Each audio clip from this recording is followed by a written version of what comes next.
4K Open number 2. That's a long name, but that's what we called it. And we're here for round 1 action. Round 1, we're going to be starting with Tim Erlinson versus Ben Nogrady. I'm joined by Rebel Resource. Say hello, Rebel. Rebel Trader.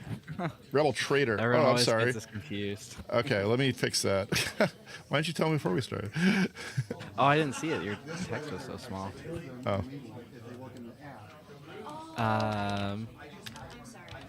But yeah, everyone always gets the Rebels mixed up. But yeah, I'm excited for this one. It looks like we got a pretty interesting matchup. I can't quite tell what colors the bases are, but we've got Ray versus Kira. It looks like blue. It looks like they're both blue, but it looks like yellow versus yellow on the bottom, blue on the top to me. But we'll see. Maybe. I'd expect it to be green and blue. Based on the leaders. Yeah. All right, I'm gonna get a couple things set up. I'm gonna spread the word about the stream. Awesome.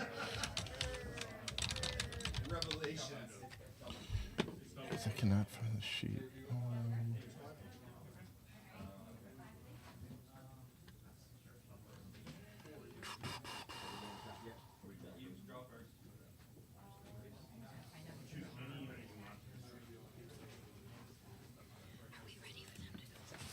What's it?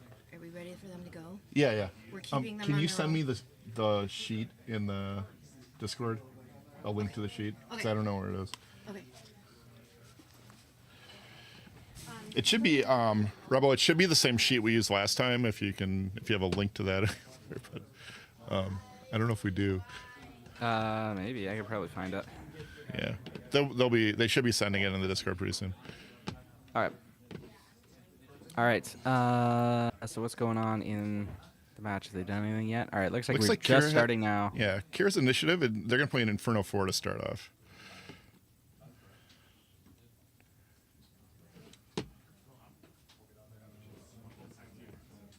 Yeah, that's answered by medical droids. That to me looks like this is the blue version of Ray.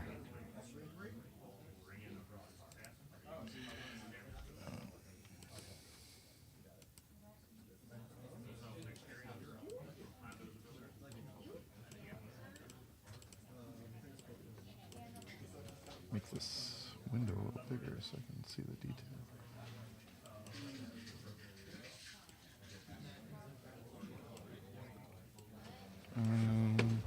Here we go.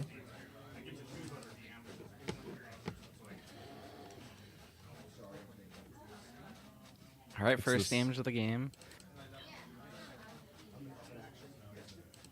This is taking 2 and then 1. I think you have to control. Yeah.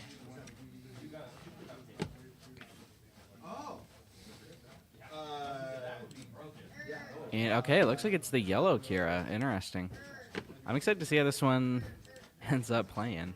This is something that I've thought about. I've played a lot of versions of blue-yellow control, which it looks like this likely is.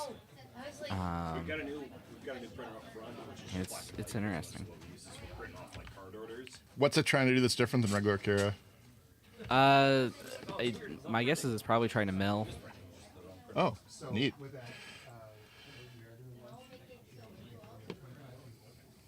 All right. Looks like a Pike Sentinel is going to try to lock up the ground for her. It could also be going on the plan of going triple Dark Raid into Avenger.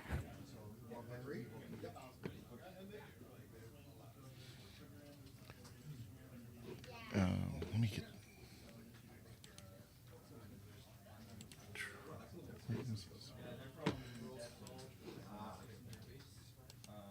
Pike Sentinel is pretty strong here. It's going to block both of these heads.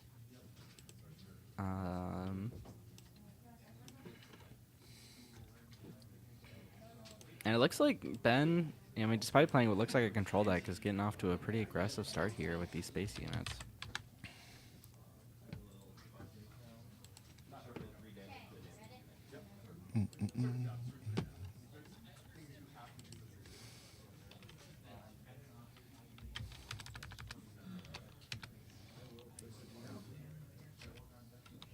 The Yoda healing some damage is going to negate some of that, though.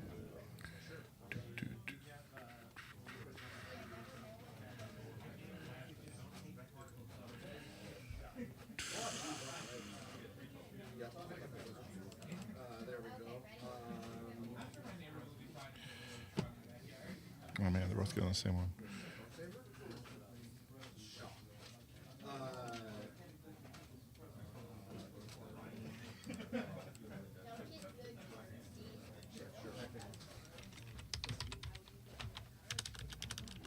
All right, going into turn 5.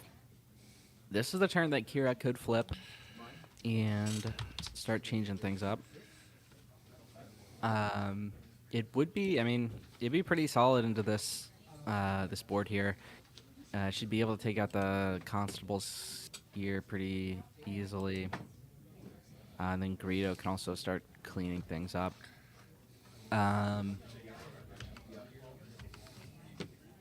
Ooh, we're gonna see Vigilance to take out that that 7th defender. I was gonna say it's kind of hard that Tim doesn't really have a ton of answers to these space units, but that Vigilance is one of them. One downside of playing yellow Kira here is that you don't get Barrage. If you in this board, if you could Kira flip into Barrage, that would be really, really strong. That's not happening. Is this Kira still going to play out as a control deck largely, or do you think it's a little more aggressive? Okay.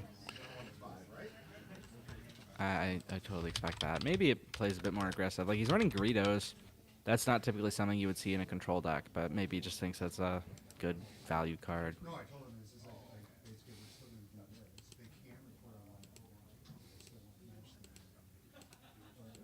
And there's the Kira flip.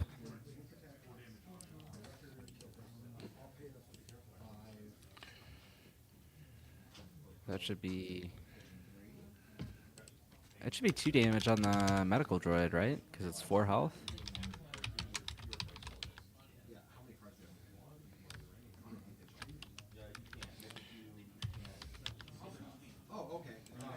No, I can't find that.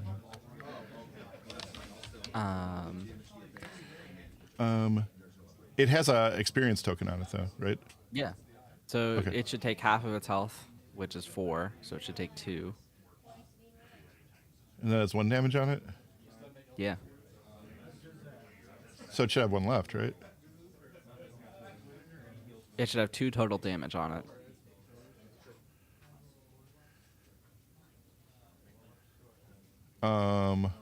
Yeah, but it has the experience token on it. Yeah. So it's got 3 health normally. Plus 1 from the experience gets it to 4. Half of 4 is 2, so it should take 2 damage. Oh, okay. You didn't put enough damage on it. That makes sense. Yeah. And it doesn't use the base. That doesn't use its base. No, it uses just its health. Okay. But it looks like it's not going to matter because it's just going to trade into the Kira here. Okay.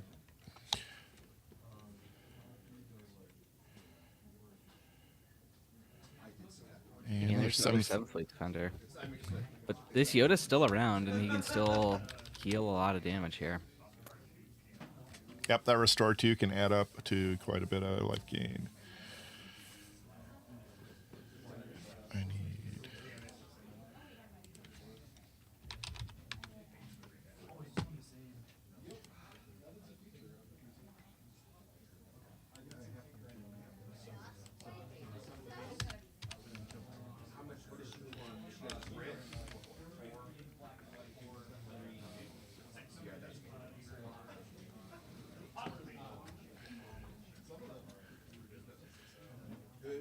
All right, Tim's lining up is gonna add.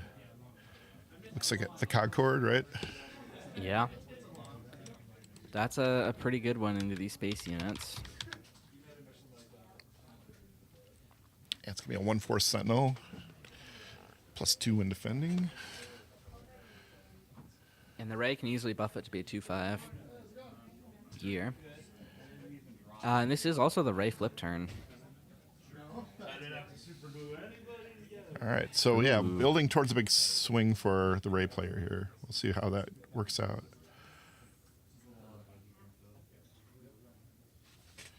Smuggled Bazine here. That leaves Ben with not a lot of resources left to deal with this Ray. It looks like the experience from Ray is going to go into the Yoda, not the interceptors. Ooh, surprise strike to clear the interceptors. No Ray Flip then? Or are they? Oh, no, they're nothing resolving yet. the Inferno 4. He drew Yeah. cards that I assumed that meant that they were ending the turn. No, and there's the Ray Flip.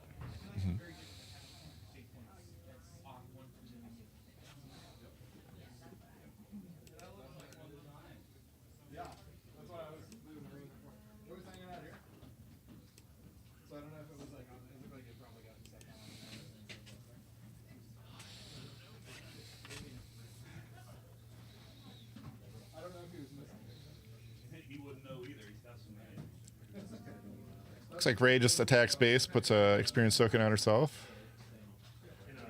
Is that what happened? Yeah. I think he Inferno. contemplated killing the Bazine there first, but decided to just go to base. Bazine's not really a threat.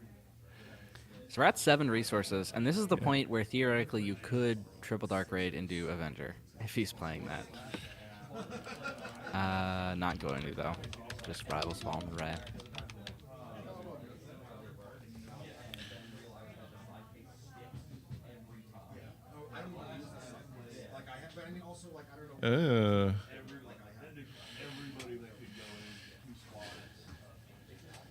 I forgot what Triple Dark Raid did, but yeah, dig 7 cards. You can play a vehicle for 3 less, or is 5 less? I believe it's 5 less. Jeez. So it effectively decreases the cost by 2 because you are spending 3 for the event. Man, this Yoda could go all the way. Yeah. Just keeps doing work here. R2D2. And this is the trouble with the yellow-blue decks as opposed to the like blue-green decks is that they really struggle to deal with multiple units once they get out. Yeah, a couple sweep spells can help out a lot there.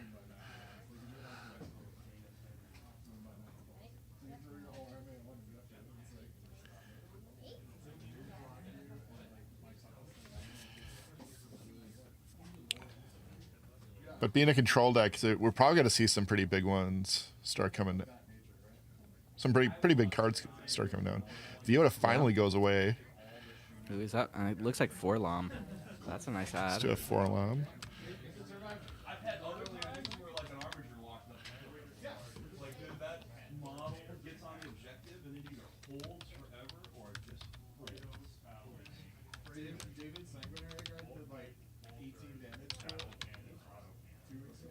Weird.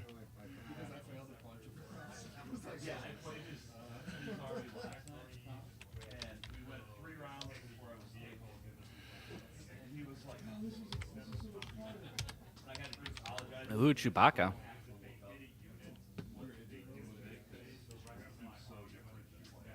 And that's a big threat. R2 going to base. Pike Sentinel. That's going to at least block off the Chewie attack next turn.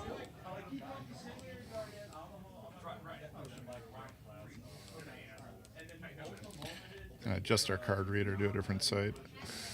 Okay. Had trouble looking at 4-alarm. That's just not acceptable.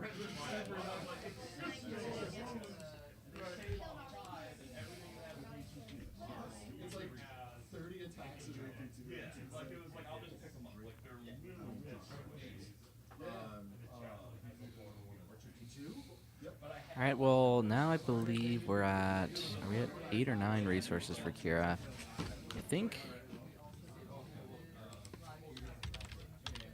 I can't quite tell. It looks like 8. Or no, I think it's 9. Which, if it is 9, that means Avenger could come down this turn.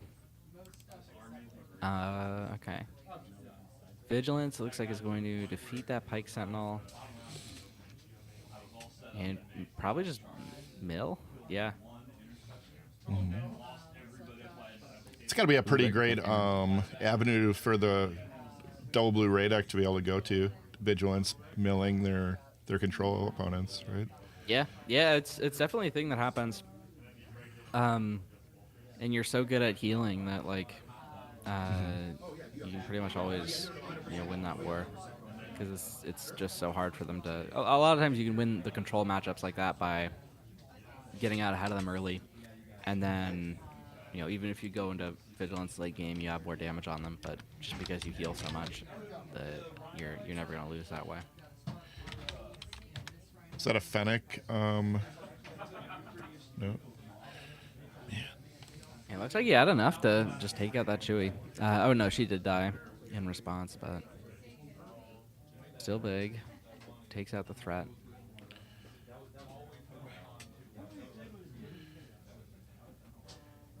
Heck, all right.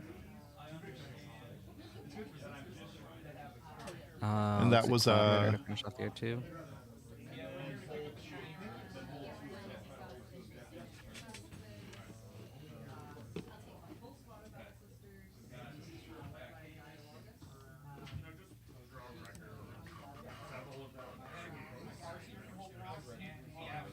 And now we should be at 9. Does he have the Avenger?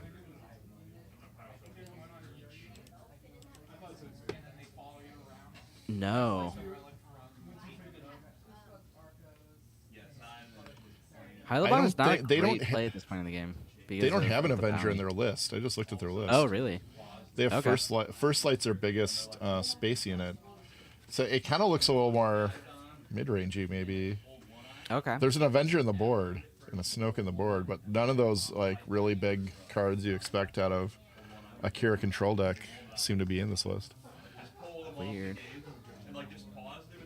Are they on 3 copies of Vigilance? The Kira deck? Yeah. I see it has 2 Cunnings. It has 2 Vigilance in the board. Oh, that's weird. Yeah, I'm not really sure what the win con of this deck is then. If you're not playing Avengers and you're not playing Vigilance.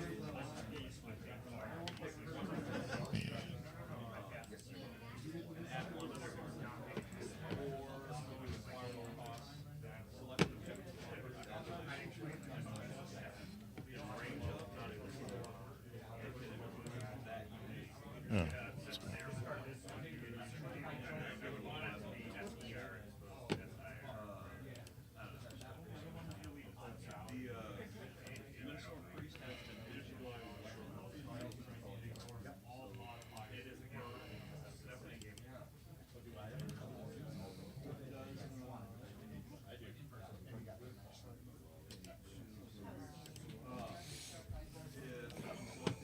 All right.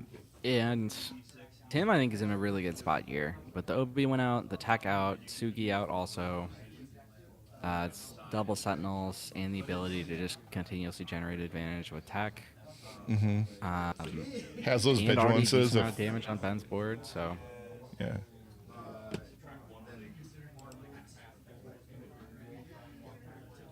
Yeah, Tim has 3 Vigilance in their list. Yeah, of course. I'd expect that. Yeah. Just a bunch of big blue characters that's stuck. Some great removal spells.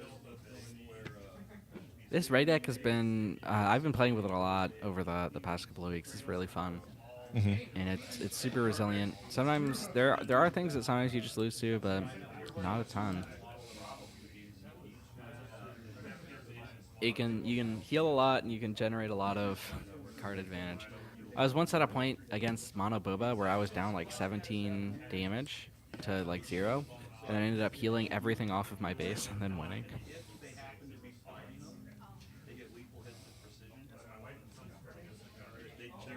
See the list on the right? Maybe. It's probably a little hard to read. Nice.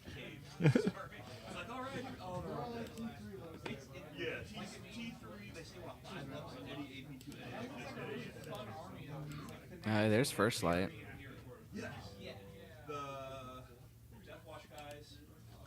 But Ben's going down to 29.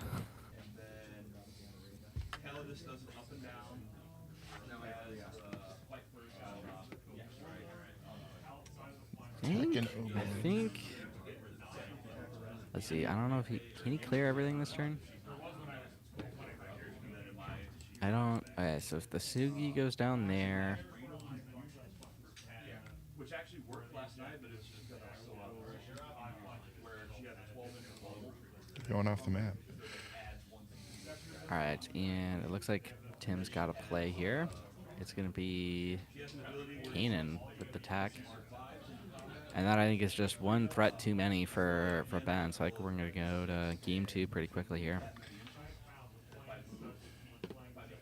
Yeah, it looked like the Kira deck didn't seem like it can match up to the quality of threats the Ray. But yeah, just all these Ray cards and it just look like such strong threats to be playing. What do you think of the surgical droid? Surprised me. It makes sense. It's been in some Ray decks and some not. It competes with Moisture Farmer for that slot. Basically, it's like, would you rather have a 1/5 or a 2/4 on turn 1? Yeah. I think there's a good argument for the 2/4, just because it can actually deal damage to things. You can theoretically get it up to 3 power on turn 2 if you want. Yeah, I guess which is the another more good- aggro you have, probably the more you want the Moisture Farmer, I'm guessing. Or is that not the case? I I think guess they're that's both accurate, pretty. yeah. Yeah. So out of the board, on Tim's side, their choices are. Let's see, gonna take a moment of peace.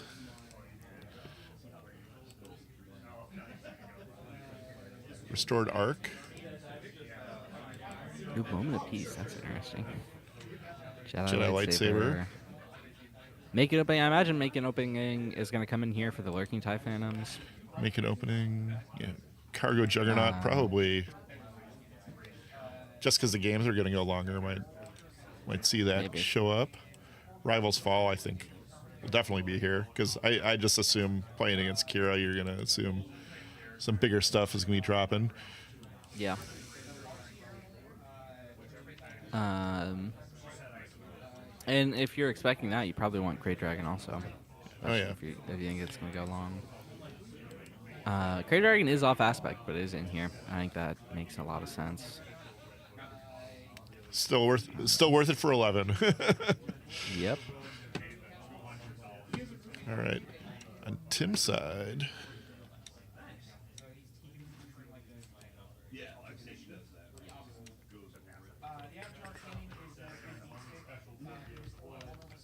Let's see. So he's got the Vigilance's Avenger Snoke. Something's got to come in because he has to win the game somehow. So imagine we're going to see Snoke, Avenger, and probably Vigilance also. Ooh, he's got Final Showdown in there in the main. Didn't realize that. That's spicy.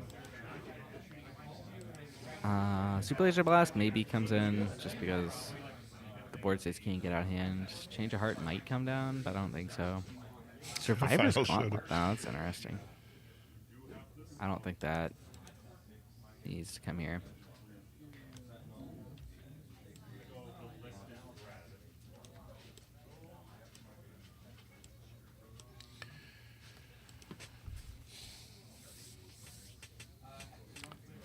Oh, and all that stuff.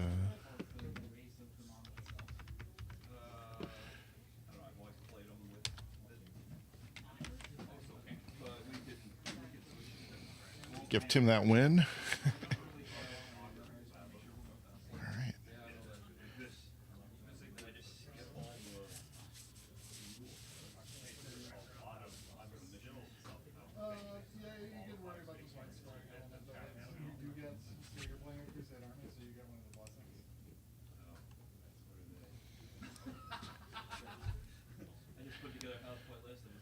All right, and looks like we're getting started with game 2 here. Ben will start us off, I'm assuming. Yeah.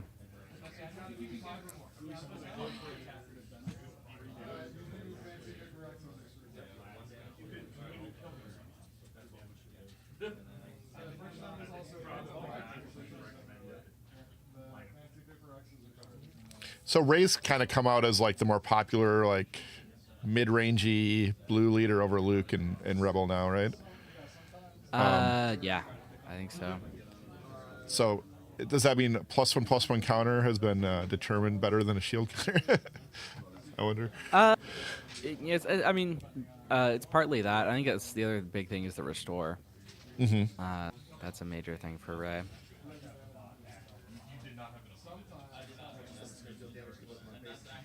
But yeah, like being able to buff things up actually makes them be able to deal with more things. So I think that's the other that is definitely part of the story here. Yeah. And so it looks like we see the same exact opening, Inferno 4 into Medical Droid.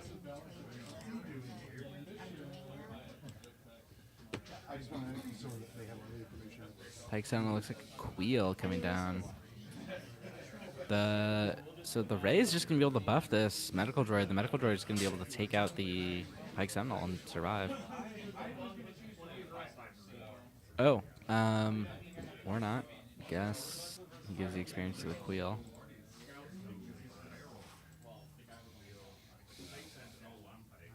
Queel is one of the big cards for this Ray deck because it almost always lets you draw a card on the flip. Except when I'm playing it, then it always hits the R2 or the tech. But those are usually the only non-blue cards that you're running in this deck. I guess possibly the Crate Dragon if you brought that in. Yeah, it's a great little card drawer card for you. Yeah, especially in double blue. This be all hits. A little more story, kind of like a mini Yoda too. Yeah. So, I have spoken. Great addition.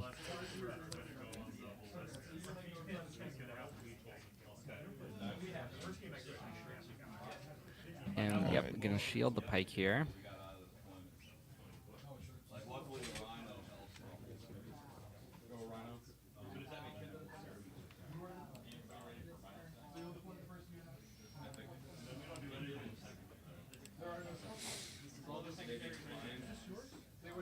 Looks like Ray is going to give an experience to the Village Protectors. I'm not actually sure that is in Tim's interest right now, because I think we're going to see this Hyliban whack into the Protectors. And it's going to be made stronger if it has 3 power versus if it has 2. But, okay, so Ben took an action to play the Lurking TIE Phantom, which actually sets him back, because now this Queel can take out the Pike Sentinel, which leaves... Or remove. Yeah. Let's see. I guess one thing I was missing was the shield on the Village Protectors. So the Protectors were going to live no matter what, or was actually going to live if and only if he had the experience here, assuming that Ben played optimally. Obviously, Ben ended up wasting action on the TIE Phantom, so he gave up any opportunity he ever had to kill the Protectors. But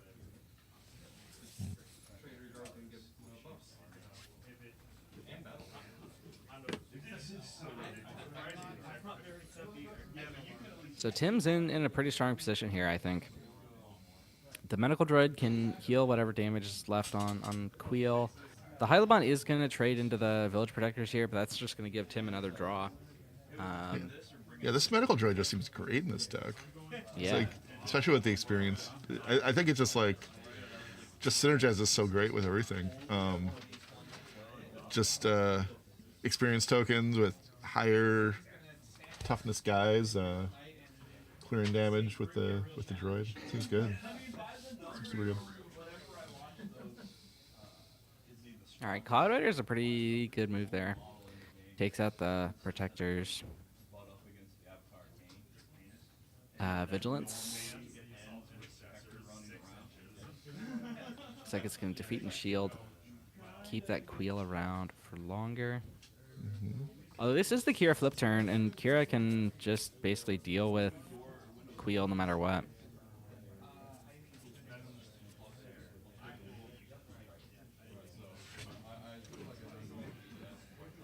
Even through the heal on the Medical Droid.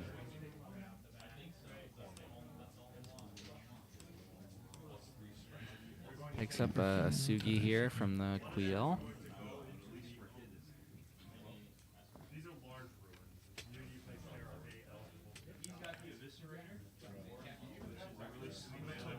There's a second experience onto the Medical Droid. Kira flips here.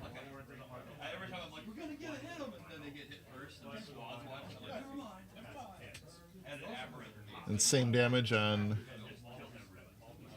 Well, the moisture farmer should have 3 damage out of that, right? No, I think it's at 5, so it should be at 2 because it rounds down. Isn't that Um, 2 tokens on it?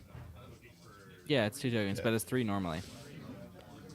It's a moisture farmer, I think, not a. Oh, it's a moisture farmer, not a medical droid. Okay, then yeah, it should be 3.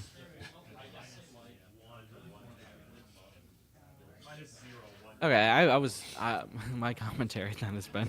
Yeah, we've been talking about this commentating as if it medical was a droid, and it medical was droid. the farmer the whole time. Whoops. All right, we're getting the kinks out in the first round. No big deal.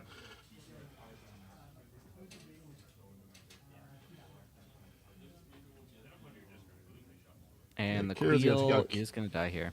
Yep, just like you called it. Move Kira up to 7 damage. Ooh, Empower the Dark Side, follow up to clear the Moisture Farmer. So now, I mean, Tim looked like he was ahead last round, but now Ben looks like he's ahead. Yeah, this board's looking pretty good for Kira. At the very least, you gotta get to come in for a bunch of damage.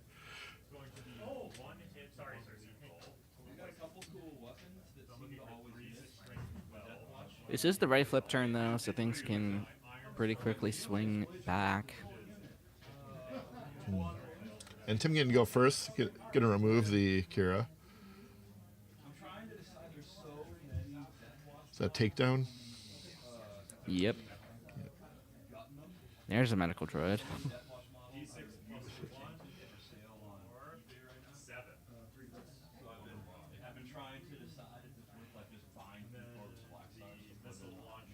Ben's got a nice little space attack going here.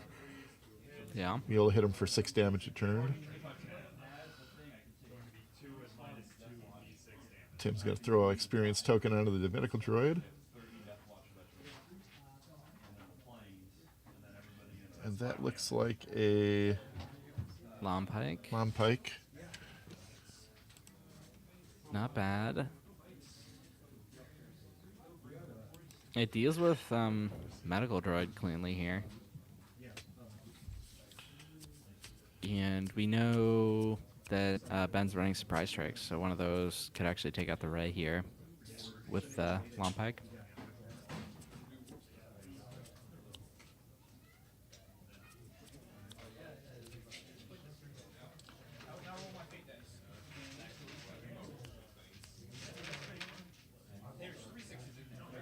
Lompike seems real good against this Ray deck, I would think, because you're going to have, like, the 2-1B, you know, they probably don't care about removing it, right? So they can just, like, load up all the shield tokens they want onto that one not-so-big character and shield things up constantly.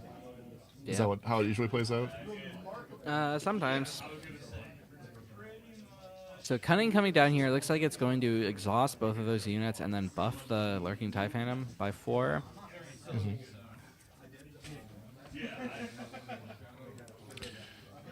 Let's check out I don't know Cunning. if buffing the Phantom was the right move here, because it could be... There's a lot of things that could answer it really effectively. Luke is one of them. Ooh.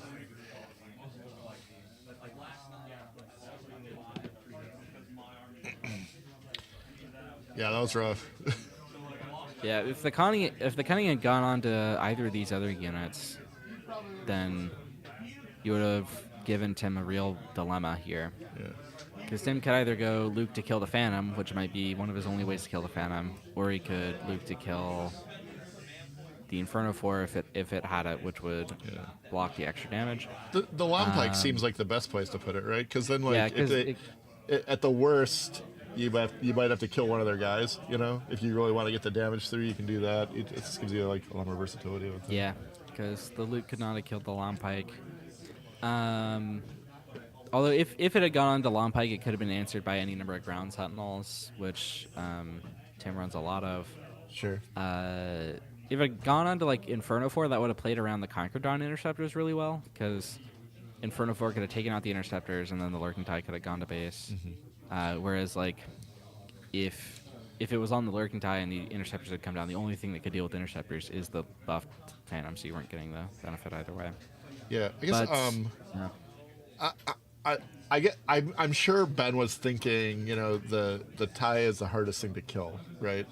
Yeah. So how many effects from Tim's deck is Ben worried about there?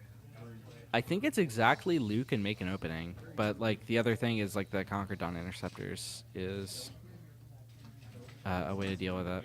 Yeah, but it has like a higher power too, so it could remove it. Yeah. He has attack with his Lam yet. He could throw a shield token on it, right? If he had to. Theoretically, yeah. So I guess play makes some sense. I do think I like it better on the Lam though. All right, looks like a real big one coming down over here. It's Fennec. Fennec.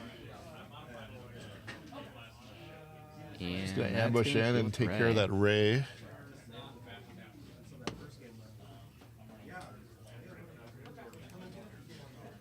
Does leave open the possibility of another Luke hit to base. It looks like we're gonna see Chewie, which is gonna answer something on the board, and it's gonna be the Long Pike. This Chewie card's so cool. It's so powerful. Yeah. Smuggling and a removal spell, and then removal card. I gotta not say spell. I'm showing my magic player. So Fennec can now answer Luke pretty well. Probably Chewie as well. I'm not actually sure how many different costs are in Ben's discard. But it's just going to be the Luke. Looks like enough.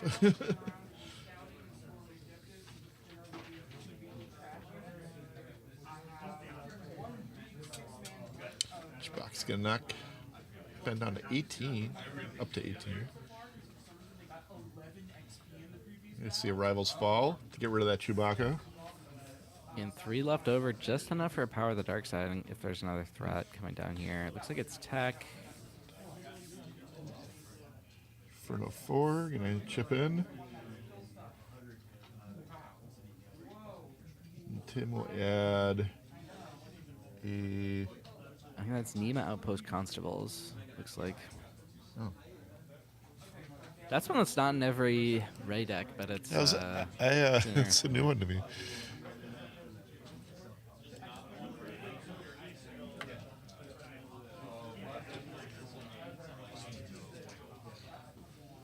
Okay.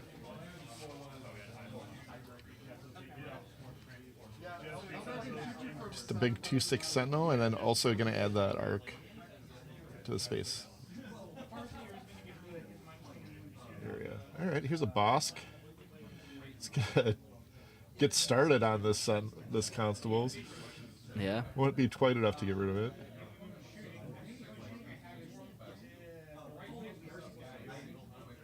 Arc here actually trades into the Inferno 4.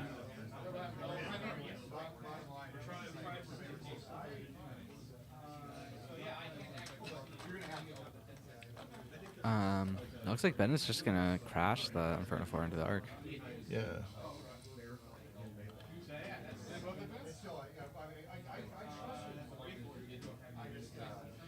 So Power of the Dark Side. Power of the Dark Side. So the event should resolve first before the Bosk Pang. Yeah. Yep. Bosk is gonna finish the Sentinel off with its power. Text coming in for 3 here. Knock here to 23. And then a Rose. What's that? Rose, okay. And then Interceptors. Lots of small things here for Ben, or for Tim. But 23 damage on Ben's base. He's big. I think. Yeah. It's just if all these connect, it should be lethal. Just a big butt crew over there. Like everything in this deck is just such high health. It's really been hard for Ben to keep things off the board.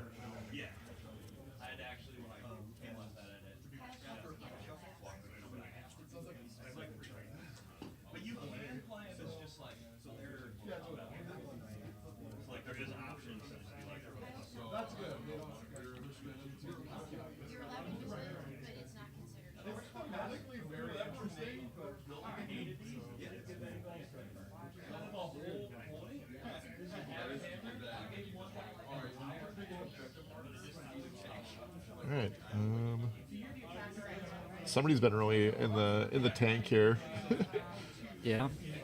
to start this turn off. He's got to be able to I'm guess- answer all of these units, or I'm he guessing loses. it's Ben trying to find the play.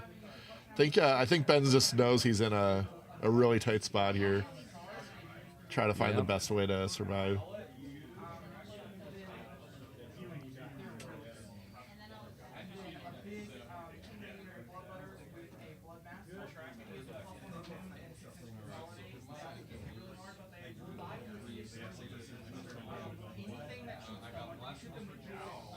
This looks like maybe it's a cunning.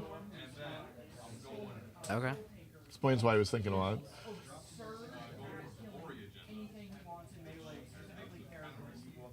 He's gonna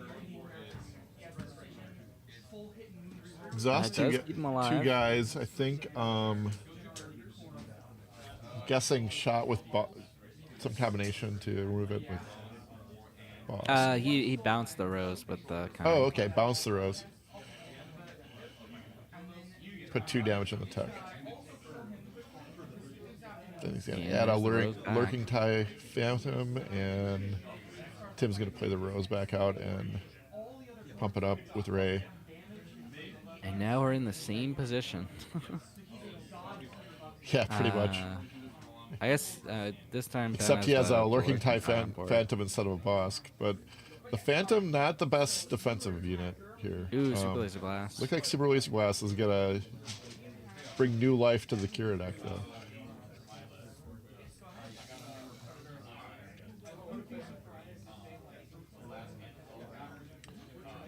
Tim's got a handful of cards here, though. After that sweep spell, looks like he can add a Yoda. I saw Luke in his hand still too.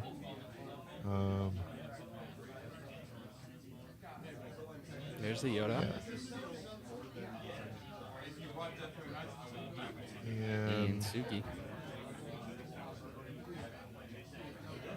And that's presenting lethal again.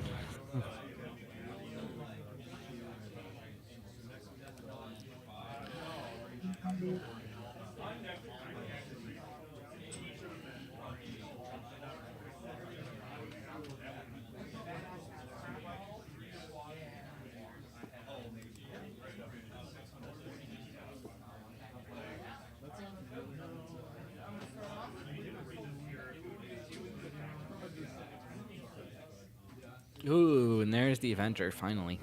Let's get rid of Yoda.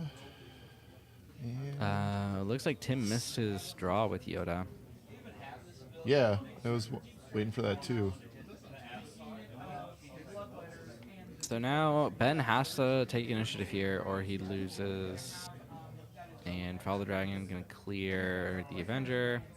So I think it's effectively over here. Yeah. Yeah, I don't see Ben having a lot of options to escape here. 2 lethal attacker. Well, I guess the Sentinel. The Conquer can be made into lethal by Ray's ability pretty quick, so. Oh, okay. Close enough.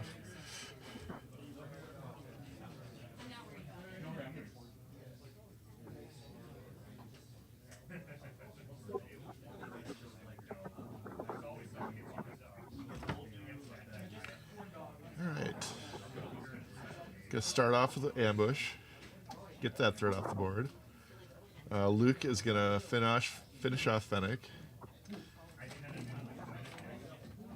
And I think that's it. Thank you. So we have this for the and- winner. So Tim's gonna take that one 2-0. And that's our first round. Good games. Yeah, this red deck looks really cool. Lots of just tons of resilience. Looks like I think an anger deck probably wouldn't want like playing against this much either. So kind of, I don't know. How's your experience been with it against like aggro and mid-rangey decks? With the Ray deck? Yeah. I think it does well into aggro. Sometimes like things don't go your way with Yeah. draws, but you just have so many things that can heal and deal with units that Yeah. I think you're Tons of favored. just big butt sentinels. Yeah.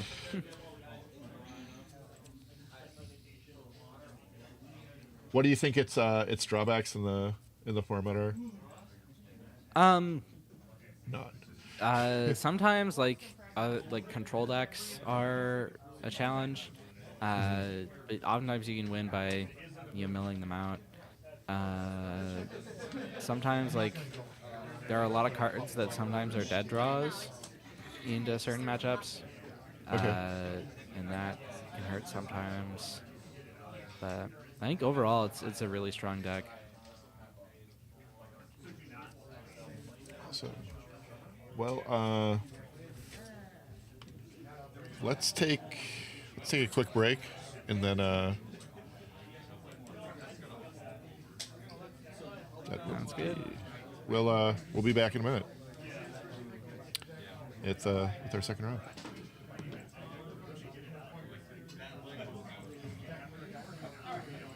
And this is this is what we need, the break screen.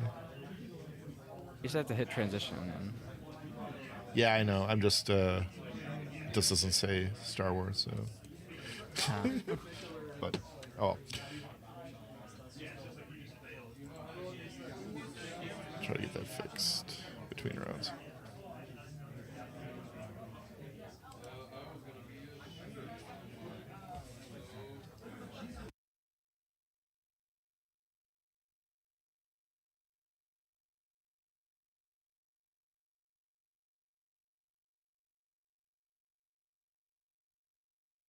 all right, I'll be back in a few for round two.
you kidding me?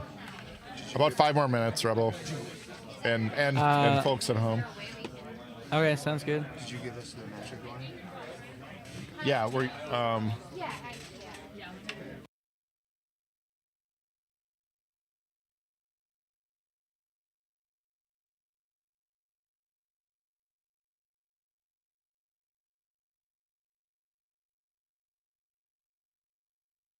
I think your camera is frozen also, by the way.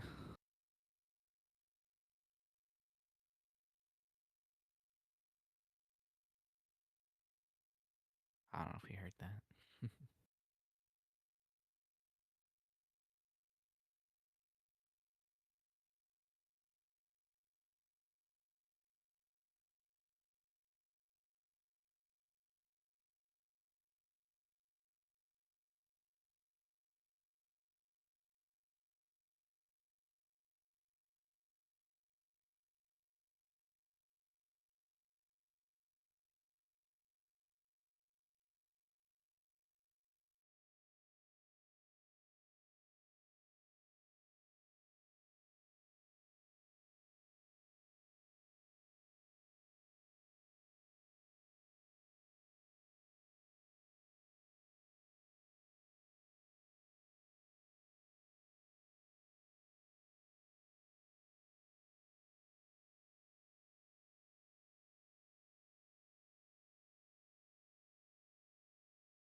All right. Yeah. Welcome back, everyone. Here We're with back. round 2. Round 2. Let me fix that. We've got Loopy here playing Hondo apparently, Yeah. and Carlos Apodaca, who I believe is playing Boba Blue. I'm a little disappointed. Loopy's told me he was gonna play Moff Gideon, but looks like that Yeah. didn't happen. Yeah, I Coward. told him he should. But...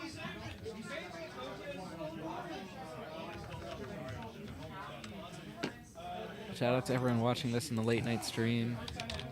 He's your guy. I think this is going to be a rough matchup for him, though. Boba Blue is... I mean, we thought the Kira deck was going to be a mill deck. This is almost certainly a mill deck. And Yeah, Boba Blue. does not look great for Hondo.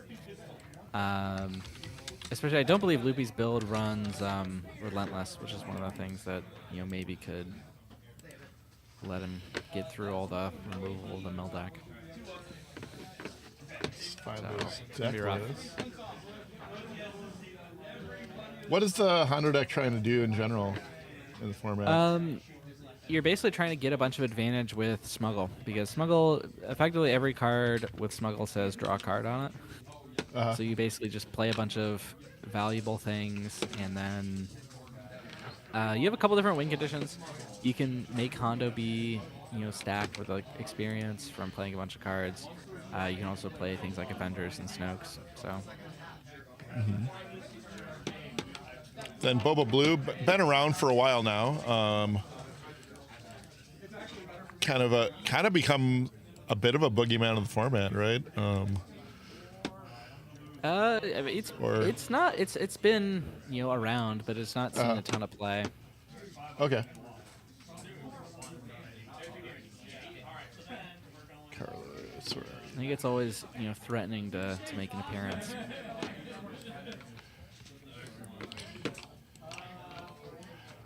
I love this deck. It on a fundamental level,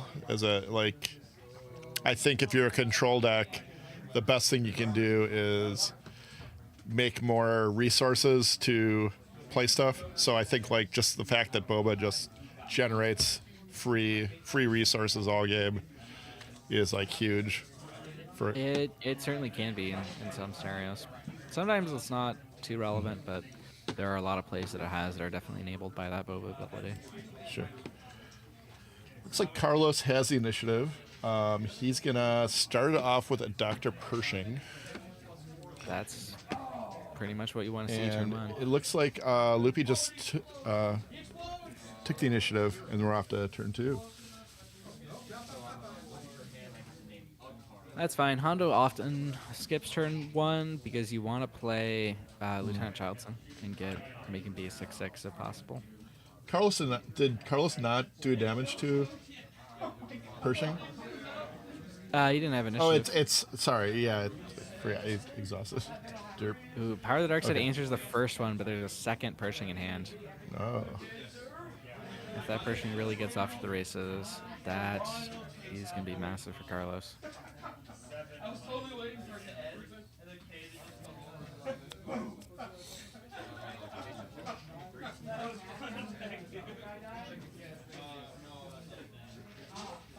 Carlos's brother this morning, I asked them which of them would be the end boss for us this time, because it feels like Carlos or Emmanuel are always the finals of our events. And Carlos said Emmanuel would be. All right, and there's the Lieutenant Childson. Childis from Only 3. not quite the That's- full.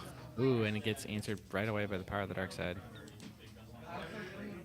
This is one of those scenarios where the Boba ability matters a lot if Carlos has a second 2-drop to follow up with. Yeah, it looks like he doesn't, so the Boba ended up not mattering much there. Bummer. But Carlos is in a really good position here. This is the Boba flip turn. That usually isn't the win condition of this deck, but it can matter. Yeah, looks like we're just going to see Lawn Pike from Loopy here. which is going to be a 5/7 here.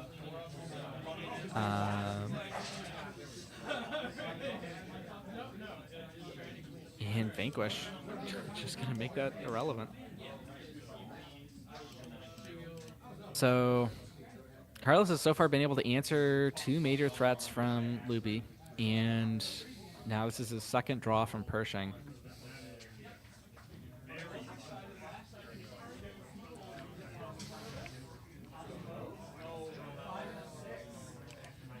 Pershing working.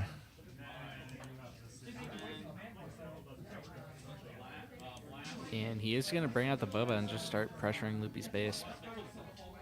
Hondo does sometimes have trouble dealing with Boba, just because he's so big. But we're going into 6 resources, which means this is also the Hondo flip turn now. And it's going to give Loopy some options for dealing with this board. All right, what's he going to start out with? 2 Looks like for a Pike Pike Sentinel.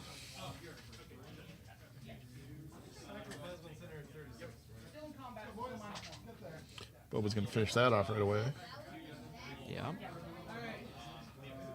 Doesn't get the 2 resources back, though. No.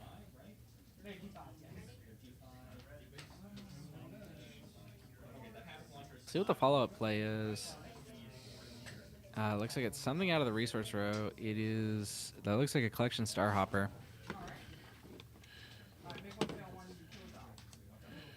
So Loopy, I think, is slow rolling it here. He had a play that he could have done, which is like flip Hondo, then do the star hopper, put the experience on Hondo.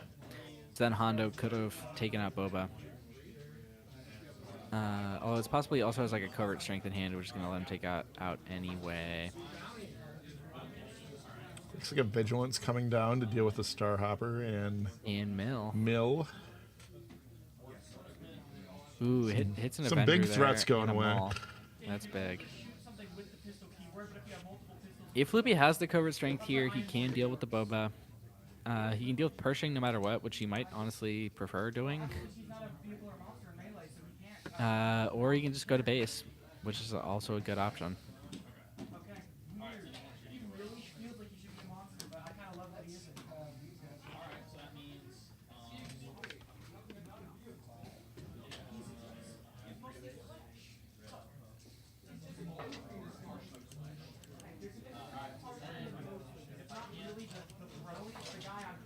So now we're going into 7 resources.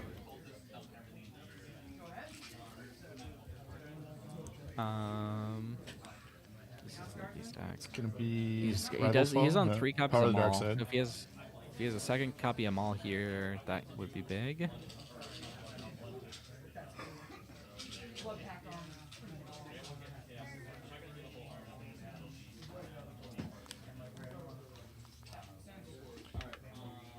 Five, and it is Super Commando Squad.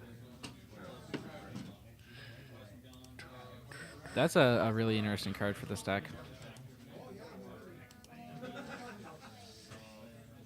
It's a 4/4 Sentinel of it. 4/4 shielded I mean, Sentinel. Yeah, If it's upgraded. and it'll end up being a Sentinel most of the time once you start smuggling with Hondo, because the experience also counts as an upgrade. All right. Loopy's gonna follow up with an Inferno 4. The Scry Fighter.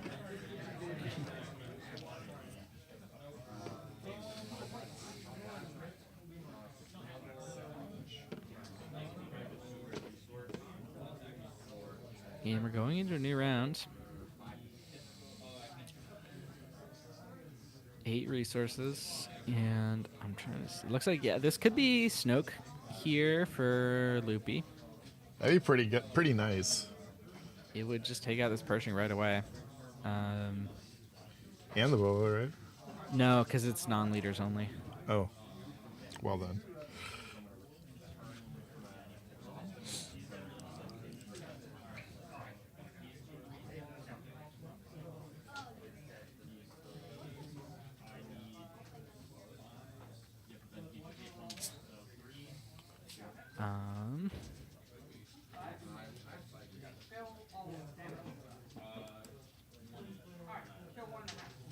And Loopy is gonna also go to base here. It seems like he's just letting this Pershing get a lot of value. He's had a couple opportunities to deal with it and has chosen not to. I see thinks he's the aggro deck, which I think there's good theory behind that. But I mean, you can't ignore all that card advantage. Yeah.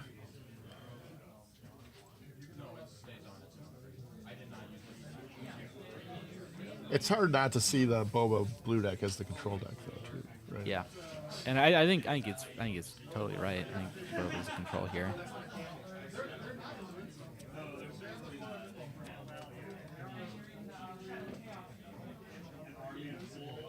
And looks like Bounty Hunter Crew gonna answer that Super Commando Squad. Pull back the Vigilance.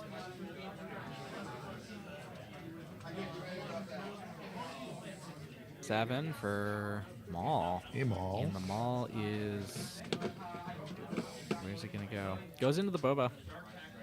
Says it is gonna be 6 Overwhelm.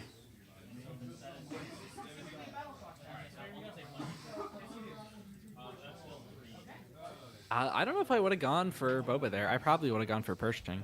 You get the same amount of Overwhelm damage, but you're not weak to Vigilance. Because, I mean, Loopy knows that Carlos has Vigilance in hand because he just pulled it back with the Bounty Hunter Crew. So now Vigilance can kill Maul. Yeah, And it looks like they forgot the Overwhelm damage on the base. I don't know if you can remind them or... Okay, it looks like they're getting it now. Okay. Yeah.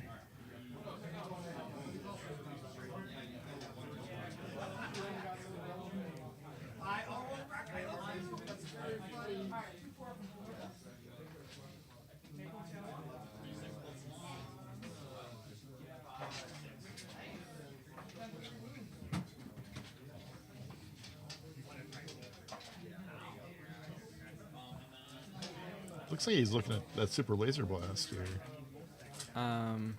Yeah, goes for it. That's a little surprising to me. Yeah, it's a little surprising, but I think it's fine. Like if he uses the Vigilance, he gets to draw a card off the Pershing if he wants, and Yeah. I guess he has a pretty big hand of cards here though, with 2 Vigilances. I think he just knows he's really far ahead. Yeah. Can pretty much handle anything the Hondo deck's gonna drop at this point. I don't know. Maybe is like a Power of the Dark Side or an Avenger that he wants to set up, and the Inferno 4 was blocking that.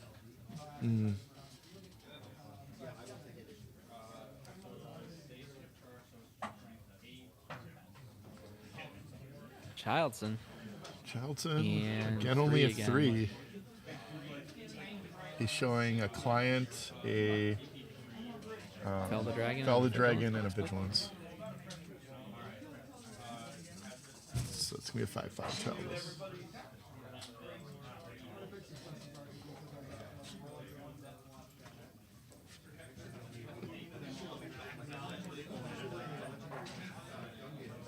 And Followed up with a Ruthless Assassin. And he's got the covert strength to go with it. So now he's got 2 5/5 units on board. All right. I think this was definitely a punish for Super Laser Blast. Yeah. It's a great follow up. Super Laser.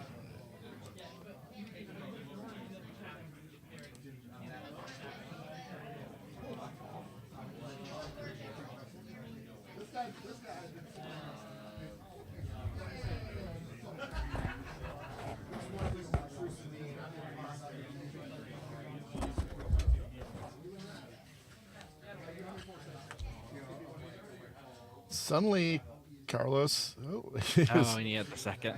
Yeah, he does. He does play 3 in his main deck. Yeah, and he did draw all those cards with Pershing, so it's not unexpected.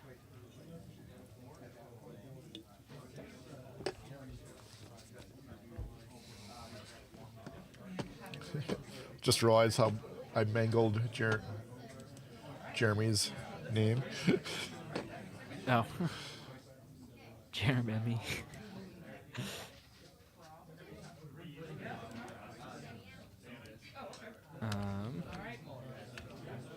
And the Bazine here is going to take Vigilance from Loopy. Loopy needs to get his draw from Bazine. Uh-oh. Okay, so they're in a bit of a pickle here because Bazine was supposed to draw a card for Loopy, but he ended up not doing that and instead smuggled in this Star Hopper, which put the card he was supposed to draw in as a resource. Well,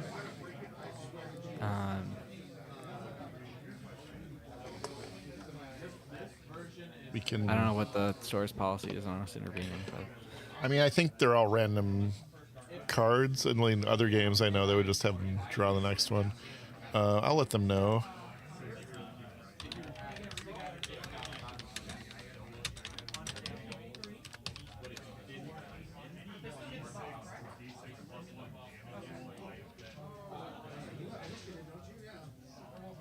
all right, make an opening here. Going to clear the Star Hopper, heal some damage. It's one of the only uses for that card in this matchup, really. Client Will will. be managed to get 3 in here with the client. Werner Herzog attacks.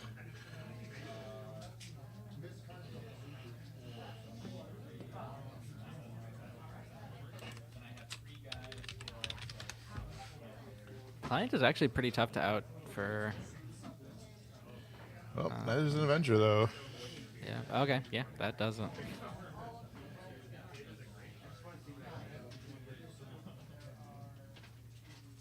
Loopy was holding the foul for it.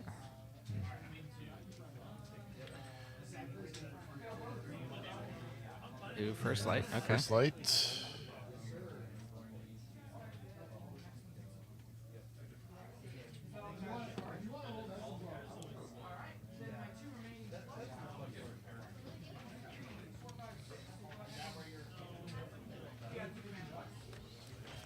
Be back in a sec. All right. Can one of you try to keep an eye on the Discord? Because it's our only way to. Oh, wait, Laura's on it. Okay. Yeah, I've already. Okay. Yeah, it's just our only way to let you know. No, I know. I saw it. Or like just say audit or reply. Yeah, I'll never respond. Because otherwise I'll wonder. Okay. I will make it sure that we respond. We saw it. We were going on. Okay, good. So. Cool.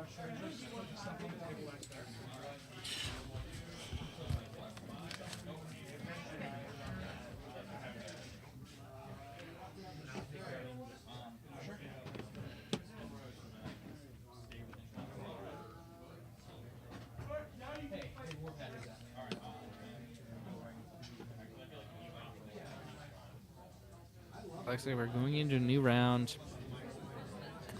Carlos has initiative. He's spending 6 for, looks like, yeah, Rivals Fall. Clears the first light. I think he still has 6 left, so he can play like a Vigilance here.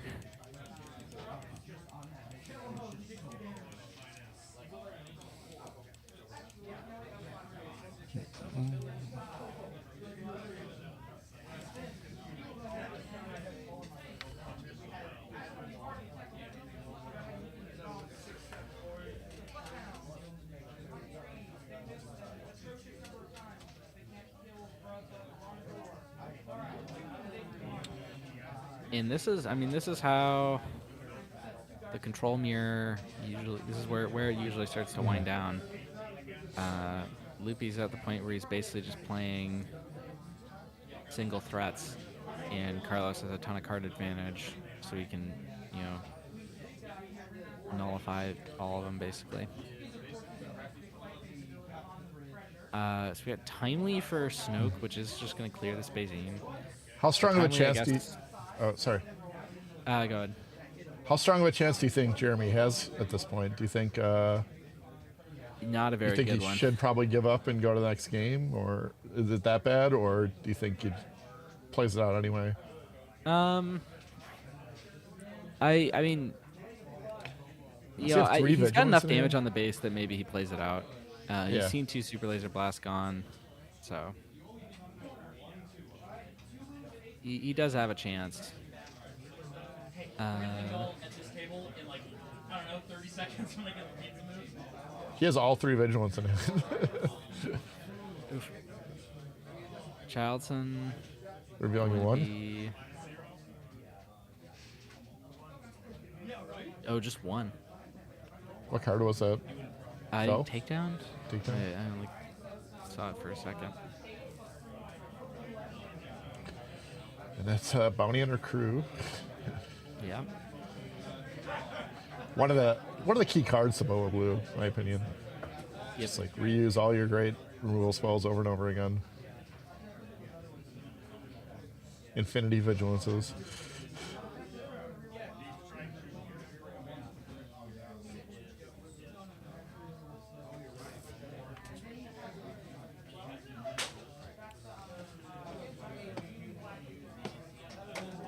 And then I think we're gonna see another vigilance here.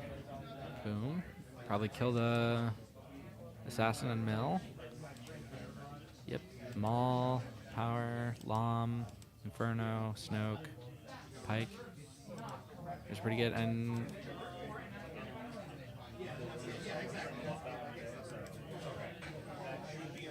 it looks like there's it looks like Loopy's just scooping. All right. Game 2. All right.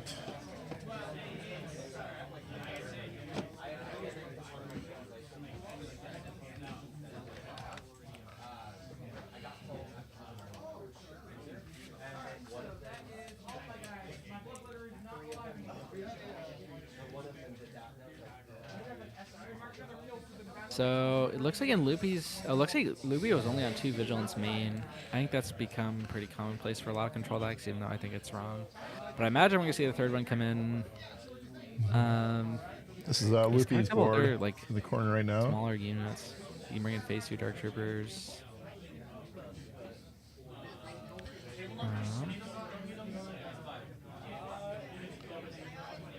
Looking at Carlos's list. He's got restocks in the sideboard. I imagine those might come in just because he's got also more hand control. Looks like the 3rd Bazine and 3 copies of Spark Rebellion. I imagine we'll see those. Yeah, Spark Tech, Rebellion for Client, sure. Snoke. I imagine we see Tech, maybe Snoke. I don't think we see Client in this matchup. Yeah, I doubt it. Seems more for aggro decks, right? Yeah. Yeah, I'm doing it right now.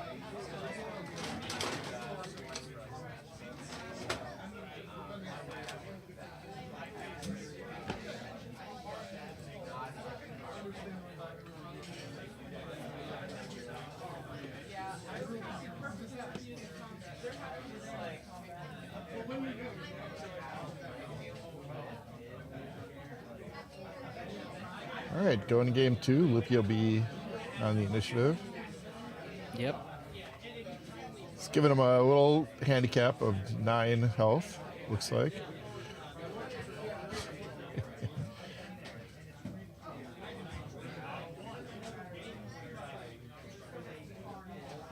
The key to this matchup, I think, for Loopy is going to be dealing damage early. Okay, so he just has to outrace the Boba deck. Yeah, I think so. Last game he tried to, but he ended up getting caught by some early Power of the Dark Sides and things. He also missed a turn 1 play. Yeah. Yeah, it was kind of set back the whole time, it looked like. Yeah. He still managed to get 17 on the base, which was pretty impressive. And Hondo, with all the smuggle, has to make it a little more of a less of a card, like the card advantage elements. He can kind of combat to an extent, right? Because he can just smuggle his resource cards as units. Yeah. But I guess like Boba's goal is to like run you out of threats with vigilance, you know, like just your entire deck. Basically. It's kind of their plan A. So smuggle doesn't always help with that. think I saw a tech that Carlos just resourced. So interesting as that came in.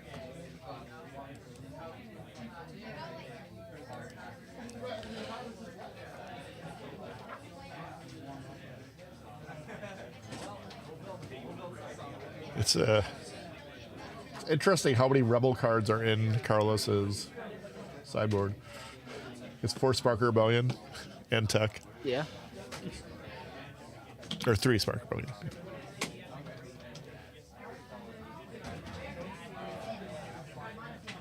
All right. Loopy starting off with a Pike Sentinel. And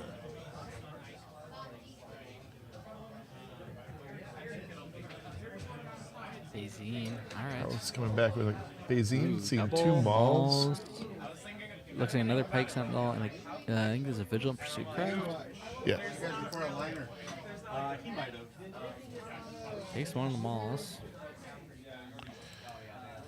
Loopy brought those Pursuit Crafts in. None of those are main deck.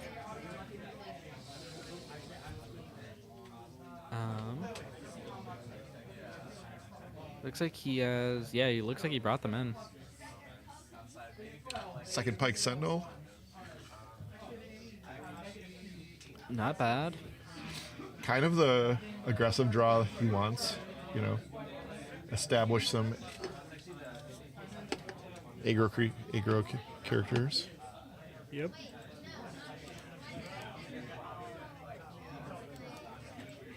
Looking at Carlos's hand, he can take down one of them, but he doesn't have an answer to the second one.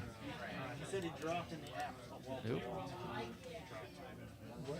Walter. He said he also did it in Melee just before. All right.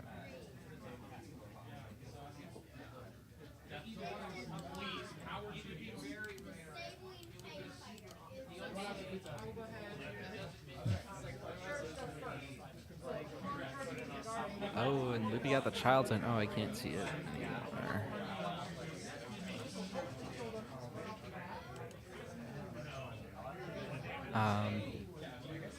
Looks like 2 tokens there on the child's one.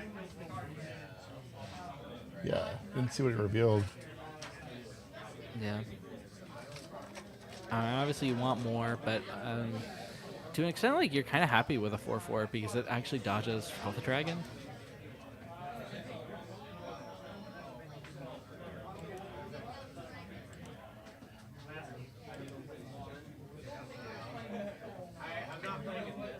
Doesn't dodge Vanquish though.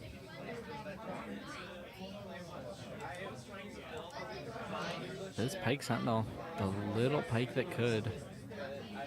6 damage in already.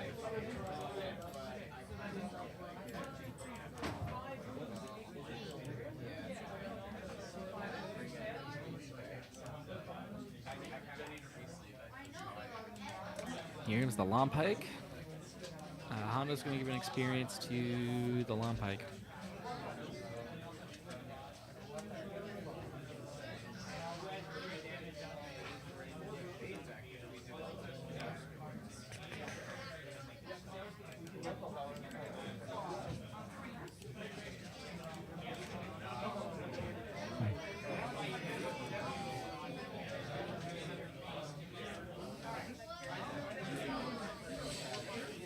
So Loopy now has a couple options here. You can use the Long Pike to kill the Boba, and that works.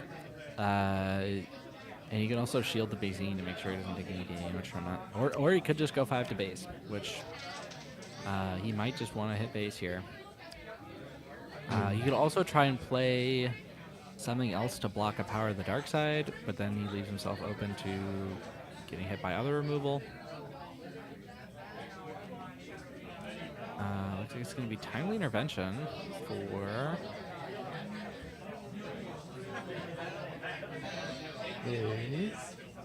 another Childson. All right, and revealing 3. That's going to clear the Boba. It's actually going to be 4 experience from the Hondo.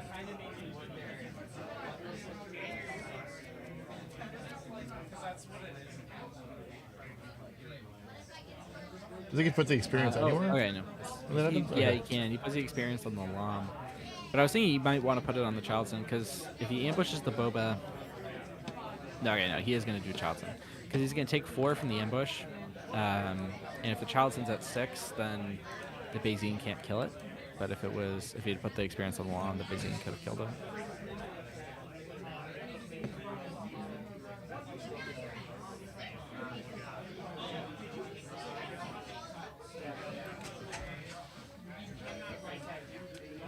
Timely intervention, one of the big weapons of this Hondo deck. Yeah.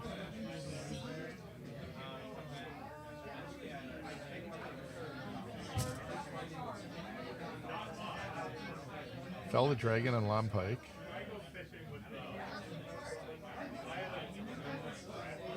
And here's Hondo.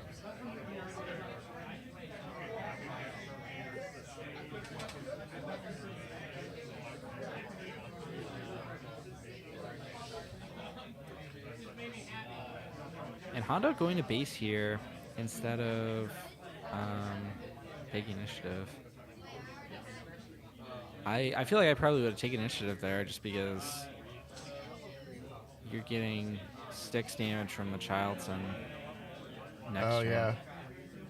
And now, is this... I guess this is only 7 resources, so he's not getting super lasered at least. Yeah. So maybe it's correct. Yeah, I mean, but yeah, I'm just expecting any number of things to come down and answer the Childson. There are a lot of horrifying things that could happen here.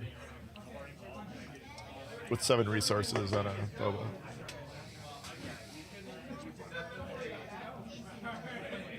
And Vigilance is one of them.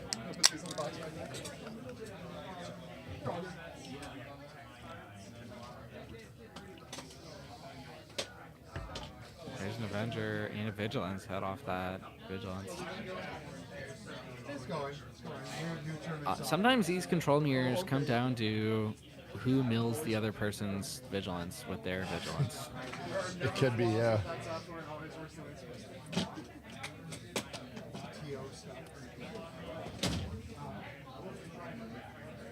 Looks like folks are having breakfast. I said it looks like folks are having breakfast. No, it isn't.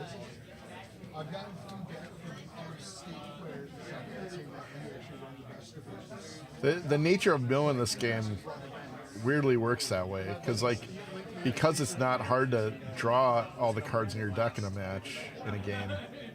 It can really matter what specific cards you do hit. Like other games, I think it's been kind of like less apparent that that's for one resource.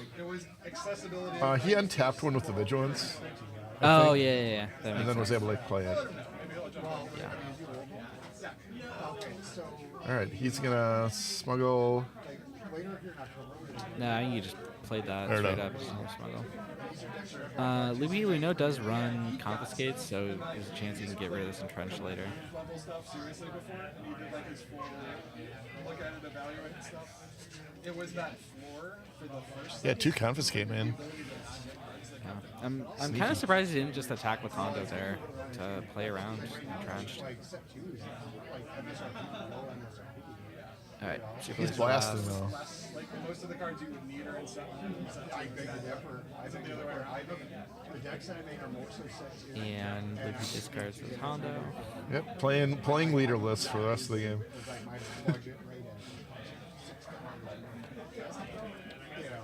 I mean, I'll grade it if you want the flash. You gotta pay for it. I'm so sorry. I think that's what it is. Can I borrow like the mouse for like just a couple seconds? My laptop. I don't know who's running this. Jason, quick question. Someone realized midway through whatever game number it is that they didn't shuffle one of the cards and went off to the side and tucked under game loss. Game or match? It's a game. It's presenting in that good. It might be It's a mall. It's in villain. All right. deck inner. Is that just, do you just straight play Maul? Yeah. Okay. Yeah, Not getting the overwhelm there hurts, especially just because Carlos is now just going to play some removal card and get rid of them. I did not like it. No, no, okay. You don't need to. You just want to help. All right, you're Adam, right? I am, yes. Yeah, sorry. That's well, no, it's not. So it was like, First spell. what's your? Yeah, that was weird to say. Well, Is it melee? well, because it's melee, and melee was designed for online. So it came about during kill for Magic Arena. I wish melee had a clock on it. Well, it does have to be. You see the clock? No. Okay, because it's like there is that. Like, you look over here. So I have. This is a round time of the So if I go to the Yeah, this is it's looking great for Loopy now. He did not get the early damage he probably really wanted. Yep. But he's going to be able to probably smuggle a number of characters into play. Spark Rebellion. By Spark Rebellion. So I was like super paranoid. Take the Avenger. Then I started timing. Yeah. Well, yeah. Well, we will always have. Which is nice. Now let's see, is Loopy going to be greedy and play another unit, or is he going to claim and get the damage in?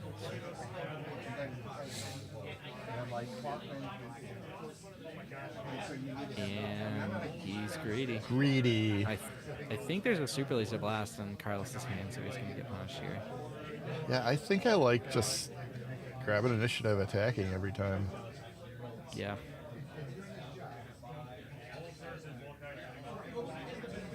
Anytime Carlos actually can't remove a character, like, you might as well try to get hit it with it, right? Yeah. I'm expecting him to be able to remove a unit every round. Yeah. Yeah, weirdly with this Boba deck, you often want to be going second, you know, or like reacting. Yeah. If you get to a state where like they have to end their turn with an empty board, and you just react. Yep.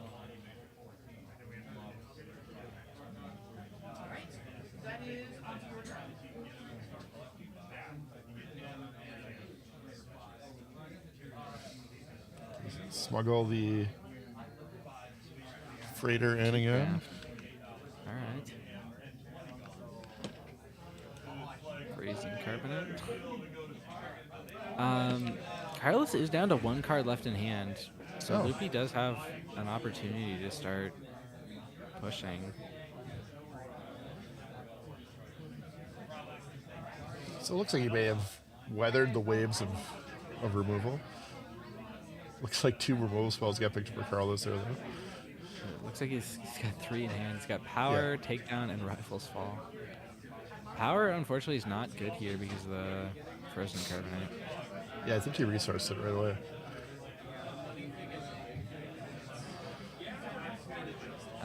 Pursuit Craft should be exhausted here. But yeah, Carlos was not able to stick a Pershing here, which I think is big. And Bazine comes down here, and we see the Confiscate in hand, which can clear this Frozen Carbonate. You know, it looks like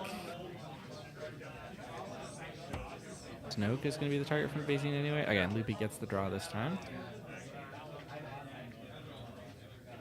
So Loopy now has a chance to hit base with this Inferno 4.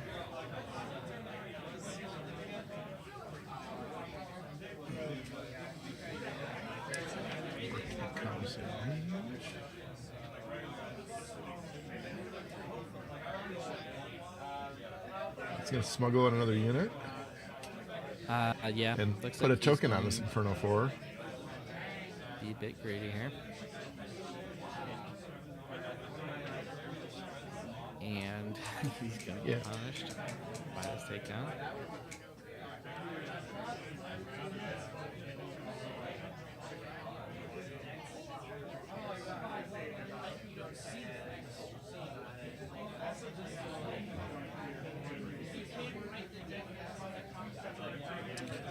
It's going to get rid of the Carbonite.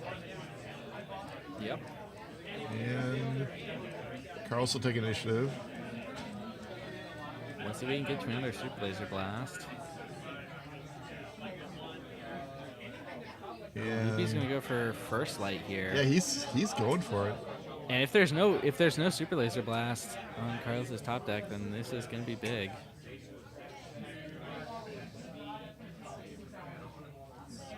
Ooh, Oh, he did draw the Super Laser Blast. yeah, rough beat. Should have played around it.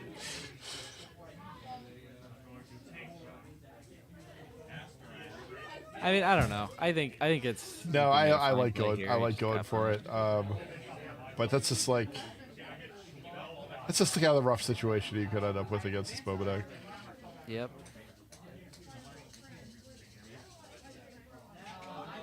That would have been 14 damage on board. So Long Pike.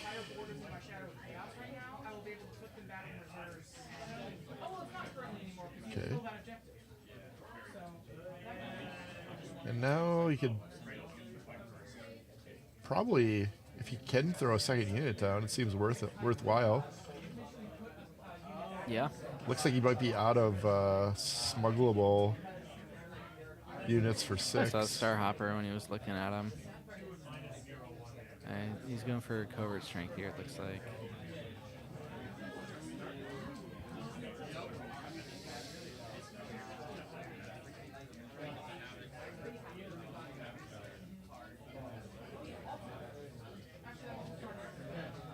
And it looks like Loopy's finally going to be able to get a hit on base with one of these units.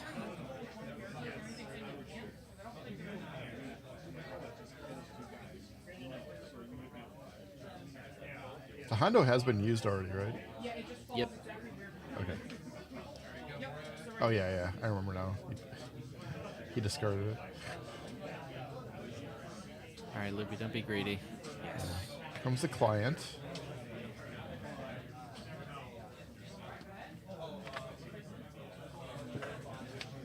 Sorry, I'm moving my mic around.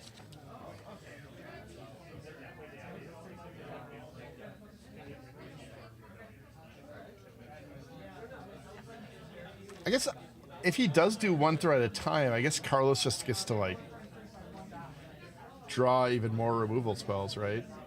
Or cards. It just can like. Yep. So I guess he's almost at a position where he has to just keep the threats rolling. He Yeah, can't just I like think take so. initiative for a little extra damage.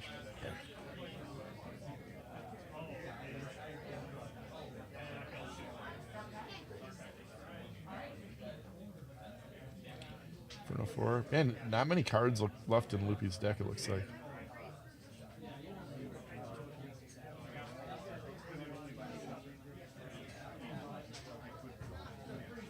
Yep, that's another thing that like makes Hondo weak to mill is that he sort of mills himself with all the Yeah. smuggle. Yeah. Like we've only seen one copy of Vigilance played, I believe. But Hondo's just depleted himself so much. There's another Star Hopper. Maybe Hondo could be a deck that could play more than 30. Yeah, it's possible.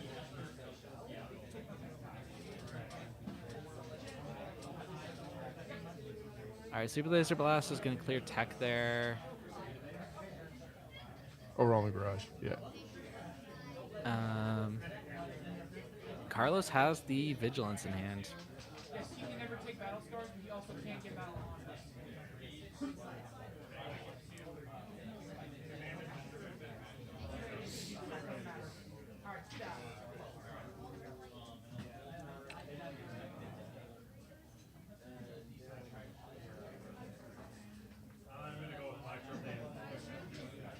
He's gonna move his little green guy and Loopy's down to a couple cards left in deck. Hits a Vigilance and a Maul. Those are both big.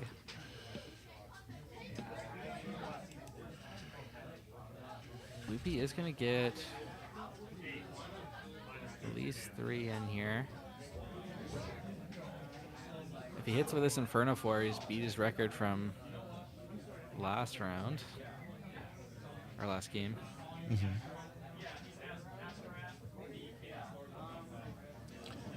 Maybe he's gonna pump it up with a Hondo. Right, there's Tech coming out for 5. Or for 6 out of the resource row. Did Carlos have main deck tech as well? Maybe. So I feel like we already saw a tech. We did, yeah. Oh yeah, he last has 2 main and 1 on the board. round.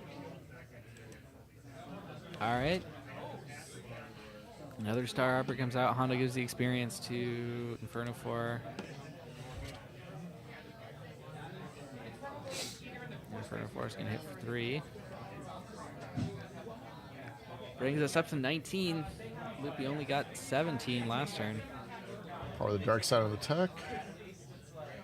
He does have a lot in play now, and if Carlos doesn't have a super laser, could see some damage coming in. Yeah. Did see a bounty hunter crew. So I could definitely bring one back for him. He also has no deck. So Yep. now Carlos just has to stall this game out until decking can kill his opponent. There's Spark Rebellion. Oh, and it looks like Loopy only has those 2 cards left. So maybe that's not that hard. Yep.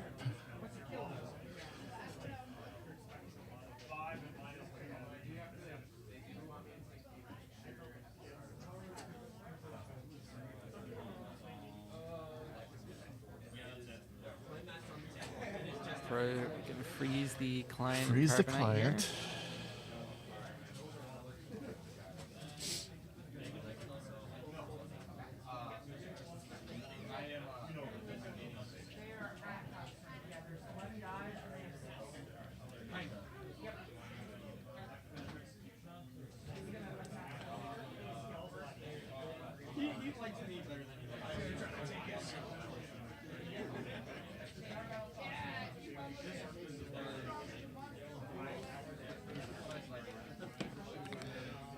We're gonna go Covert Strength.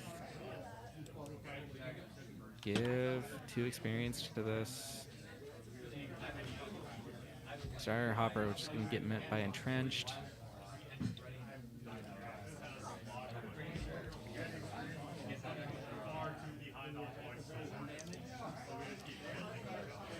He's taking initiative. Yep. Only takes 6 here. Up to 9. So he's got, let's see. Overwhelming He's got Barrage 3 more on turns Inferno left before 4. he loses. Yeah, just gonna go Barrage on Inferno 4. We're going the for it. damage.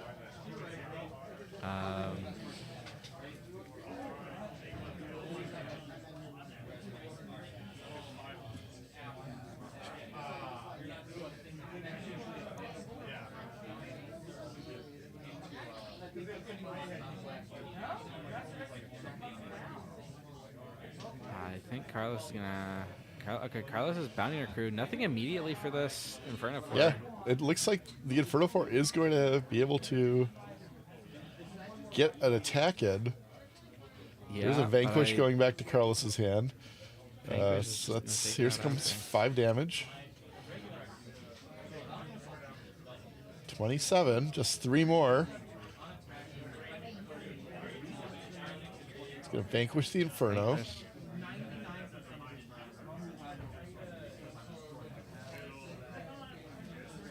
Unless Loopy has another unit in the resource row, I think that's going to be it. Yeah. It looks like no more threats for Loopy. And I think if Loopy had followed my advice and claimed those 2 times instead of being greedy, then You would have won those games. he would have won. Yeah. Exactly. Well, maybe you can sell him some coaching sessions. Do some work with our guy and get him on the right page. Yeah. All Well, right. and that's it. Yeah, that was game 2. So That was game 2. So far, the bottom player has not won a game. Boba Fett wins again.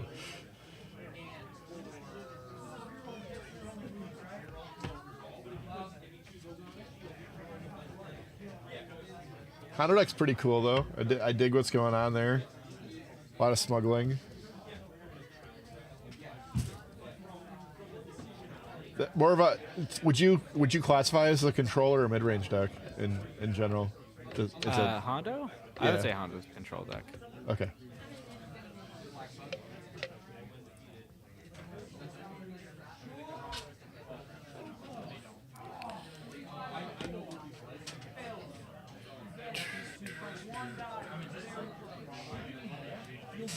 Yeah, I can see that.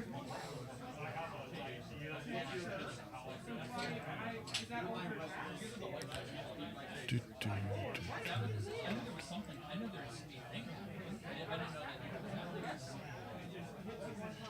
All right, I'll take a quick check, see how much time's left, and All right.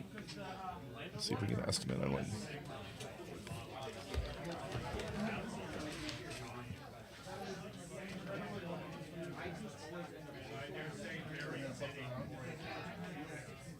Two matches are out.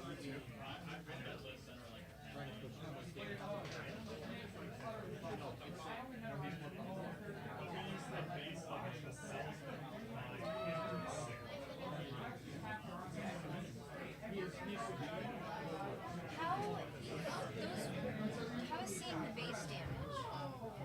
Are these dials okay? I think they're all clunky for the player. They are. But I don't know if it's any clunkier than the dice. They can use they can use the 6 sided dice. I was just wondering what's visible to you. The dice are very visible. The big ones? They're not? No, they are. Well, they are.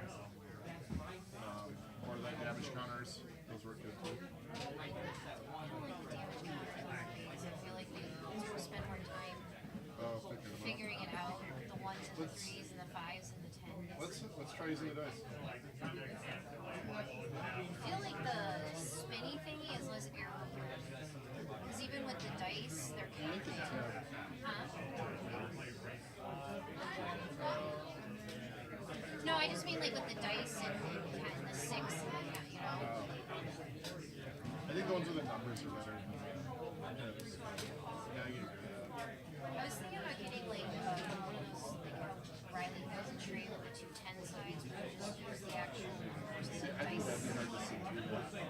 A bigger, like I was looking for bigger ones.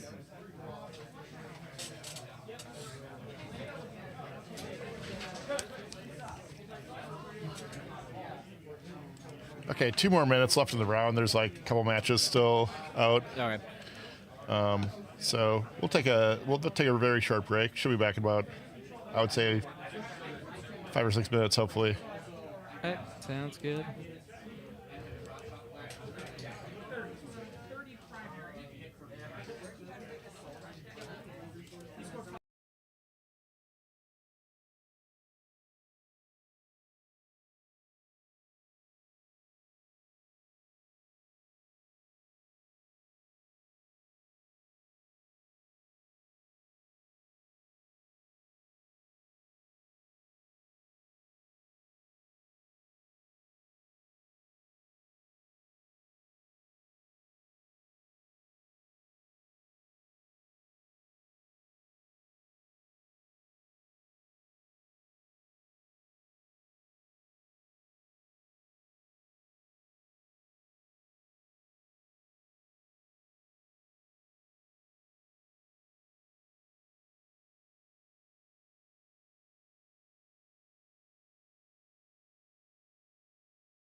All right, I got him on the right sides. All right. Just have to switch the leader on this one.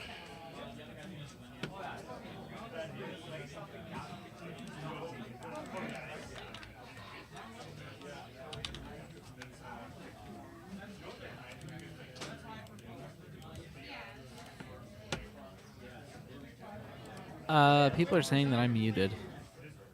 Oh, what's happening?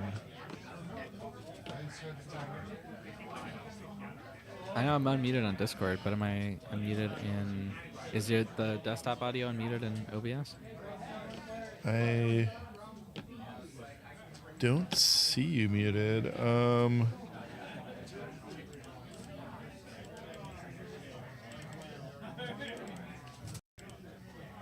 Do a little more talking. Let me see. Check. Okay.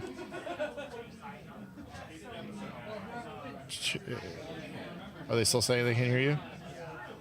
It was oh, no, moving. they're saying Okay. I'm good now. Okay, good. All right.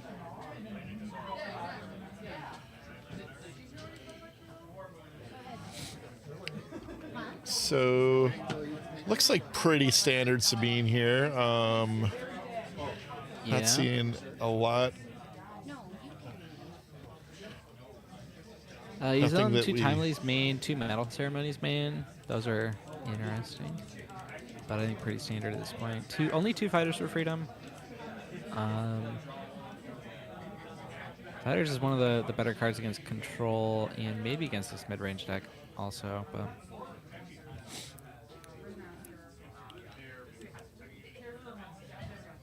And yep, we're Boba Green, 3 Darth, 3 Maul, 3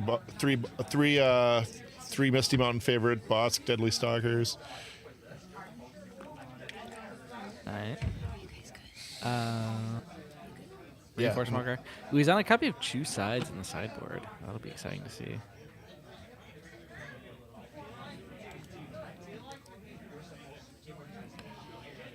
Choose a friendly non-leader unit and enemy. Oh, tricky. Probably not happening in this matchup. Right? 7? Yeah. Maybe. I don't know. Yeah. There's no big units to steal really either. Maybe you want to steal a record, but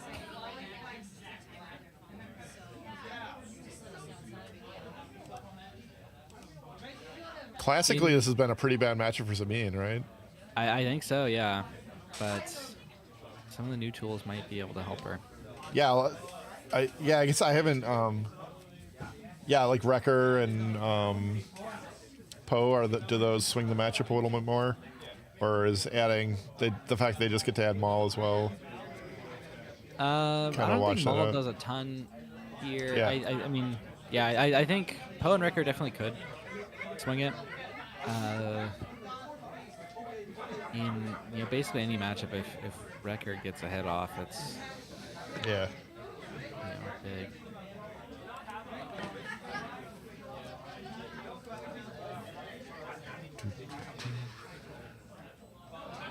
I can't get my camera to work for some reason. That's why y'all don't get to look at me. I don't know why. Nope. Nope. I can see you now. Oh, you're looking at the. Anything else though? Oh, that's a commentator camera. Okay. That's yeah, I don't know how to get this over. It's weird.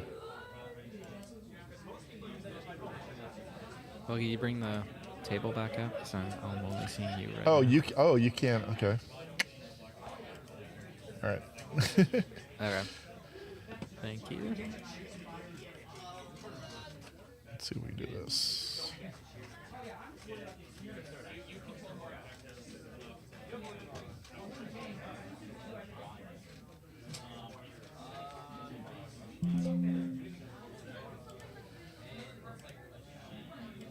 Okay.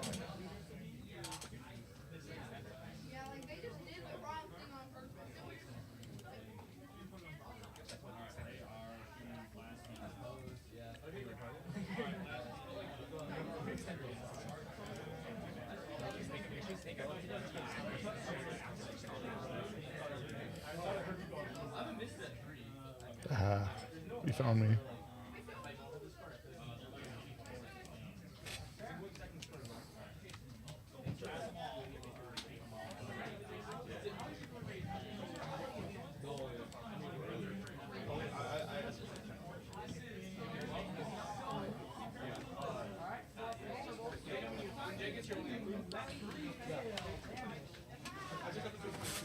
I don't like business.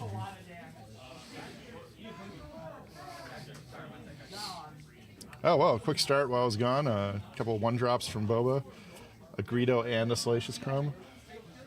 Yeah, it's a solid open. No 2-drop for Sabine? Is that what happened? Or one I drop? guess. First turn play? That's strange.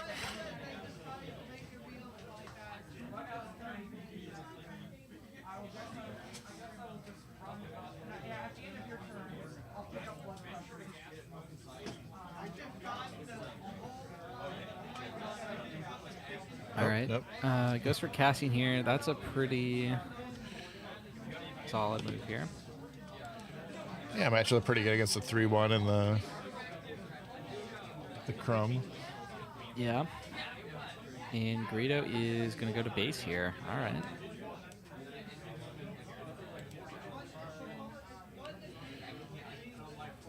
Sometimes you go in the aggros, Boba Fett. Yeah. Yeah, it's super laser tech. Yep, Adam's got the super laser. That's big. I think Adam is really well positioned here. Looks very well, very far ahead. That's gonna let him flip Boba next turn.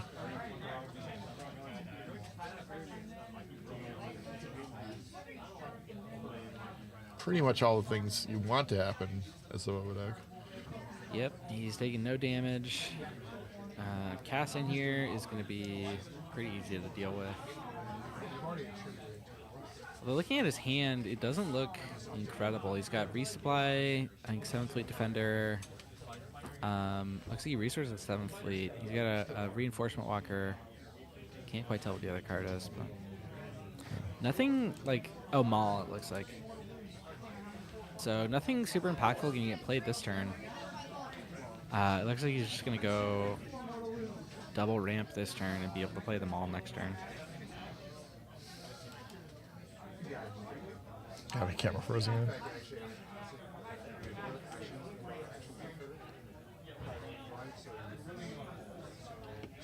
And Cassian's going to take out the Salacious Crumb instead of going to base.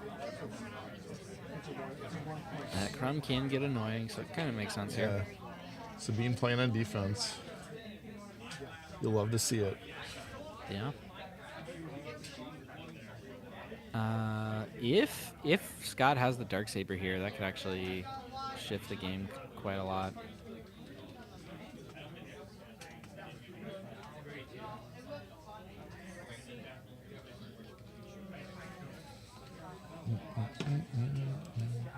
Looks like we've got Bazine out of the resource row here.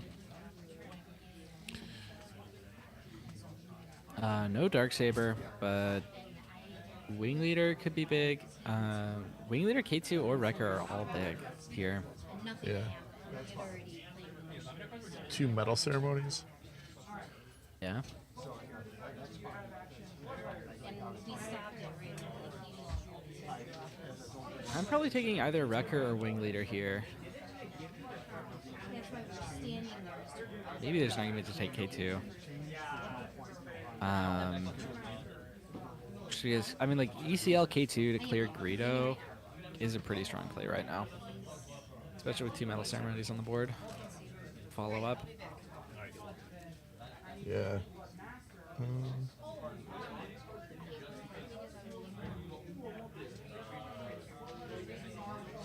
Yeah, we're doing. Goes for the Wing Leader, Take though. some later. I think I take the K2. Because I guess, like, so they're going to attack with Sabine, remove the Greedo.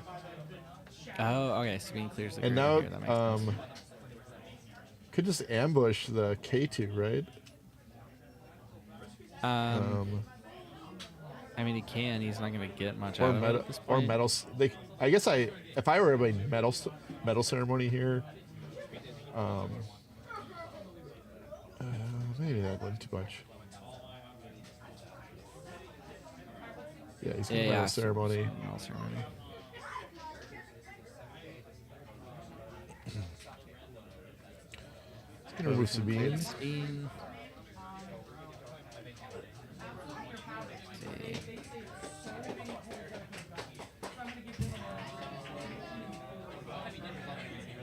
The second metal ceremony doesn't do a ton right now. Well, he can ambush the K2, right? I mean, he can, but And then metal again. theoretically, yeah.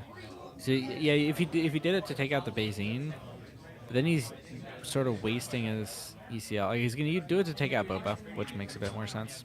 Yeah. He doesn't get to buff it with metal ceremony, but he does clear the Boba.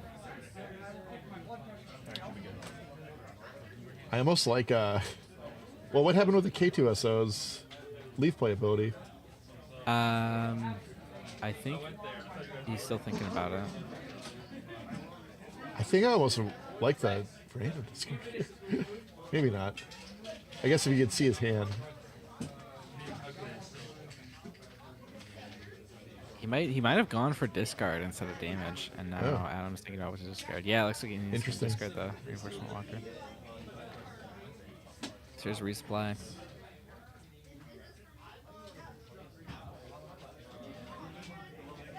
And Scott elects not to play the second metal ceremony and instead claims.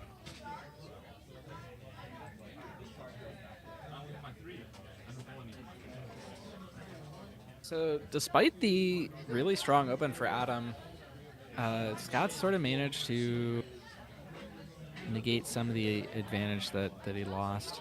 Yeah, he's still But hanging around. I don't know if it'll be enough.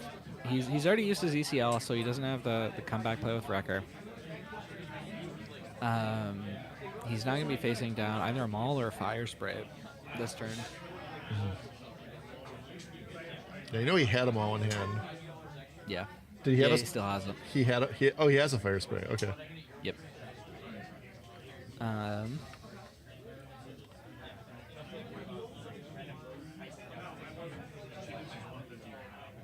And I don't know if Scott has a strong play here.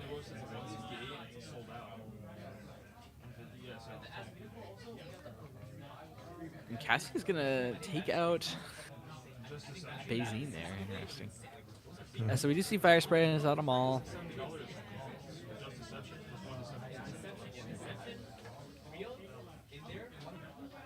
I probably would have gone for Maul there personally.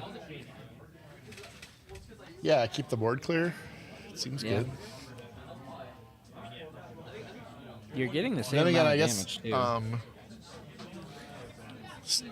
does set him up for overwhelming barrage this way, right? Like it's like okay, you can play out a bunch more guys, but Yeah, I mean it would, but it doesn't have it in hand. fair. And Maul would be a better barrage target anyway because he's 7.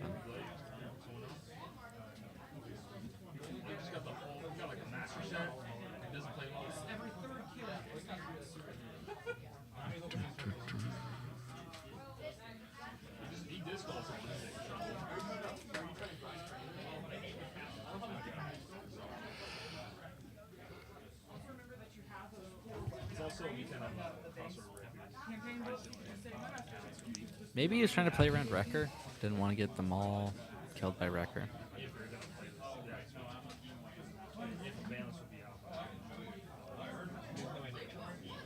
Or maybe he wants to save the Maul for the Wrecker.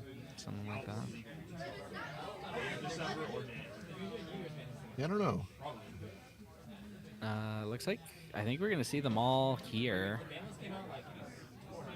Yep, takes out the Cassian Finally, get rid of this Cassian. and puts the damage on the Fire Spray. And he's gonna get through for another 6, right? 5, I With the think, overwhelm. because of the Metal Submarine experience.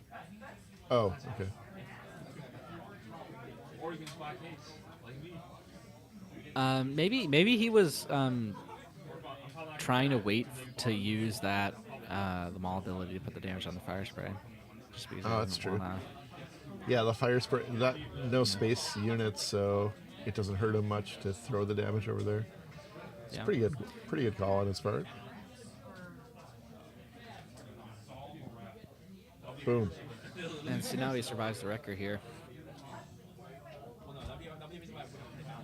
All right, fire He's in spray a- sends Scott up to 20, and I think Scott just lost the game here. Because Adam just claims and then hits base with fire spray.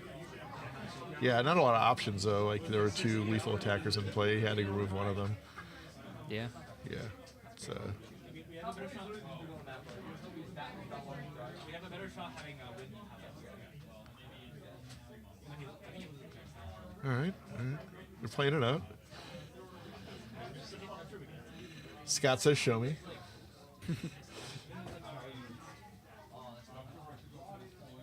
I forgot to tell you. This Chinese lady. 5. All right. Big All right. game. All right. All right. He saw it. Let's go on.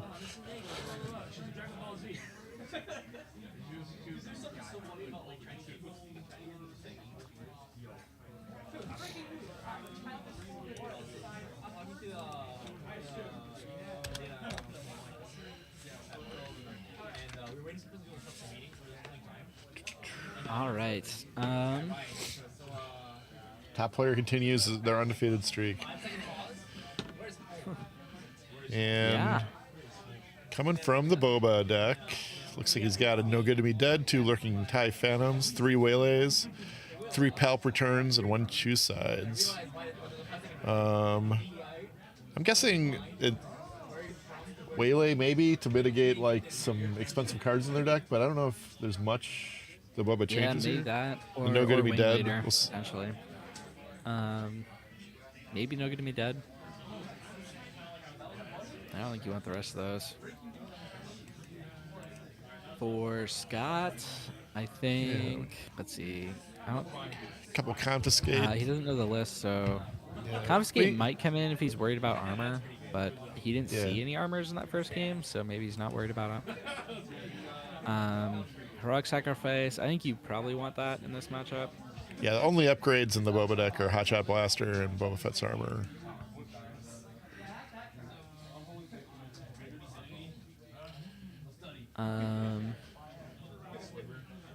Sundari Sundari Peacekeeper Peacekeeper. kind of That's matches up amazing. nicely with Boba, I guess. So. Yeah. Bright Hope. Let's see. I think we could see a Bright Hope, but I think that's mainly in there for the mirror, so I don't know. Delphi Patrolling is interesting. He's got 1 in the main also. I think we might just see that come in just because it's a good card. You might want, It better matches up cards. reasonably well against the Fire Spray, right? Being a 6/6 when it attacks. It doesn't die to a fire spray attack. Yeah. And can kill it if you have initiative.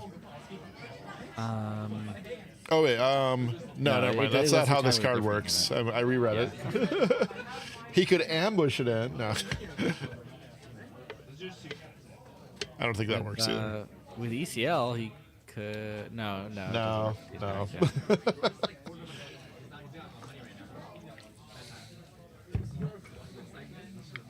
I don't like it. No,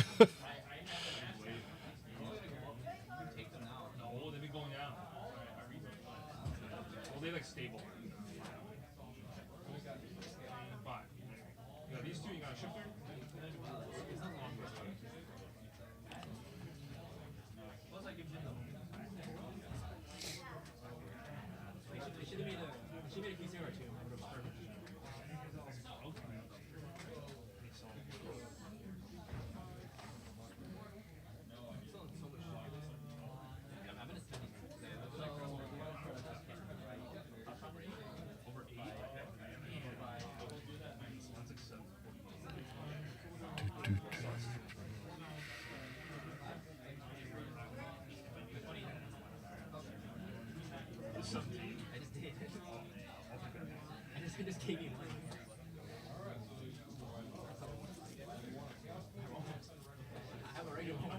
All right. right, let's see what All Sabine right. can do this game.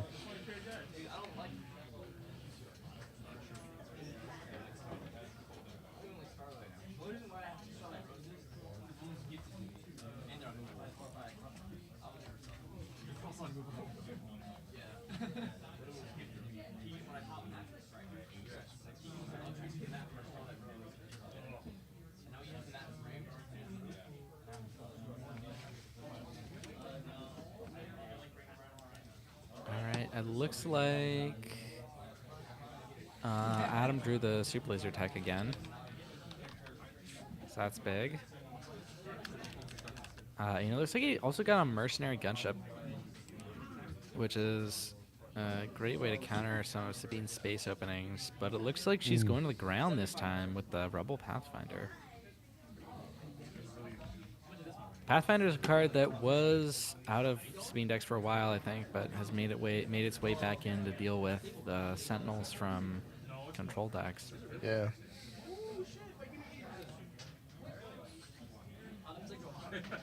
Maybe all the shield units from Kira, or does that not come up as much?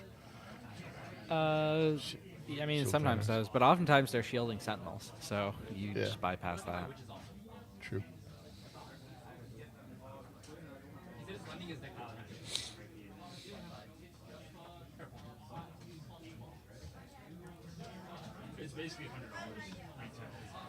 Mercenary gunship.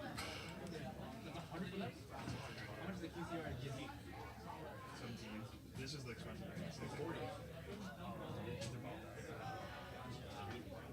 How much? 70? And some Dari Peacekeepers. Okay, looks like that did come in out of the board.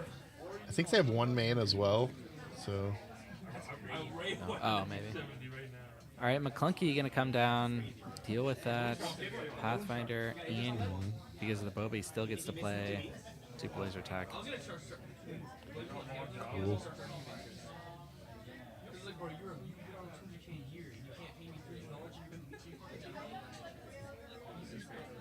He just has brain work, right? These slow you? For the Euro card, which is fine. But it's like, dude, just like tell me if you don't want to pay me. All right. So, I like Adam's position here. He's going to be able to play Boba, and he's actually got a Bosk in hand, which is a great follow-up to Boba. Yeah. Or you just tell them like, hey, can I pay you in 2 weeks? That's what I like about Gabe. Gabe's always broke. He's like, hey, can I pay you in like 2 weeks? Okay. We'll see what Scott's hand is, but Scott, he could start to pull away if This is the flip turn for Sabine too, so it could be it is, yeah. some good stuff happening. Alright. Peacekeeper's gonna hit for 2. Gets that extra resource. If you're Scott, you really want to see a Darksaber here.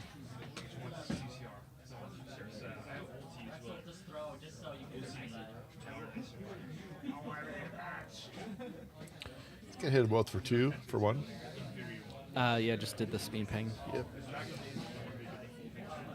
I prefer the full picture, unless it's like so too picture you can't tell what's going on. Okay, we'll go, and then we'll grab food for X and bring it back. All right, Boba flips here.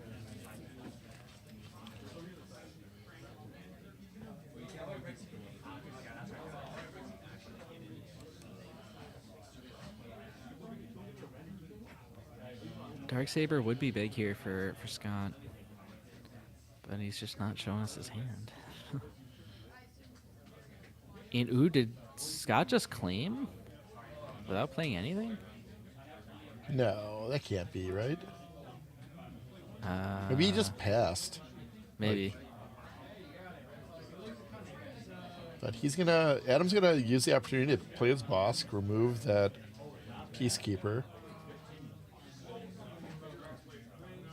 Boba Fett's is still standing. All right, he does flip the Sabine here. Yep. Boba's gonna come in for damage on the base All right. and pass to Scott. And now we'll see if Scott has it. No, he does Did not. not. He's attacking Bosk. Ooh, that's interesting. Oh wait, or did he? Oh yeah, he pinged the base for 1. Okay. Yeah. I'm seeing in his hand, it looks like a Bright Hope. Interesting.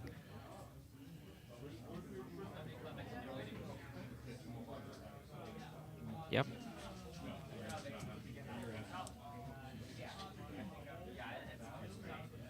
Nothing to pick up though.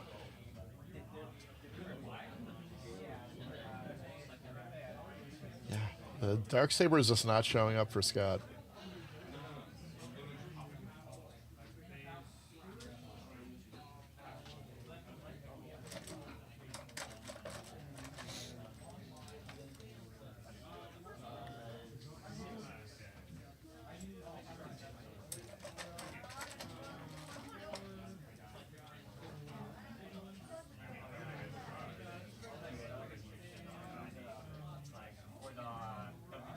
How many rounds is this? 5? It is 5 rounds.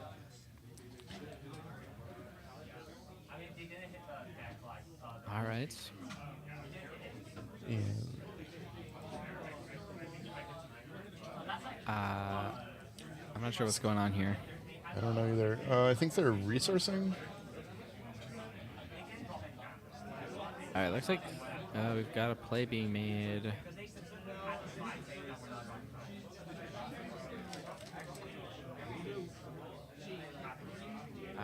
Maybe not.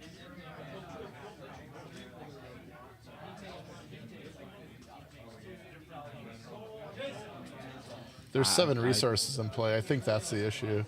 'Cause Oh, maybe. Yeah, I don't know what happened. There definitely was the right amount last turn. Yeah.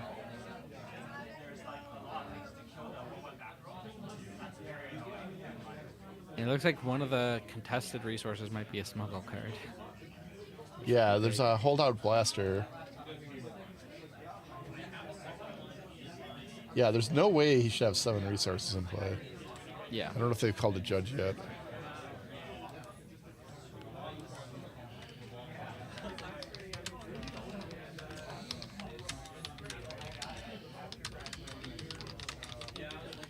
I think they do have a judge there.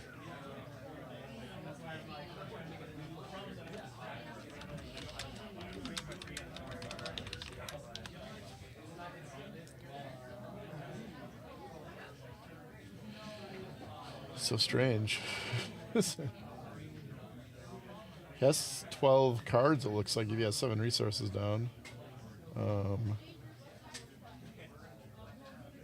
guess they're just shuffling the resources and gonna remove one of them.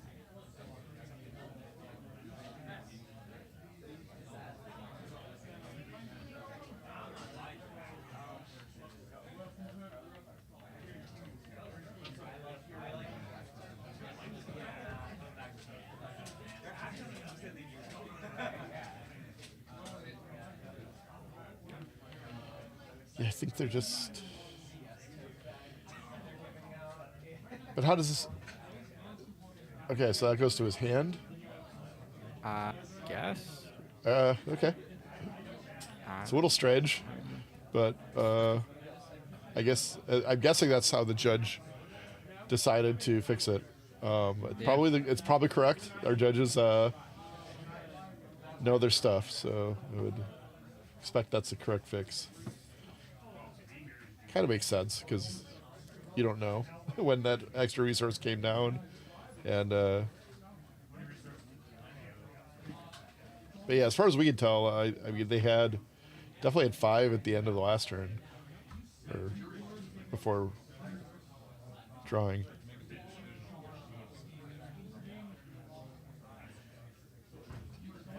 Yeah, they said Judge Brandon, we put 1 back in hand. It's a 2-point penalty for Adam. Okay.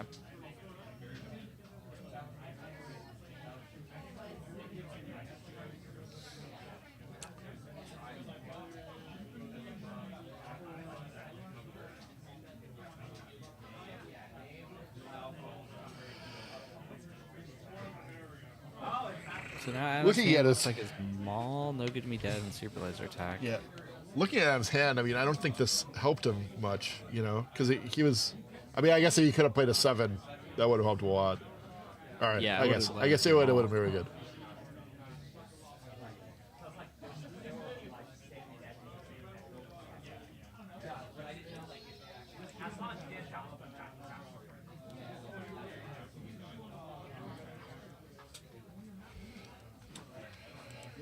All right, ECL, probably Poe. Yep. So now Poe can clear either Bosk or the gunship with his ability, and probably Boba with the ambush. So yeah, he's gonna clear. He's gonna do that. Yep. Bosk and Boba. All right, clean board.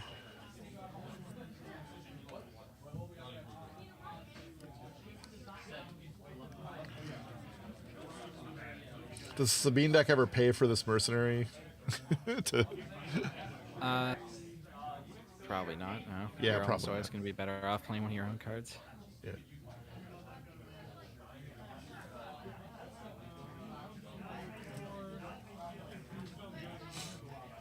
All right, Bright Hope takes out the mercenary gunship. That's strange to me. I don't know. Well, to me, it sort of makes sense if you're playing around Maul, because now Maul can't put the damage on the gunship. Okay, that makes sense. And so, although actually, wait, it doesn't. That doesn't really matter because the super laser is just gonna take out Poe. He's not gonna Maul into the Poe.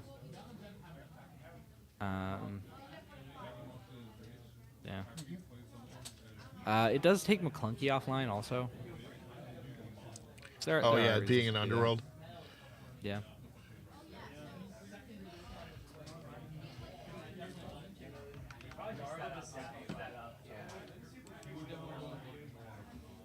Clunky.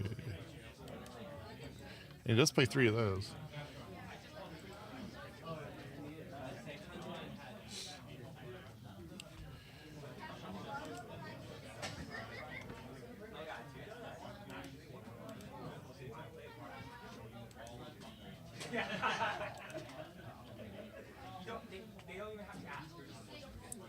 All right, wing leader.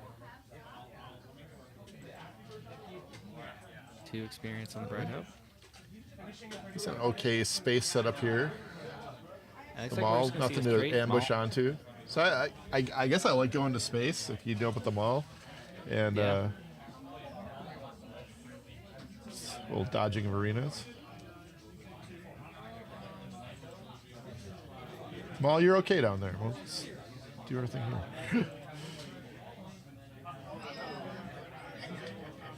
Going for the Battlefield Marine. Scott is ahead on damage here by a few. Yep, up by 5.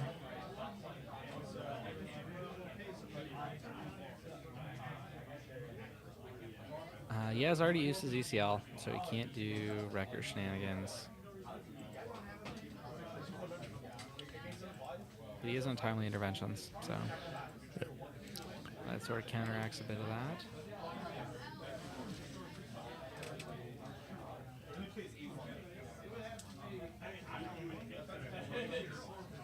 Hotshot blast out of the resource row, and Mall packing heat. it looks like he's just going to go 9 to base. And now, that actually is presenting lethal next turn, so Scott has to find a way to deal with this Maul, or he loses.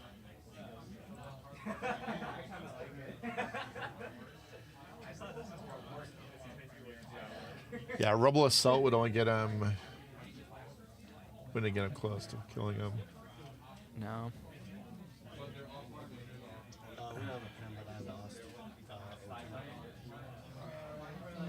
I'm sorry, you're unit.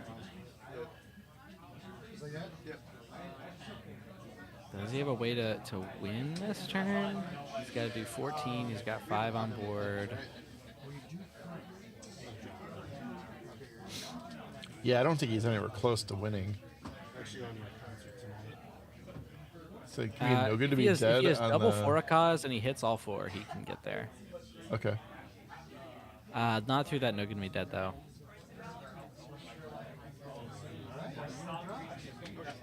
Thank you for coming out. Next, I was gonna say next weekend we have our store showdown, which is a lot more. It's not mechanical. It's just like basically you get store credit per match win, plus you get also extra prizes. Yeah, I'm not like completely discouraged right now. I just ran into some Don't be players. discouraged. It's like there's some really good players that are all end the table. So That's kind of what I thought. I was like, okay, we're about 40 people. the people that come up for 1K and stuff like that, a lot of them it's like. He needs, I think he needs to claim and then timely something that deals with a small. He is going to claim. Yeah. Keep sticking with it. I've watched some players that like first started playing the game. When they first started playing the game. Adam's got a couple cards he can play here. Might help him out. It's going to be Gunship and What can Sabine draw to stop the small from? But I've been going to Platinum on Monday nights. I think it would have to be timely plus something that you can timely into the mall.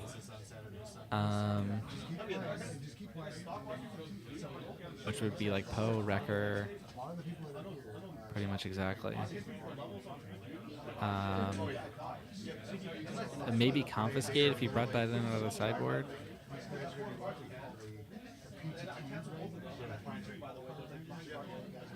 Nope. Yeah, that range speed also going to be dead. I assume you for him. Yeah. No, I just put my initial as my initial. Okay. Okay. Means I shrunk your initial. Okay. It's fine by me. Yeah, there's definitely fewer All right, looks like he does have the I timely. understand for all five. It's just to get the win. And I think it's going to be 5 for It's gonna be a Poe. Poe. Yep.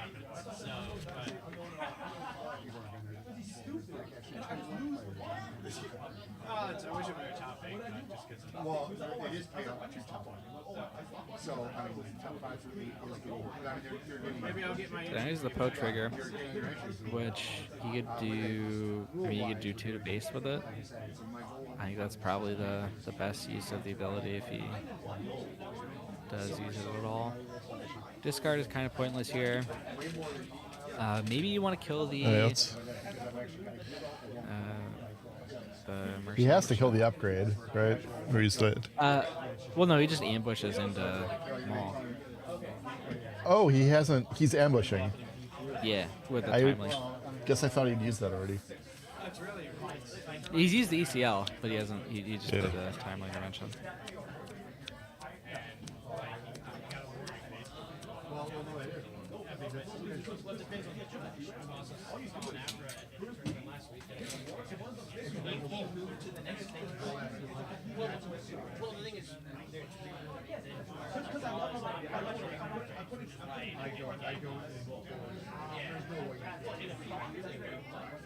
All right, so he's going to defeat the gunship here.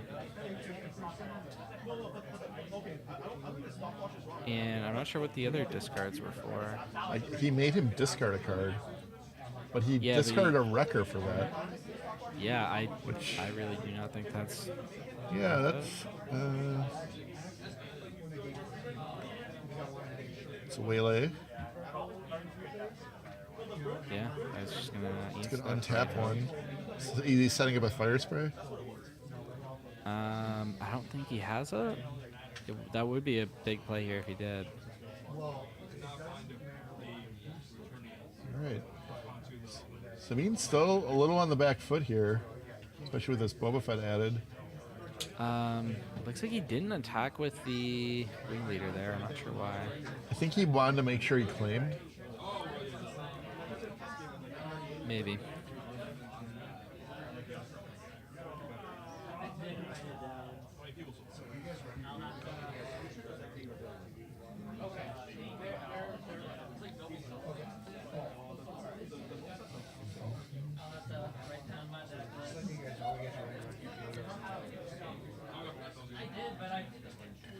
So Boba just has to do 8 more damage, and Sabine still has to do 15.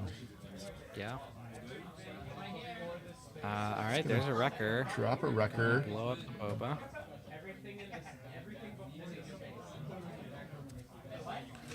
Adam's hand is Barrage Greedo. Barrage actually does answer the wrecker here, theoretically. Yakaboom.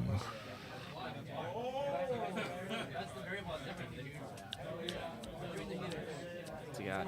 Yep, he is gonna do the barrage. Okay, he's gonna kill the marine.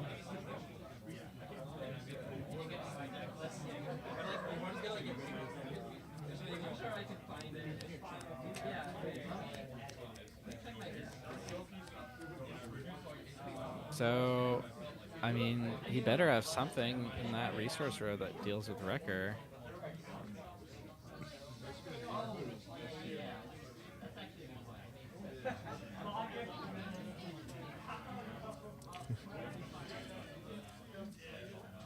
Just imagined Salacious Crumb overwhelming barraging. Yeah. I could definitely imagine just like, you know, he just flies out of the sky. Yeah, giant gun.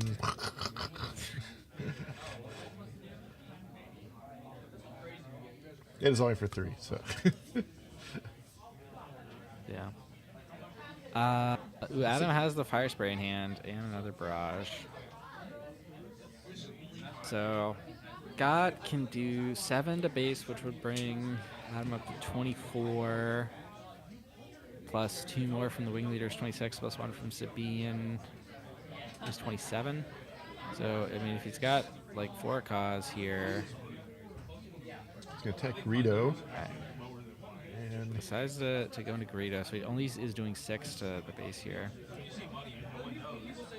But he's saving some of his own base health.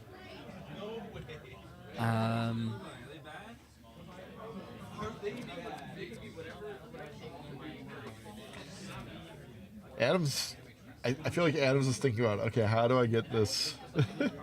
How do I get this fire spray to connect here? Yeah, whatever you want to do. The other thing is, so I think Adam is going to end up having to go barrage here to clear the Wrecker because he knows that Scott has Bright Hope because he bounced it earlier. Yeah. And Bright Hope is a perfect answer to fire spray here. Yeah. Would also let him pick up his wing leader and make stuff happen that way. Right. Let's see, pick up ground units. Oh yeah, I always forget that. Yeah. I always wanted to pick up my wing leader. Never can. Yep.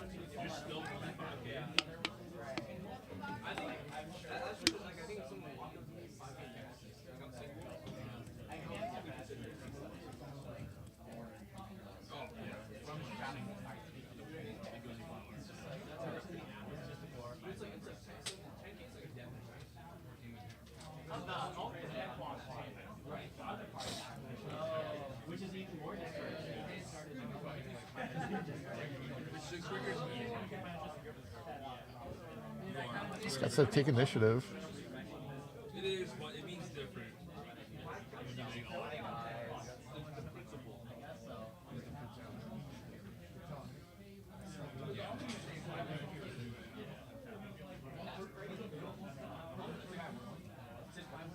And that's game. Yeah. He had the fleet lieutenant and finished him off. Okay. Wow. Wow, that was quite a flip for Scott there. Yeah. I like the way he maneuvered into that win. And the top player streak is officially over. Yep. Bottom side has won a match. Impressively.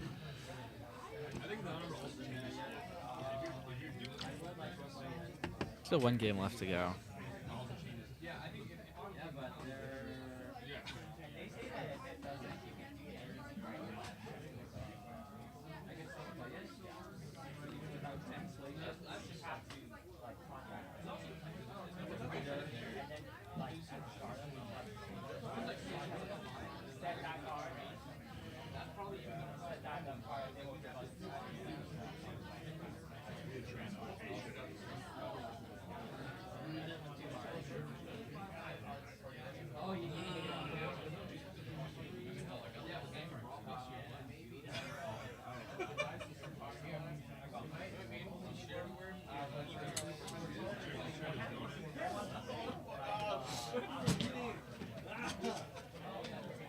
All right, getting ready for game 3 here.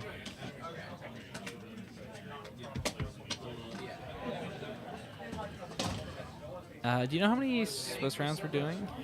We're doing 5 rounds, cut the top Okay. 8. Makes So sense. 2 more after this. Winner of this match probably into the top 8. I believe they're both 2-0. Yeah.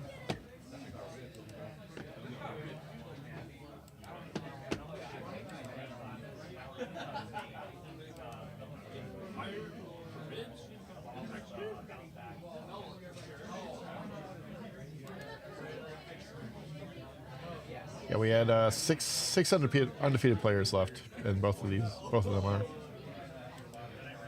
All right.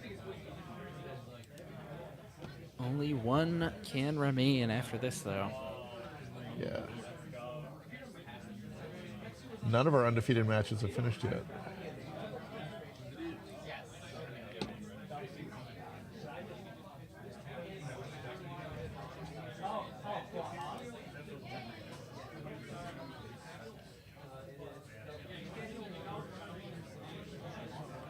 All right, Adam opens with Greedo.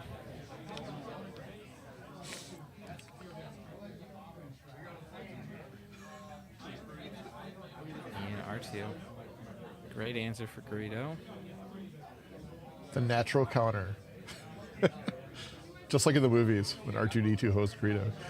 Yeah.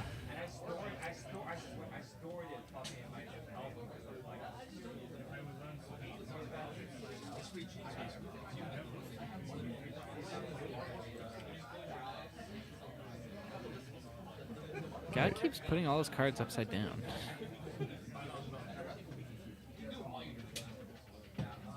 It's interesting. Ooh, and the Greedo milling the Super Laser Tech, which is not in Adam's hand for the first time this match.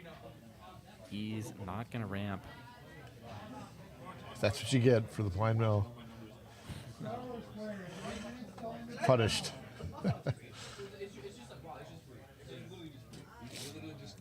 Why is he putting his cards upside down? I don't know.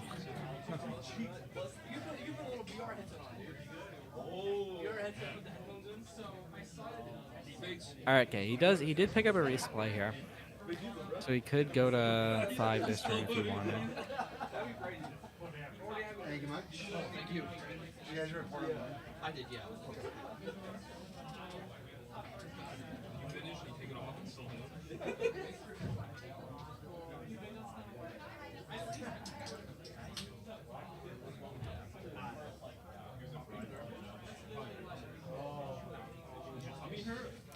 It's kind of weird. It feels like the Sabine players constantly have the defense in this match, and the Boa player is always on the offense, Yeah. which is not how you expect. Because Ooh, here's Bright a Bright Hope just blanking this this defender, picking up R2-D2.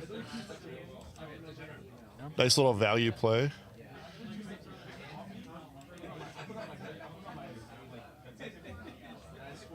Drawing There he cards, goes to just what you base. want. Here's Boba. Both. The R2 leaving play actually, I believe, makes so the Boba is online. Oh, looks like he missed that though. Oh yeah, he could have untapped 2 resources. Yeah. Sneaky.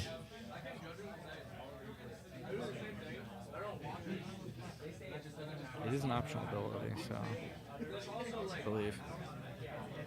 Yeah. Yeah, I don't think you get our.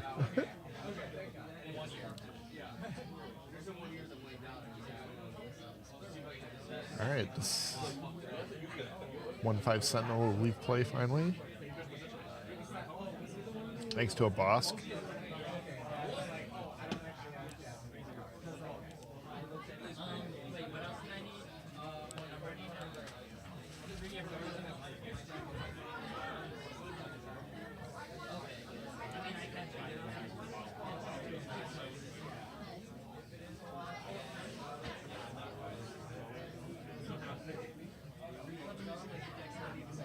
Ooh, Dark Saber.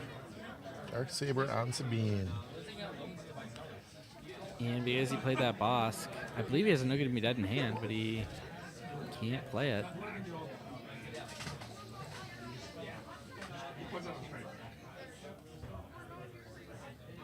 And Sabine hitting for 7 here.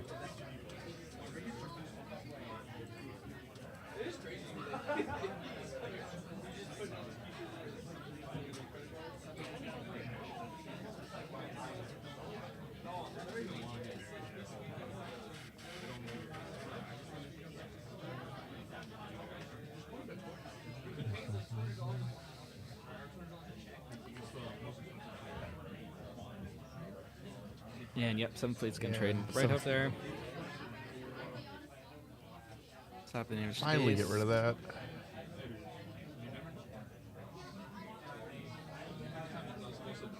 No Good to Me Dead can block the Sabine hit next turn and also deal 2 damage to her in the process with boss.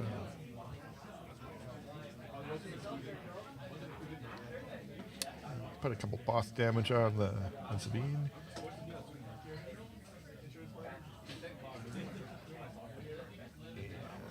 Let's see. So Adam has 8 worth of damage on board right now. He's actually kind of close to lethal. Because he has a fire spray in hand. If he attacks space with both of these units and with fire spray, it's up to that 20. Yeah. is 13 damage, which brings Scott up to 20. Yeah. I don't know if he's going to do that play, but it's a play he could do. I think he also has a Maul, which can deal with the Sabine. We're also going to see Poe, so it looks like the lethal push is not going to happen anyway.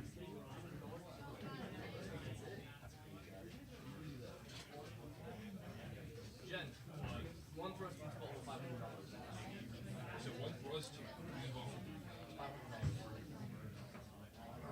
probably.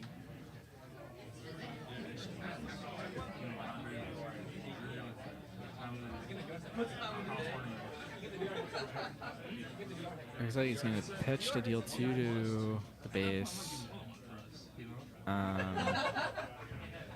Take out Boba.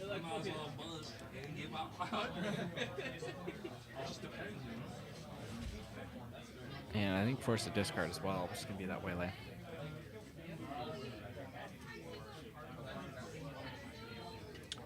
All the pose. Except the upgrade. That's crazy. There's like no spot to put it back. Forget about it. It's gonna be running. All right, we're gonna see There's Maul. Maul. Let's get finish Sabine off. Yep.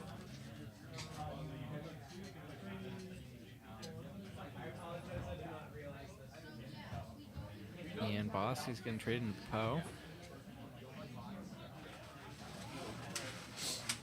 So we're on relatively even footing here. Adam has a fire spray in hand. We'll see if Scott has some units to play to make a push.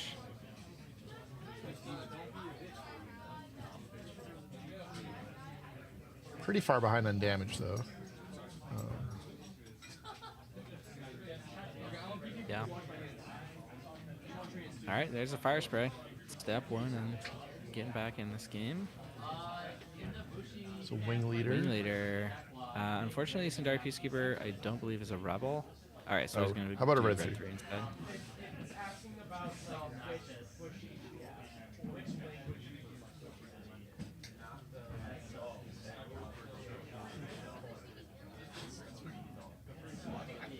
Let's take initiative.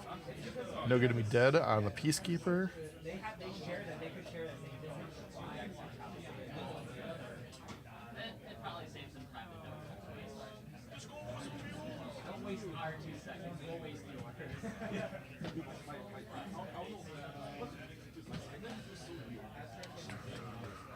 And we're now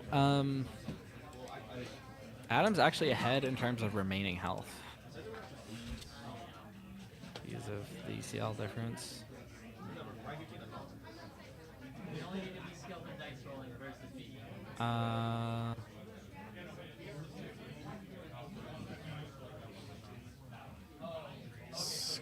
take him to 18. Just 7 more damage. Finish him off. 8 more for the Sabine player. I think Adam has a second fire spray in hand that he's going to play. Oh.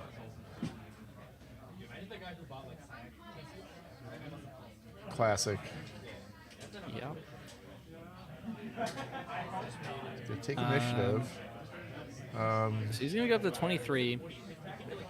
If I think Scott needs to find exactly Rebel Assault. Accidentally took 3 cards there. Yeah, Rebel Assault would definitely do it.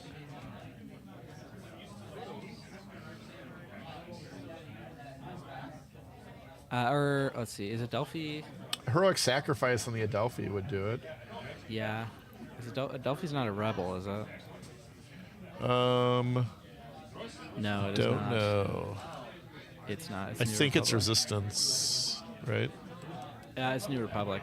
Or New Republic. So you can't use Fleet Lieutenant on it.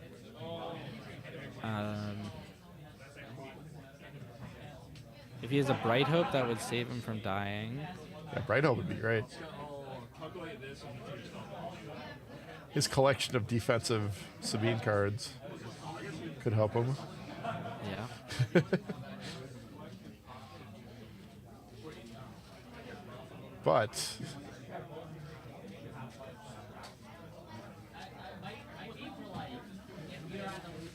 But he might not have it. It doesn't look like he's got it. K2 Wing Leader in hand. Yeah, I don't think he has it. Embarrassing.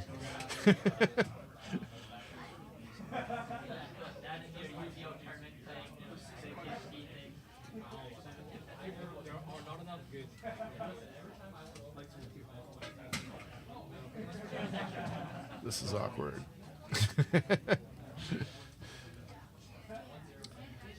Yeah, I think he's looking for it, and no, he doesn't have it, Yeah, so no. he's going to concede. Adam's going to go to 3-0. Congratulations, Adam. Looks like he's punched his ticket to the top 8. Maybe. Good chance of it. Although there's no draws, so what am I thinking, right? So he'll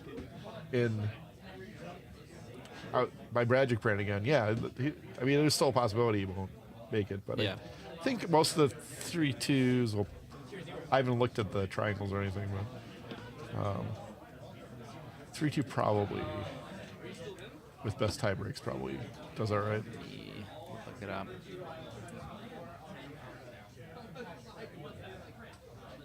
That was our last match that was out, so we should be going to round 4 very soon. All right, 25 players, 5 rounds. There should be 1 5-0, 5 4-1s, and 7 3-2s. So there's actually 3-2 is you got to be pretty lucky to get in at 3-2. So if he loses out, then he probably misses. Oh.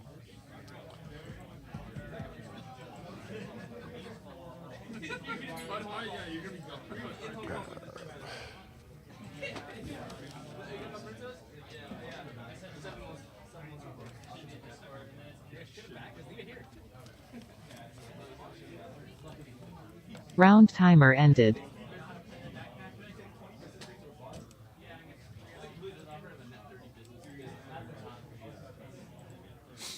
Wait for our judges to pair the next round. Should be up pretty soon.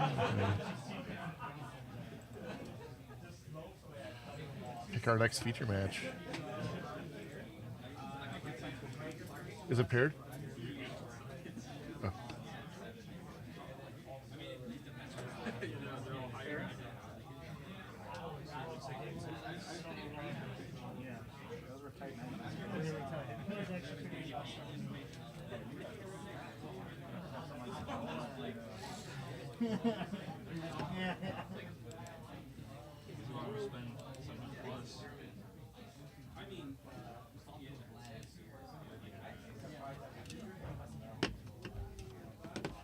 Oh. I'm sorry. I thought No, you did. You sent it to the group. Okay. You Just did. want to You're make sure. good. You're good. I'm like, I'm trying to IM you. Okay. So our standings, we have 3 undefeated players left, and another 10 at 2-1. For our matches, I can.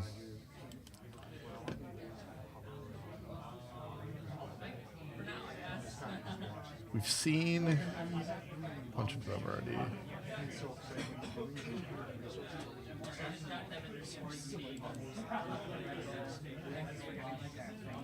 Let's.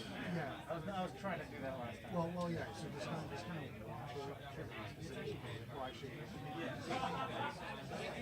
Camden playing. He usually plays something fun. It's paper. Camden's playing Lando. That'd be kind of fun to get on screen. Let's get that. But still, Table 4.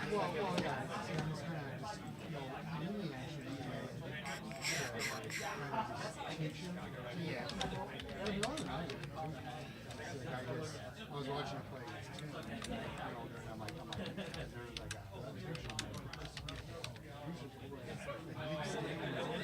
Which is how he ended up missing a card. We get another Vanderloop in there too. He's playing against Diana.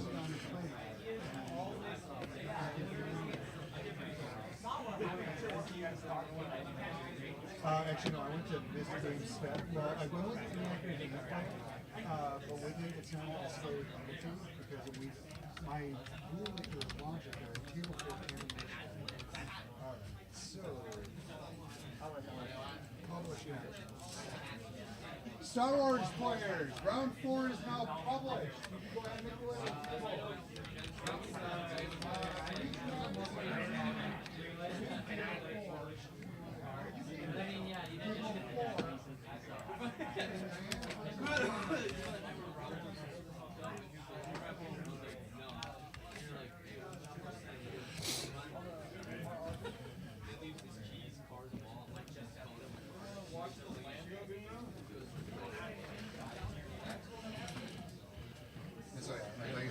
Did somebody say Lando?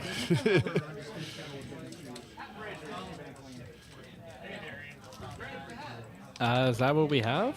Yeah. Okay. Let me make sure I got the sides right. Are we right there? Oh yeah, I think that's right. Yeah, looks like you do. More importantly, we get to keep Sabine on the bottom. You know.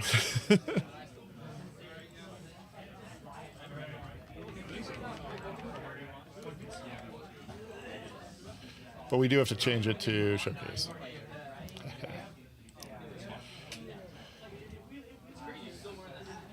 Oh, both of them are. Do you have a Camden's list? I don't. I have it in paper. I'll shoot a picture of it to you. Okay.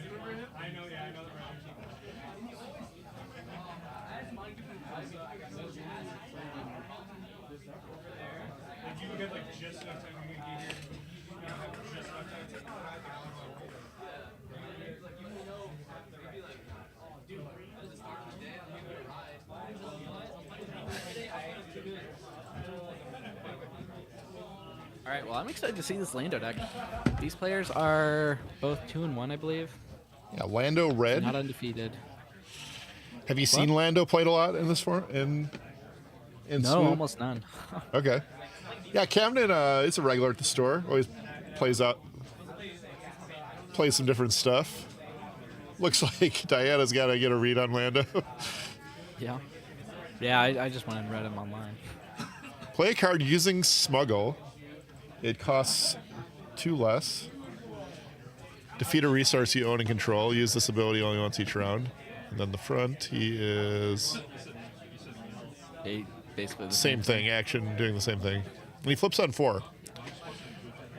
Yeah. So, I think kind of just a Sabine, you know? Like an aggro deck. Yeah, I would think so. I mean, I'm guessing being yellow red, it's probably fairly likely.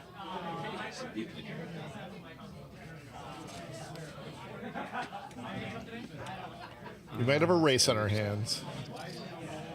So we got cartel turn. Looking at these cards, these are aggro cards for sure.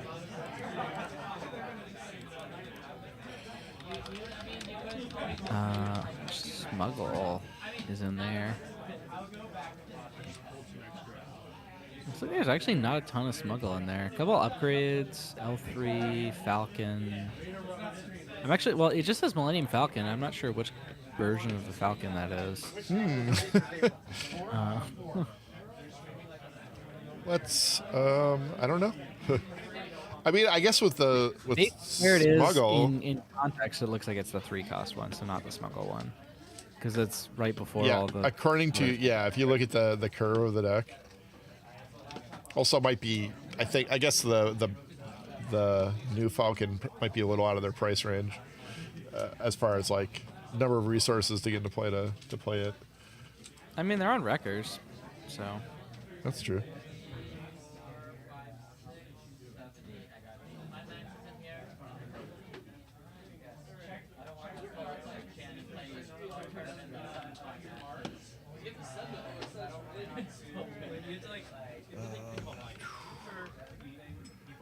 Let me find that other deck.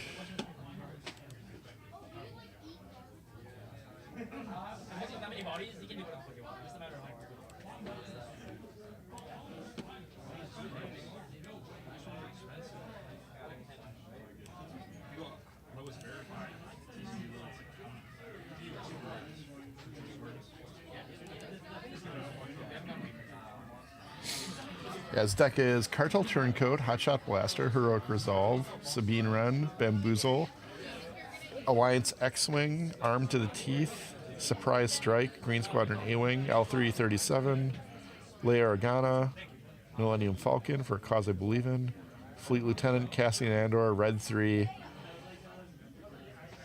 Variant Assault Ship, Wrecker, K2SO, and Kira. Looks like both players are going with the A-Wing open. And Diana has initiative, so she can win the trade here. Going to go for, looks like Wing Leader.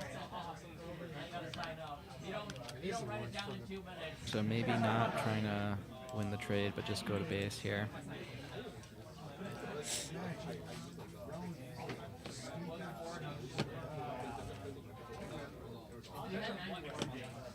Ooh, Surprise Strike.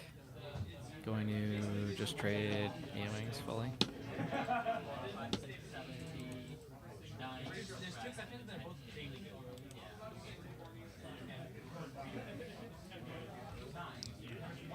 And it looks like we're just going to go to a new round. No damage. Yep, Diana electing not to use the Sabine Pangs. I like that. You don't know where you're going to be. Yeah. You usually don't want to give up initiative, especially to use them. All right, there's the Valiant Assault Ship, which sort of is a combo with Lando here because he deramps himself.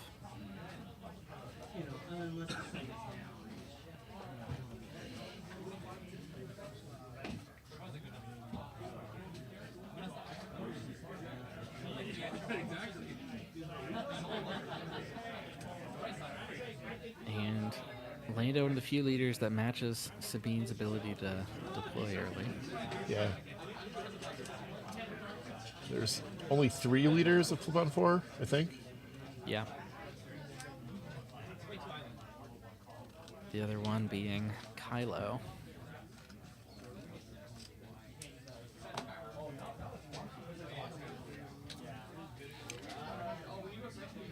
And for Lando, the card does not have to have smuggle for you to smuggle it in, right? Or you can smuggle I believe anything? it does. Or does it? Okay. Yeah. All right, yeah, that'll be just bananas otherwise, I guess. Yeah.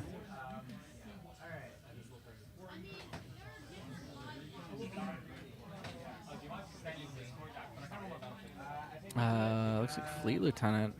All Diana's cards are foil, so it's kind of hard to see them through the glare. Make K2SO remove that Kira. What happened to the fleet? Why did it die? Maybe she ambushed it? Well, I mean, she didn't put anything on the ECL. Okay, let me ask. Oh, wait, it looks like she just put it back into play. Okay. Probably just a mistake.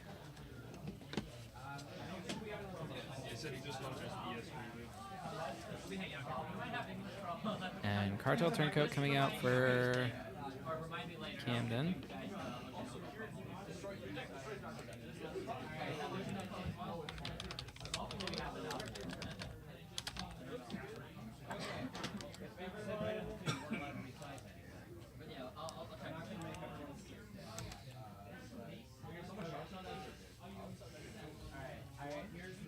It's cheap 2-3. Come on, Camden. I want to see you smuggle some stuff out here. Yeah. Make Lando work. That looks like Target Town used there to clear the K2. And Diana pushing more damage to the base.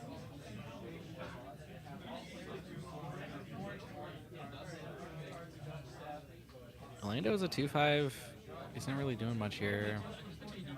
It's just going to base. Okay.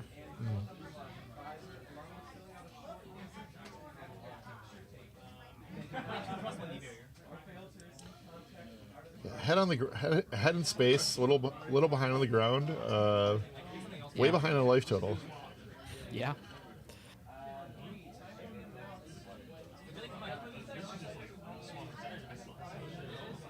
Let me make sure I know exactly what Valiant does. Yeah, +2 if you have fewer resources. Yeah, it's basically a 5-4 for him, I think.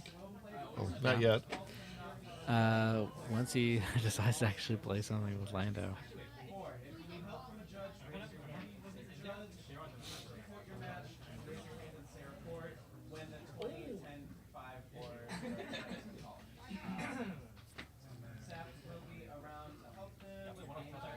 One resource for...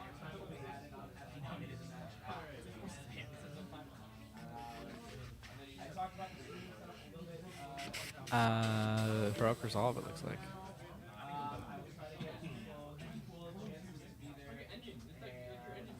That would allow Lando to clear. Oh no. Oh, but here's get real punished for that. Here's a boom boom. So, ECL wrecker, and that's gonna be 6 overwhelmed to base. And now either of these two attackers are lethal for Diana. Yeah, that's and that's gonna be it. Good enough. Game 2. And I think that's sort of why we haven't seen a ton of Lando. He just doesn't do a lot. Yeah, I don't know what he does about an ambush wrecker. That's the great equalizer.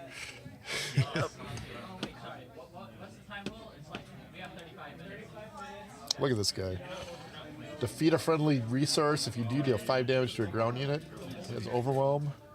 When you ambush it, that's a lot of damage coming through in one shot.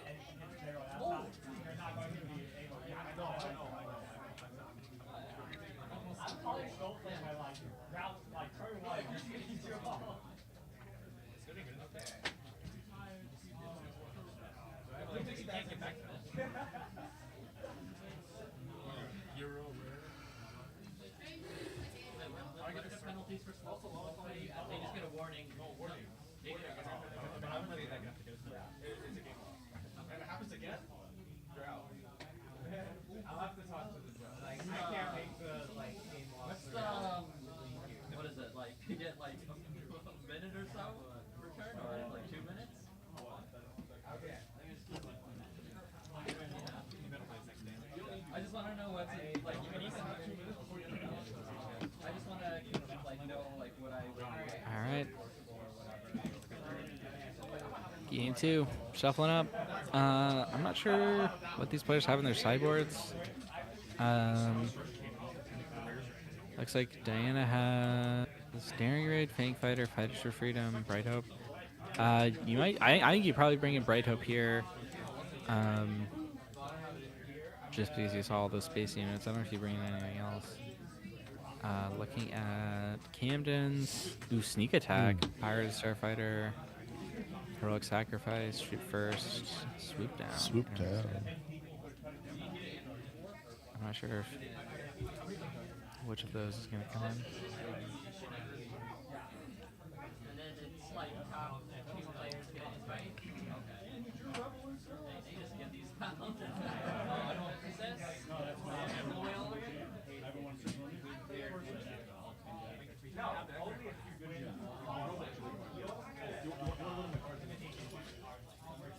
All right. Cam, to start us off the L337 and a Battlefield All right. Marine for Diana. And she's gonna she's gonna shoot both players for one. Maybe feeling confident after that first game. Yeah.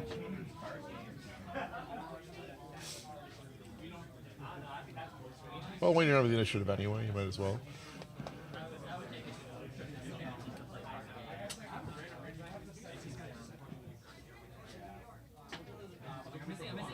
All right, Fleet Lieutenant into the Marine. We've got, is that Cassian? Yep. Cassian's pretty good here. It'll take out one of these 3/3s pretty cleanly.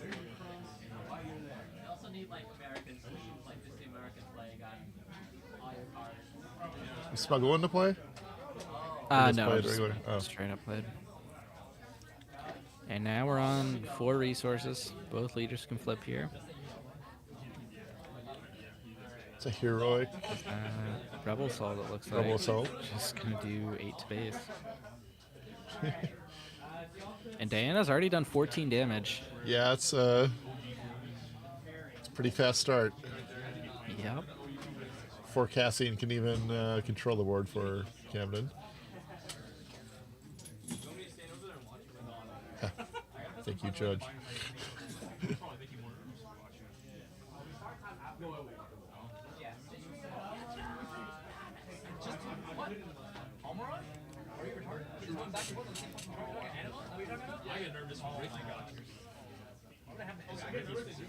L3 plus target town can clear the Fleet Lieutenant. Ooh, Bamboozle. Okay, just to exhaust the Sabine. And some Dire Peacekeepers. Landa's gonna flip over. So I think he's probably gonna actually want to clear the Peacekeepers here rather than the Fleet Lieutenant. You can still do that with ooh, Arm to the Teeth coming out. I think using the Lando ability. So he's gonna deramp himself. But now, okay, let me double check what Arm to the Teeth does. I think that does allow him to clear both these units. Yeah, on attack, give another friendly unit +2, +0. So we can go attack into either of these units. Gonna be the Peacekeepers. Buff the L3. L3 clears, or I think he would have had to go into Peacekeepers, but he buffs L3. L3 clears Peacekeepers. Target town clear, or L3 clears Fleet Lieutenant. Target town clears Peacekeepers. I also let him too at one point.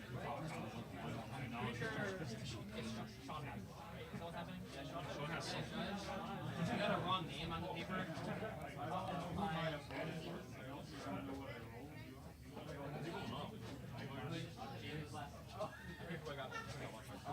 He did have to deramp himself for that though, so now he's stuck at 4 resources. But he's got a pretty impressive ground loadout here. Yeah, now he's here, you know. We're gonna pretend a wrecker can't come down next turn. Yeah.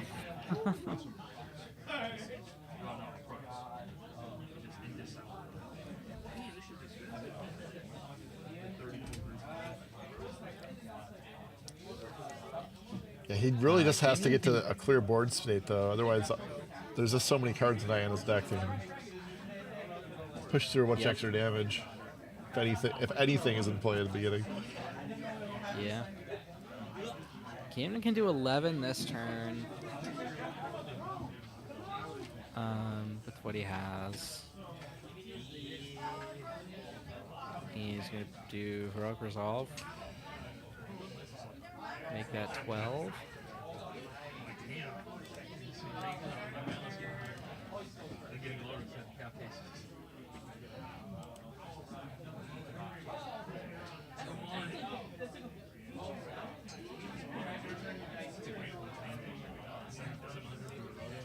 And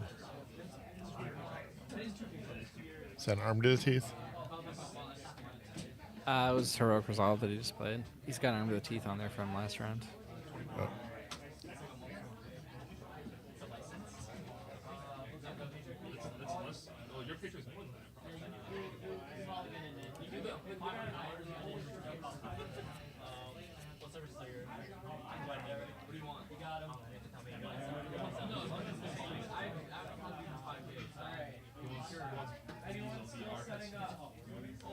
Alright, 35 minutes. You may begin. And we've got Lando gonna do. Lando gonna take out Sabine here. Yeah, I think he's going to use the opportunity to clear the board. Yeah.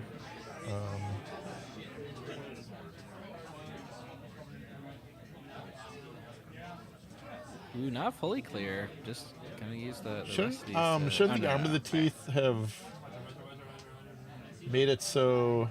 Oh wait, I guess I thought he attacked both. Or, I don't know what I'm thinking. Yeah, it looks And like here's he a Falcon. buffed the L3. L3 goes to base. Cassian Yeah. normally can clear the fleet. All right, and then here's a Falcon. So now we got her at 10. Yeah.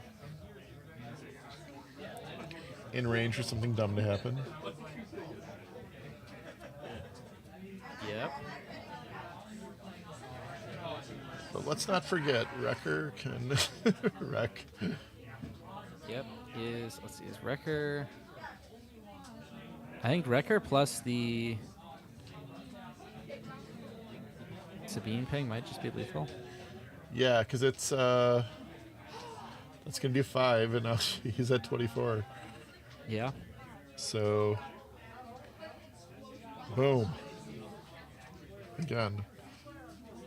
Yep. All right. Good games. Yeah, that's it. Couldn't get it done. So that's a quick one. Let me see if I can find a match to move, because I'm sure there's a few out there still. All right, I'll be right back.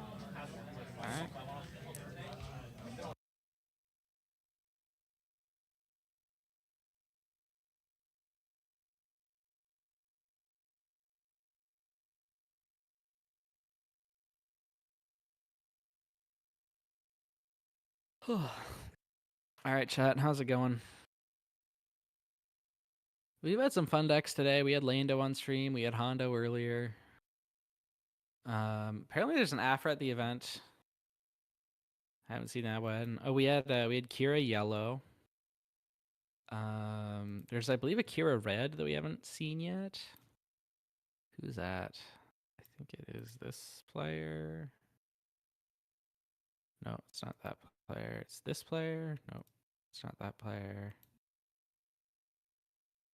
Nope, not that one either. One of these players is on Kira red.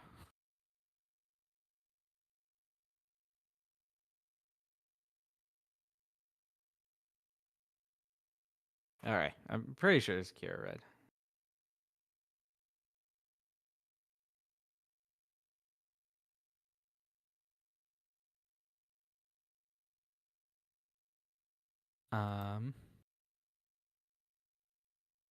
But yeah, so let's see who's doing well right now. We've got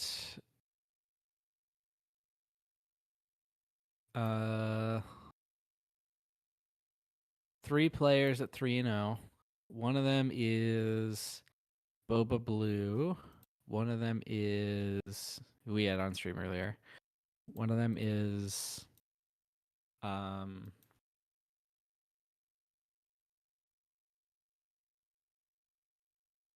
One of them is going to be the Sabine that won last round, and one of them is going to be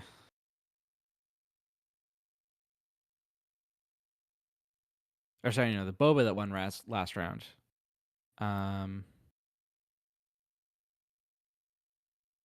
And I can't tell who the third one is. Let's see if I can find it by process of elimination from what BK's given me.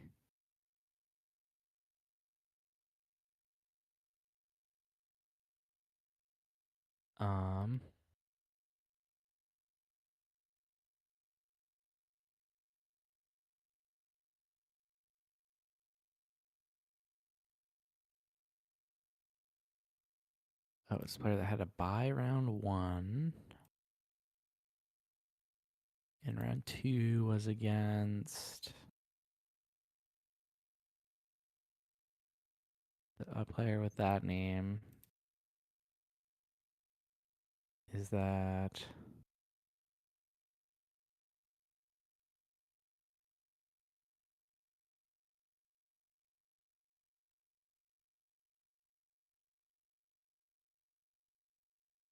Okay, I figured it out. I can figure out who it is.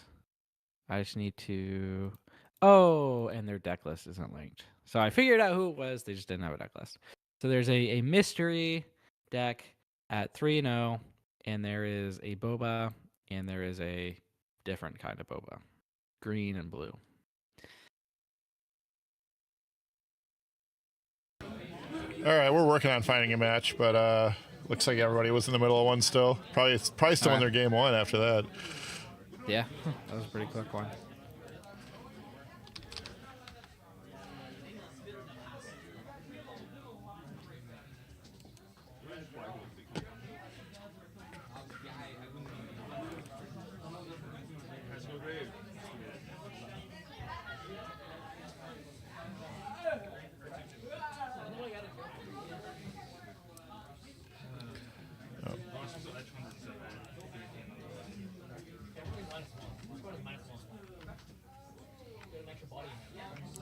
Look at the meta, I guess, a little bit, or try to figure. It's like it's spend some time trying to figure out what it is. Yeah.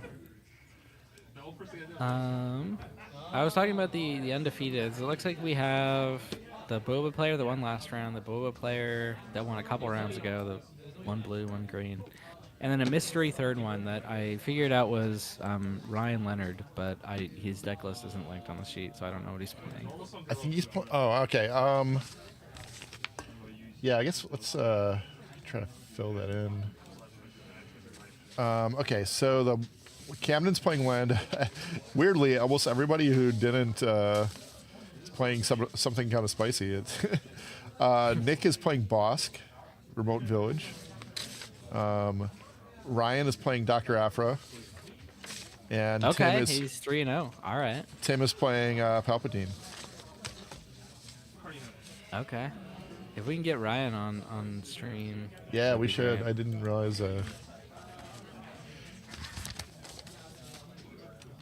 Tim is Randomando, right? Tim is what? Randomando, yeah. Randomando? Yeah. Okay.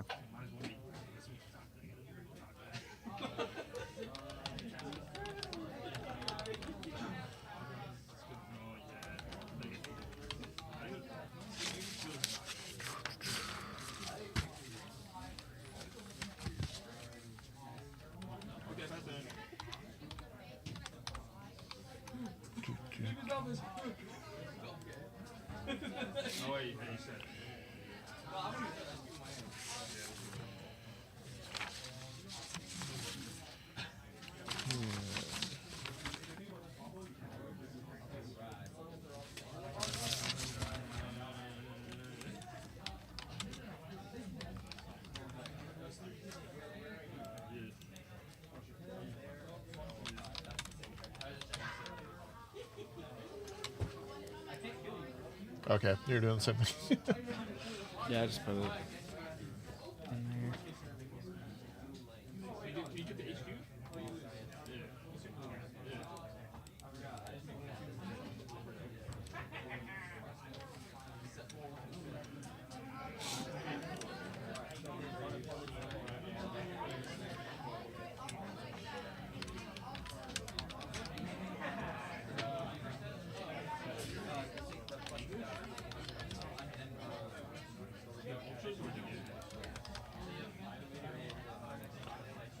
All right, if we're not going to get another match, I think I might take a little lunch break for myself. Oh yeah, go for it. Yeah, I thought there'd be one a little sooner, but yeah, if we get one, we get one. All right, I'll be around.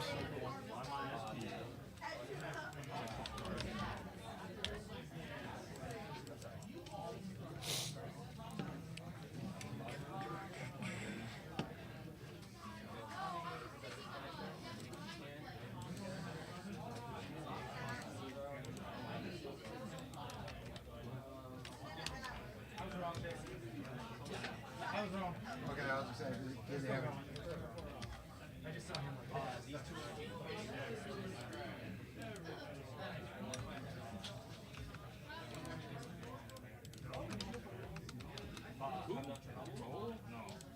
He just said food or.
I think so. The meta was pretty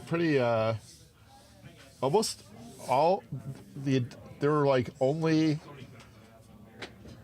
there were 9 Sabine decks today, 4 Kira decks, and 4 Boba decks.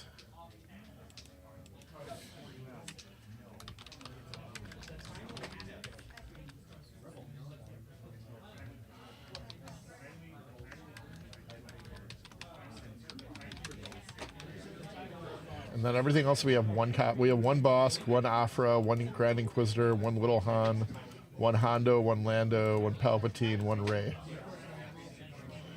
So a little less diverse than normal. Just surprised to see so much Kira, you know, and so much Boba. I was expecting more young Han, you know, especially after last time.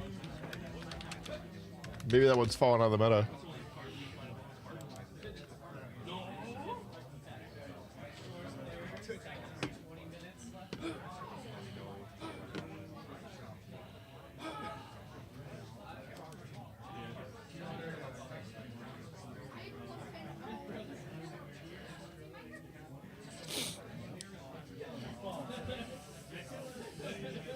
The Lando deck was Lando Red. It was Lando with Tarkentown. Yeah, our undefeateds currently are...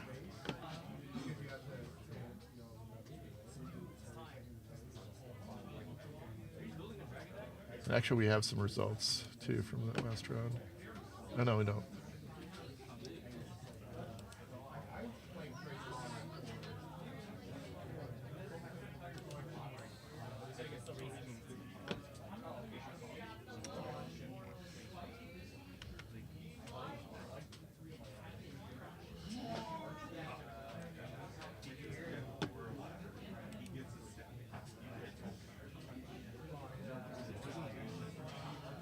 Our undefeateds are Boba Green, Sabine Green, and Boss Blue. Oh, wait, no, that's Boba Blue. Never mind. You were right. Yeah, so Boba Green, Boba Blue, and Boss Blue.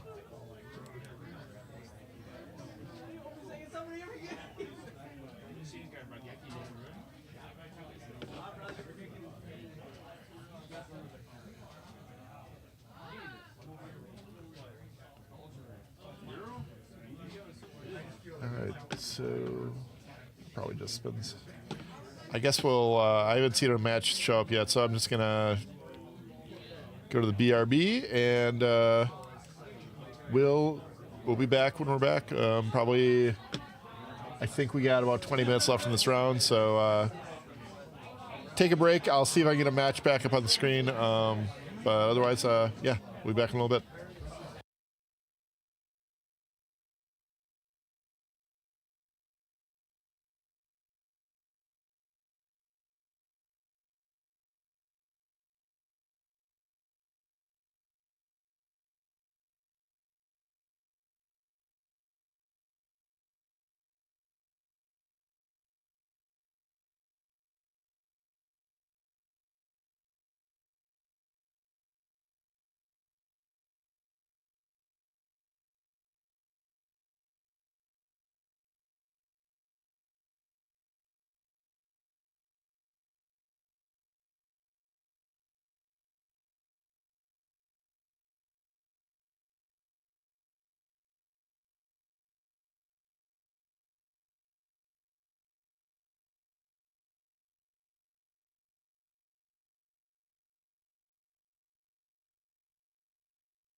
Round timer ended.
All right. We got some interesting decks here for you. Oh shoot, we're still on the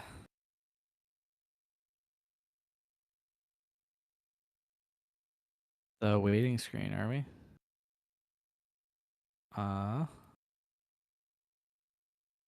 Looks like we are. Oh no, there we go. Okay, we're back. So we got Adam Reynolds, who we had on earlier, playing Boba Green, versus Josh Zimmer, who is on Kira Red. These players are. This is round 4. These players are both. Or no, is this round 5?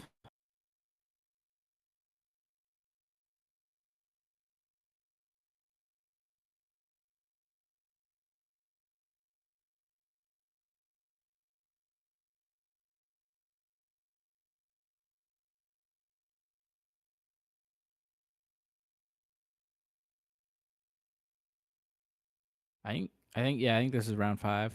I'm muted. I'm sorry. Sorry about that. I thought you could hear me. Yeah, this is round 5. We're cutting to top 4 because that's the FFG official FFG tournament rules. So yeah, we'll be. Okay, This will be our last round of Swiss. Well, no. Okay. And I think we're ready. Yeah. All right, yeah. So both these players are 3-1. So it's if you win, you're in, and if you lose, you're out. Or I think you're not necessarily guaranteed, and there might be one X and one that misses the top 4. Yeah, it'll be pretty close. I can check out the standings. Let's see. I'm looking at Currently, right we now. have Looks two. like we got- We have 2 4-0s, and then we have 1, 2, 3, 4, 5 3-1s. So I would assume the winner of this match makes it. And yeah, there's a very high possibility that 1-4-1 will not advance. So we're gonna have 2 of the 3-1s lose and become 3-2.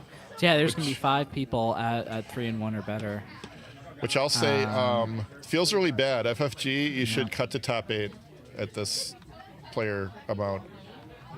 Or at least do like everyone X and 1 makes it. Yeah, I mean they tried that. That was a little rough, but Well, they just I would phrased just it cut. wrong. Yeah. Yeah, I would totally cut to top 8 at this player count. Yeah. That's the easiest fix. Kira Red. Right. So what's Kira Red doing? That's. I mean, I would assume it's a control deck. Probably pretty hard control. Maybe not leaning as hard into the mill as some other control decks, but it's got that as an option, and it's got things like Crate Dragons in there, Palpatines. Yeah, I mean it looks like this is actually a really interesting list. He's actually running a lot of low cost units, and then a lot of high cost units. So not a ton of events. 12. Yeah, Not what I expected, but yeah. I think usually these decks tend to be a lot more event heavy. Mm-hmm. All right.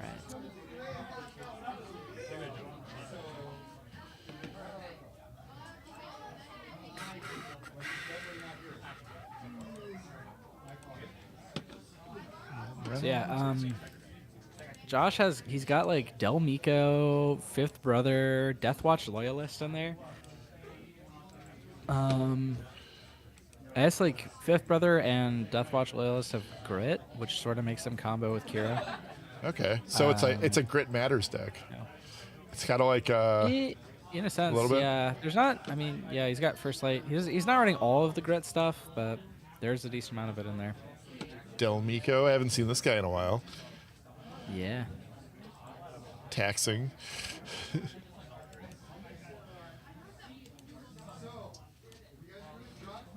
He's on 2 First Lights.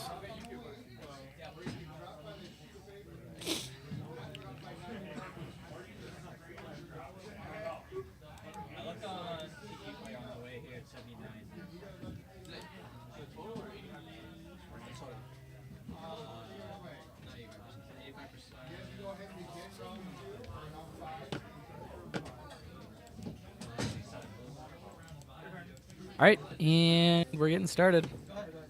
Viper Probe Looks like a Droid probe from droid. Adam.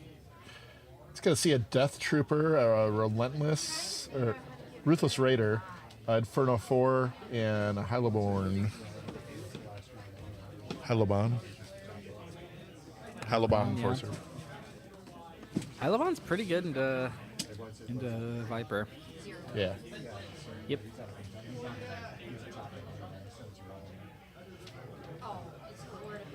And she's I know, honey, but I gonna cure it up.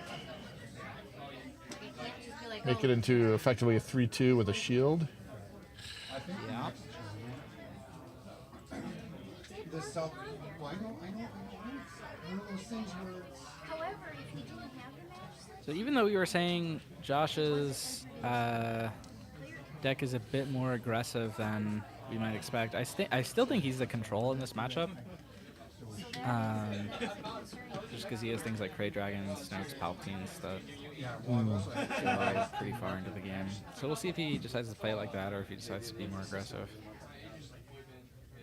Yeah, I mean, usually when you're playing against something like Boba that's going to be super mid-rangey, you want to try to go over the top of them.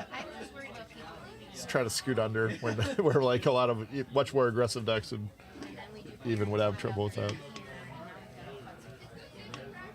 All right, Death Trooper is going to take out that probe droid. Adam's going to replace it with a super laser. Yeah, Super Laser lines up well into this Death Trooper here. I'll make sure to put it in the fire and we're gonna drop it. Yeah, well, I agree. It's what we'll do. I believe Josh has a Deathwatch Loyalist in hand. I want to see that card do some work. Yeah. It's okay. I have 3/3 grit for 3 with Overwhelm. It's kind of fun. Yeah, and he can, on 4 resources, he can take a shield from Kira to effectively become a shielded 5/1.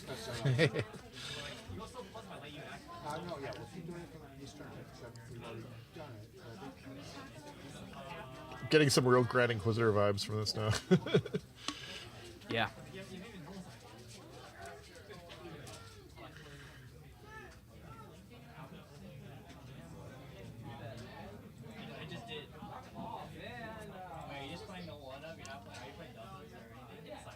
All right.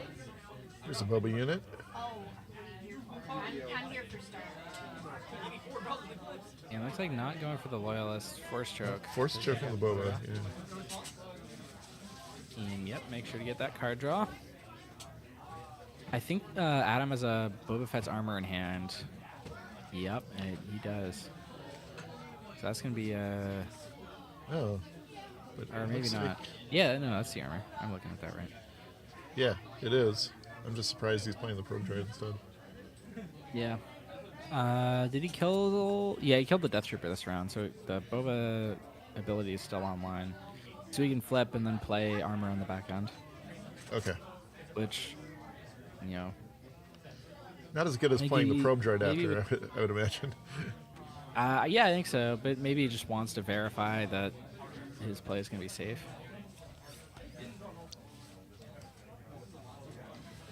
Kylo's TIE Silencer. Yeah. There's the armor. And that's going to be really, really annoying for Josh to deal with. Gosh, I mean, he has Power of the Dark Side, which if he can set that up, that gets rid of it. Otherwise, not much.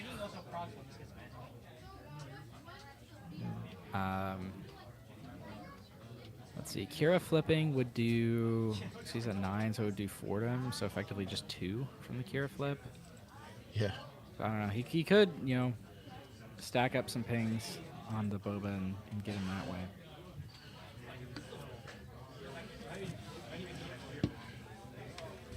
Good thing they gave Bob a little boost to the set.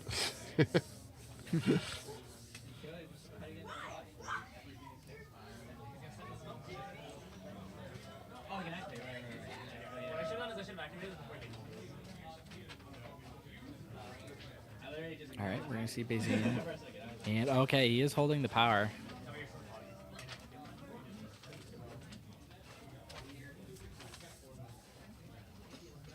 Power, Deathwatch Loyalist, and I think Ruthless Raider.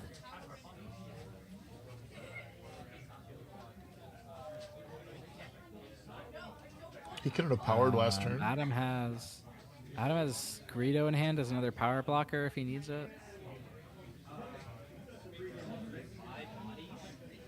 I think I'd just take that Raider at this point. Yeah.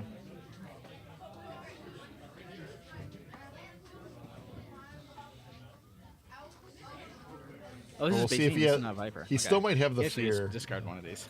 What's that? I just realized it was Bazine, not Viper. Oh, So he yeah. actually does get to discard one of these. Okay, it looks like he's not going to discard any of them. Interesting. I would have gone for either Power or Raider there. I think it's. Yeah. I don't know why he doesn't take at least one of those. The devil you know. Yeah. Get our round corrected.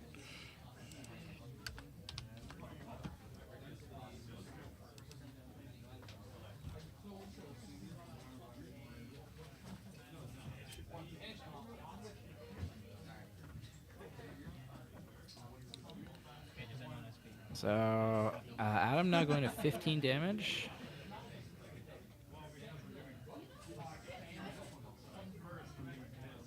Josh's. Yeah. I'm gonna have to see the Kira flip here. Yep. And if he's smart, okay, he's gonna Greedo. Okay, so I think Adam played that Greedo preemptively because now it makes Josh knows everything that he has to do. He has to go Kira into Greedo, target down the Bazine, and then he can power to clear this Boba. These two, I haven't calculated these two.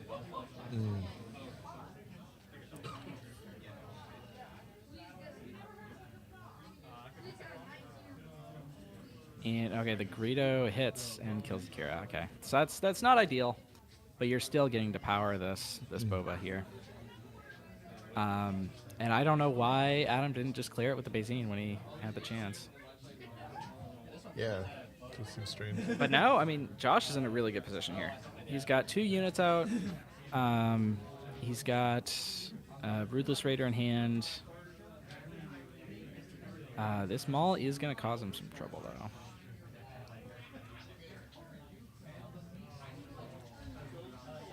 Good old Maul.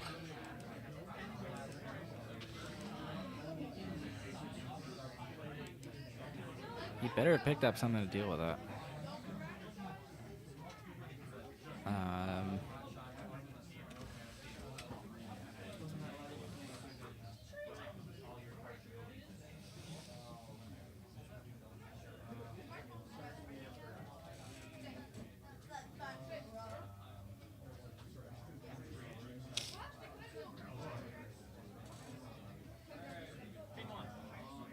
I'm seeing Raider. I'm seeing the Deathwatch Loyalist. I think is that Snoke.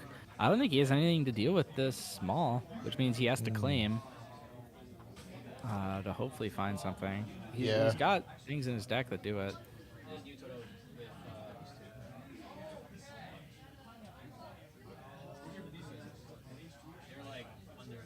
Did he get one? It's 3 damage somehow.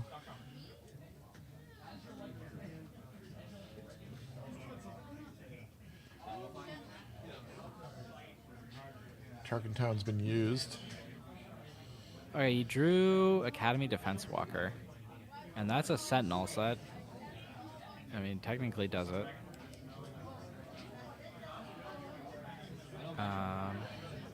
Pretty tenuous. Yeah. And I mean, it does trade with him. He takes 2 more damage to the base.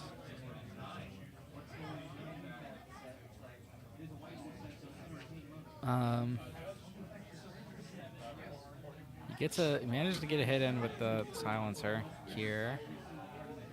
Adam's got a bunch of things he could play here. He's got a second Maul, Reinforcement Walker, 7th Fleet, and Yeah. um, An Salacious. embarrassment of riches. He's kind of just Yeah. sitting there like, please play something. Any crown unit. Goes for the Salacious here. I like that. Sets up Josh has a the claim. potential Maul. And there's another Maul. I think Josh needed exactly Fell the Dragon there, and I think it's only a 1 of. I am not the Yu-Gi-Oh person. I don't know who's running Yu-Gi-Oh. Oh, right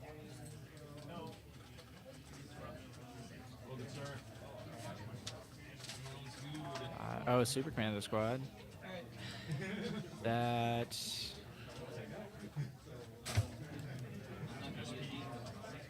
That saves him for now, yeah. Yeah, unless the shield token goes away. Well, I mean, then you can give it back with Kira. Yeah.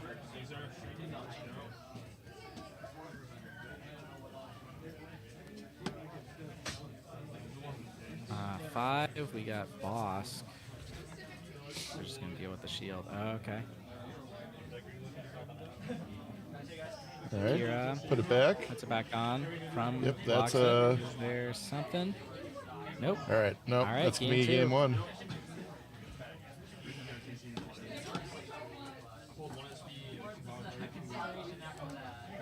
And it's just those success on mauls and a couple big hits early from the Boba with the armor that did it.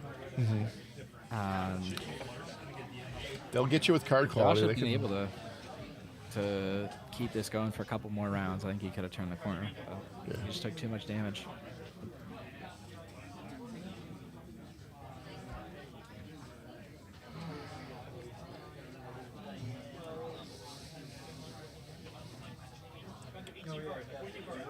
Boba's still just has like the cards that are just so strong.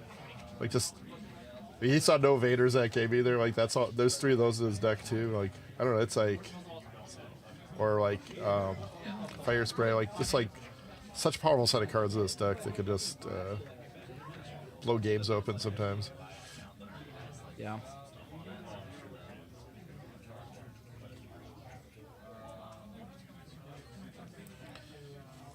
That time was the armor making his leader awesome, and then followed up by some mauls.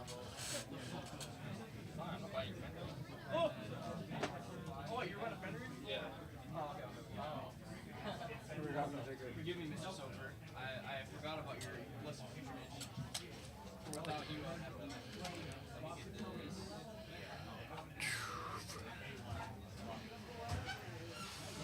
After board, it looks at probably maybe some Palpatine's returns coming in. Entirely possible, yeah. Maybe the Lurking TIE Phantoms come in. I think, like, there's not a ton of space units that you're worried about. I mean, you're worried about, like, Inferno 4, I guess, so maybe not, but... Joe, gave me my phone. If you can manage to, stick one of those, it seems pretty good, so that those might come in. Yeah, from the- maybe he brings in Choose Sides for the late game. Sure. Then on the Kira side, confiscates, ruthlessness, make an opening. I think I definitely bring in Confiscates to deal with the armor. Yeah. Emperor Palpatine, of course, be pretty good here, I think. Yeah, the Crate Dragon. Yeah, just for more top end.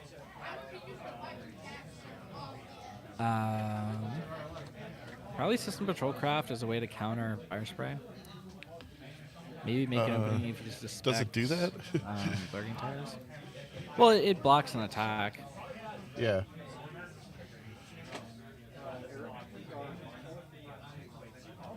It feels a little bad to me. But, Yeah. If he doesn't as have a good lot of as- extra. Like, Ruthless Raider is right pretty up. good natural battler for that card. First Lights are pretty decent against it. Avengers. If you get to his Avengers, he might be in some okay shape here.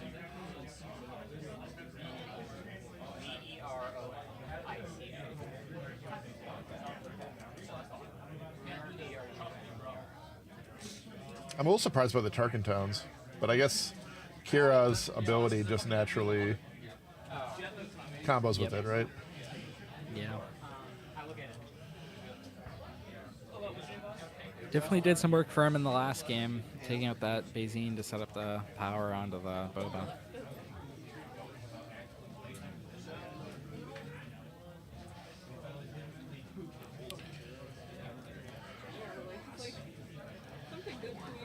They're playing a couple Give In to Your Angers. I haven't seen this card. Yeah. That's pretty cool.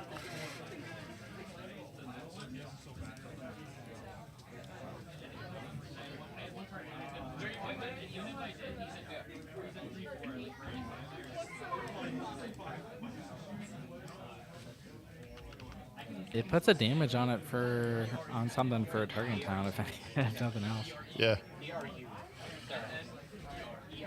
Maybe against aggro. I mean, I could see it being already against aggro. You know, like make it so they are not able to swing at you.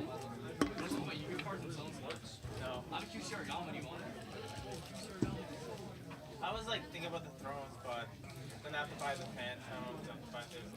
I'll give you a good deal, man. I know you would, but Just force them to come at your Sentinel shielded units. I've been spending a lot of money on magic lately. I am, but not anymore. It's getting boring. Does anyone want to drop?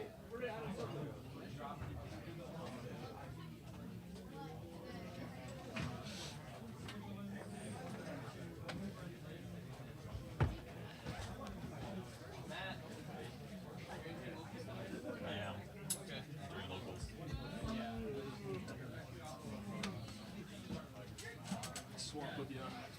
Sorry. No worries, you're good.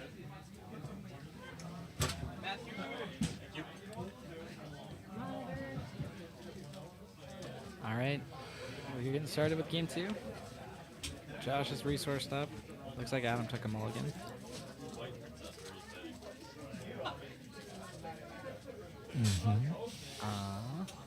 Oh, I think I saw Palpatine's return just get resource there, so looks like he did bring those in. Yeah, I like that as a board We see choice. Inferno for. I don't see any ramp cards in this hand though. No. Sure. And it looks like he also resourced a Vader there, which is interesting. I think he's just trying to be. It's probably assigning himself as the beatdown. You know, trying to make sure he's presenting some threats against Kira. Yeah, and I think he's right to do so. Interesting. Shows the loyalist there. Ooh. Josh just drew Crate Dragon and Avenger. Can't keep both of those. A little early.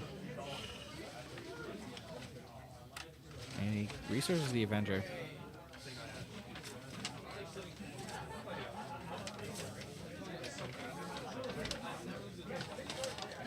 And ooh, goes with the power early.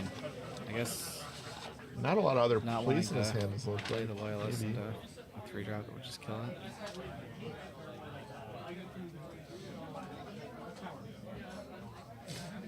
And no Boba ramp. unit.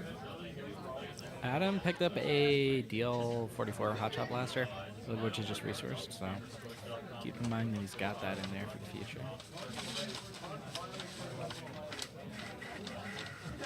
Looks like Adam's holding an Overrolling Barrage, a Bosk, and a Fire Spray. Looks like maybe a Surprise Strike is the last card. Yeah, I couldn't quite see it. I think it might have been a Whale. I don't know, he doesn't play it. It's probably about Clunky. Oh, okay. Or Waylay, maybe? I don't know. Yeah, it's a Waylay.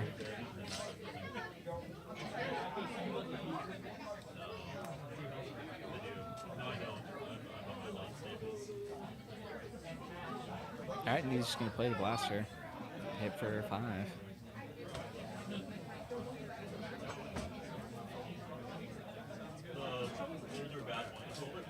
And I think we're going to see the Loyalist. Yep. Yep. Boom.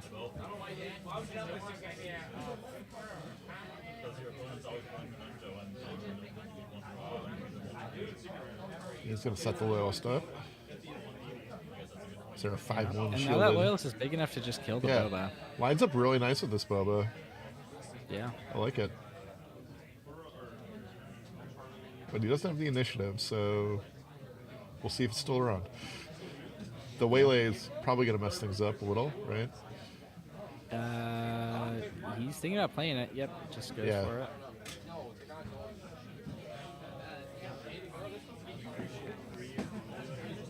Does Josh have like a force choke or something? It looks like he doesn't. That would be great here. Was it variance?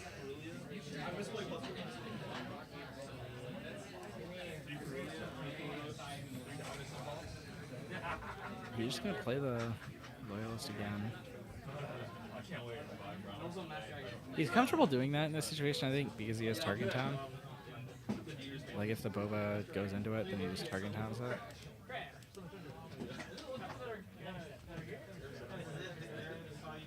Yep, that's what's gonna happen.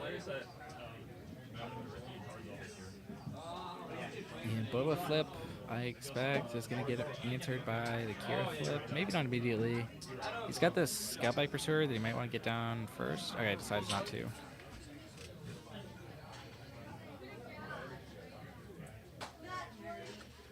Just threatens to kill the Boba. He's going to start a leader fight here.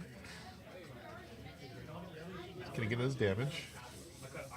Yeah. 9-4. You gotta be a boss here, so I think you have to clear the Boba. Yep. Yeah. And it looks like we're gonna have a hard cast boss. Scout bike. Do more base with the Inferno 4. I think Josh is in a better position at this point than he was last game. Yeah, and he has a lot of big drops. Still got a ways to go, but you know.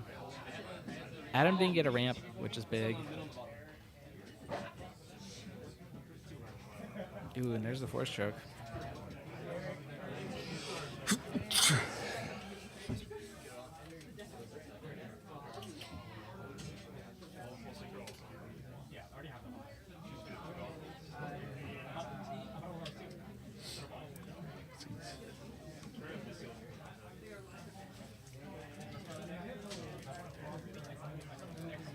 He's got to take the free hit with the Bosk. Yeah. And there's force choke to answer it. And I think he's another Power of the Dark Side here. Which It's a draw Adams card. I has don't think he's fire drawn a card spray, yet, has but- he? No, he just did. He got it. Did he? I think I saw him get one. Okay. So if Adam plays Fire Spray, it's gonna meet a Dark Fate.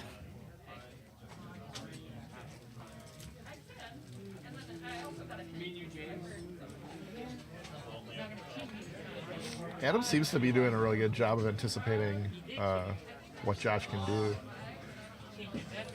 so far this game. Okay. I like this play a lot. And Bazine going to take the Great Dragon here. Interesting. Yeah, you did.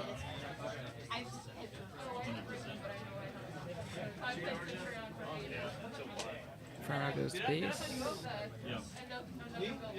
Yeah, I'm on there. Oh, right now.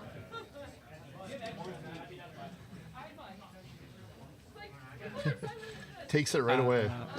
Yeah, he just buys it. Makes sense. Yeah. I don't know if I...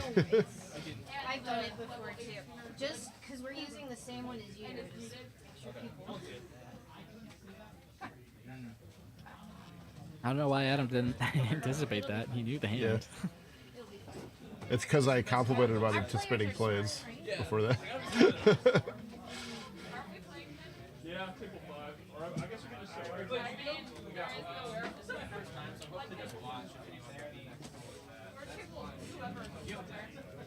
Yeah, I've never played with it, so I just played Yu-Gi-Oh! All right. He was patient by going Bazine last turn, so now that power is not online, but he top deck fell the dragon, which is online. That's Fire Spray is a total dragon. You're gonna sit down if you're gonna play against Justin. Giant flying monster. And Josh is now starting to take the lead in the damage race here. This is what peer pressure is From his own unit. You'll love to see it. Yep.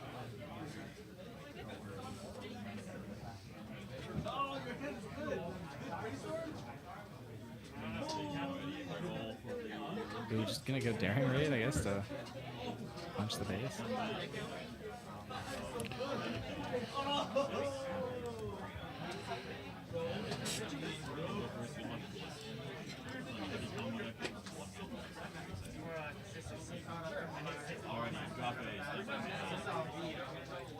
Activate Tatsu from hand to summon itself to weapon two. These are mementos. If your memento monster has an effect to on-resolution, non-targeting, destroy a memento, I can probably do something. Alright. Blazine getting some chip damage in here. We're at, I believe, 8 resources?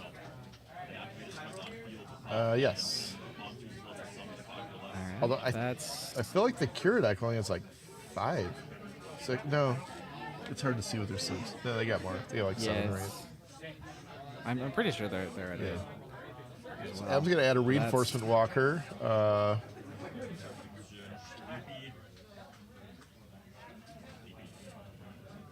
And we've got, it looks like takedown for the Bazine and then power for the walker. Yep. And it's space units just keep coming. Yep.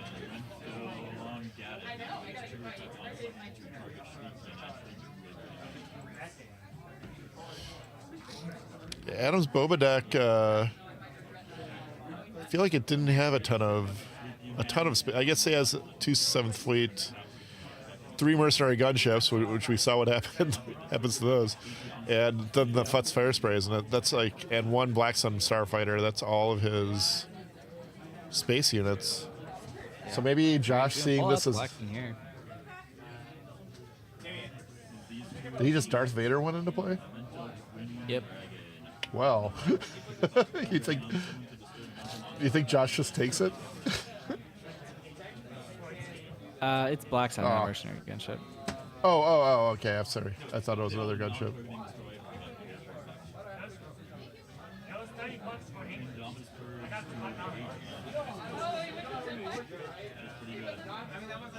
And he has another daring raid, which deals with that Starfighter. And then gonna do 5 more. And Josh is 2 turns away from just winning from these 2 little spaceships. Yeah. Adam could always just, take the ship back. Yeah.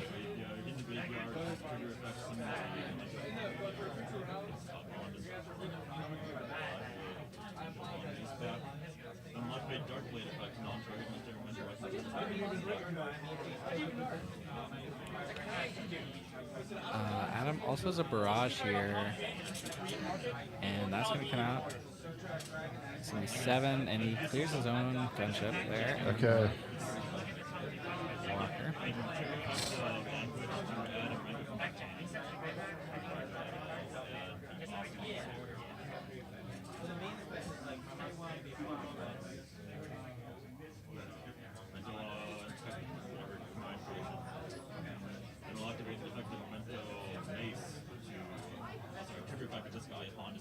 Josh doesn't have a ton of removal left for this Vader. Looks like he has another Walker, a Delmico. Yeah. And I can't see what the last card is.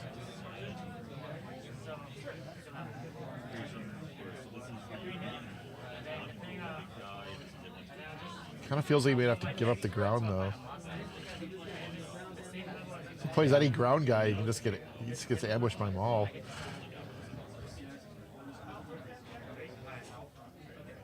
Yeah, he's got he plays the Walker. It looks like probably just to buy him a turn. It looks like he missed the Walker on play ability to give another experience to this Inferno for him.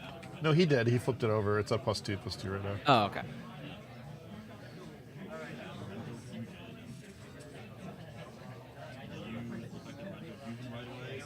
All right, 4 more. Just one more hit from this Inferno for her. It's over. Yeah. Josh, I see no. I think if Josh claims, he might just have it. Yeah, he would. I believe it's Adam's action though. So I think Adam Yeah. has to claim. Or I guess he can play the Yeah, crumb looks like again, Adam right? did. Yeah. Okay. And I don't think he drew an answer. Okay.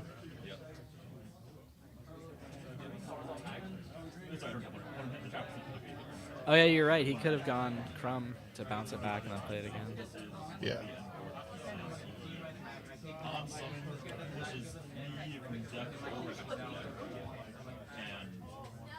Once per turn, can quick effect target momentum onto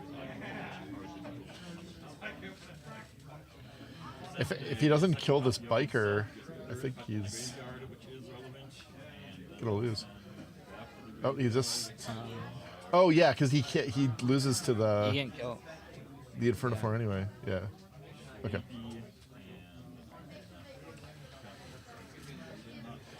So that'll take us to game 3. Awesome. Nice. Good close match.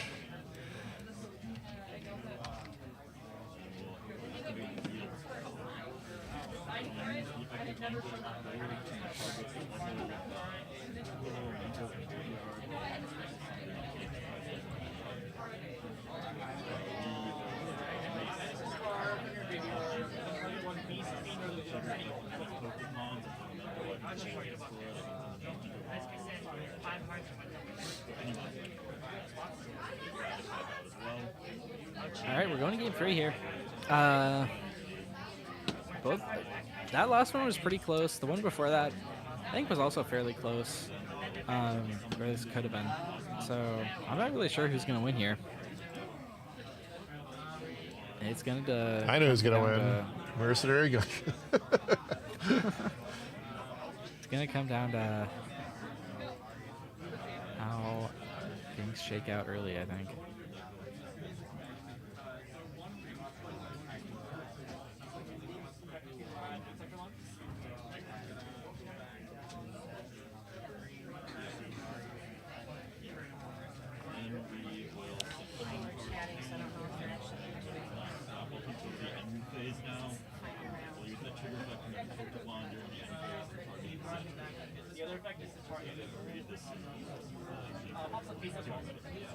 Okay, I'm looking at the standings. It looks like we had our table 1 game finished.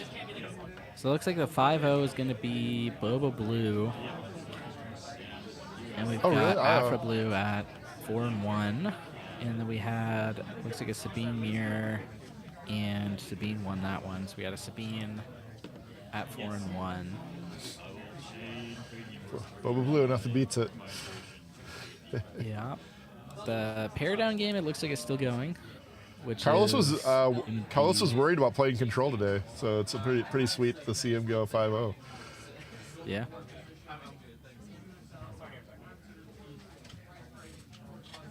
So it looks like the pair down game is we have a Han 2 green being paired down against Sabine green. Is that Danny Schaefer like from FFG, or is it just someone else named Danny Schaefer? I don't know. It might just be some other Danny Schaefer. Okay. I don't know. It could be. I think they can't play money tournaments, so. Oh, yeah, that would make sense.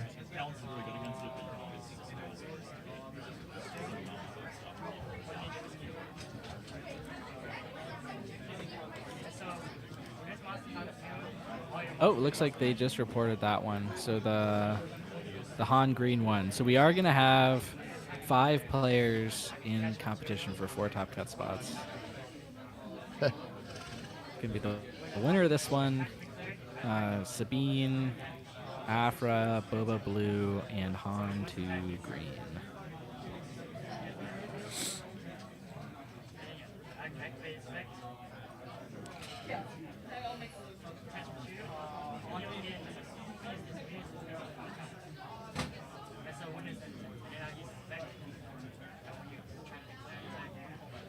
right, looks like he's got some All right, ramp Adam this drew game. ramp. Yeah. Yeah, I He's think putting it was a down the key 7th Fleet differential Defender, between the first two. which I don't know if I love that. Oh, But he's and the boy starting hits with the table. there's my boy. And Josh is just going to Kira combo up Hyloban. Yeah. I can't say Hyloban.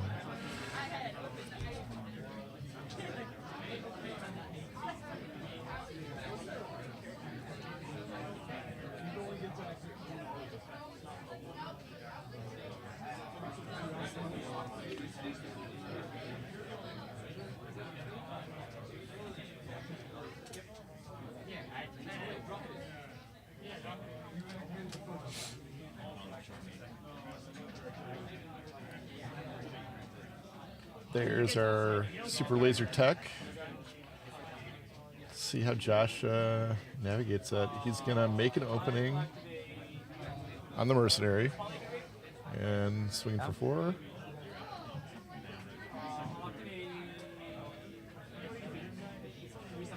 Just 3, no 4. Yep. Math hard.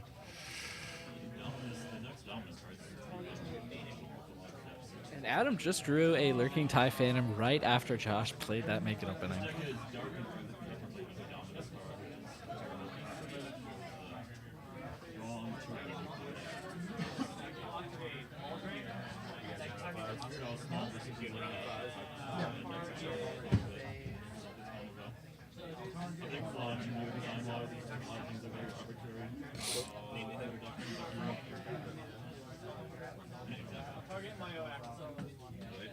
Okay, Boba.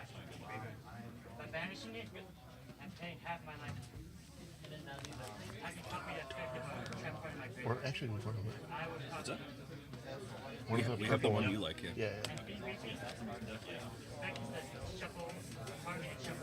All right. All right, remove a shield token, get a resource. That's what's happening. The ramp is And complete. hello, Enforcer. Hello, Bond Enforcer. 3 more. Yep. Yep. Josh, like, come on, play a mercenary. All right. Boss, can you take out the Hylobons here? And we're going to see Target Town there.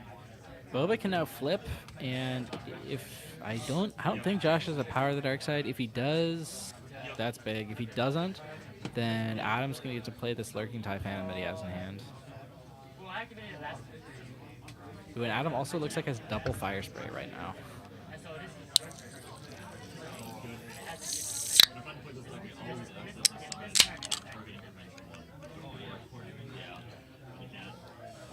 Yep.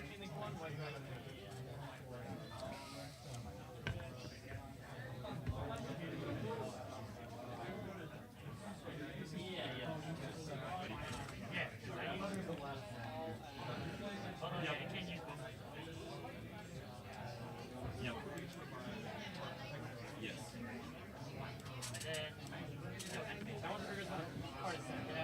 And did he just pass?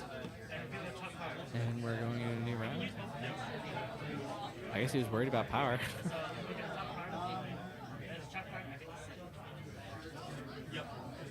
An Inferno 4.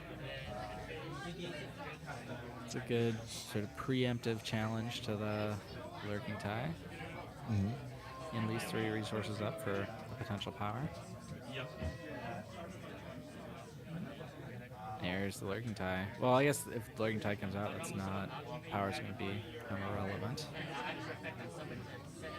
But I don't think he has it anyway. The power? Yeah, I don't think so. Yeah.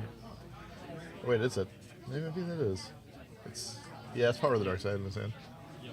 Oh, okay. Just shield up the Inferno 4.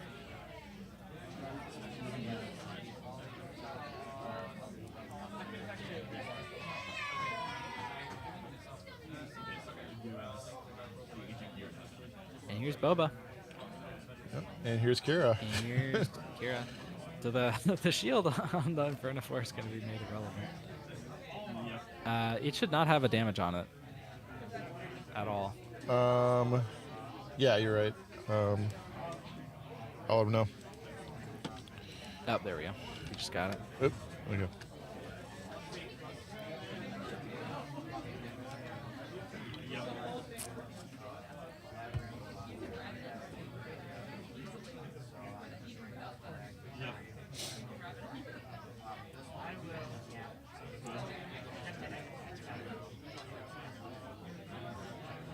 Nothing's died, right? Yeah. Yeah. So no resources. Kira does. Kira's job is to kill Boba Fett in this. There's a second lurking tie.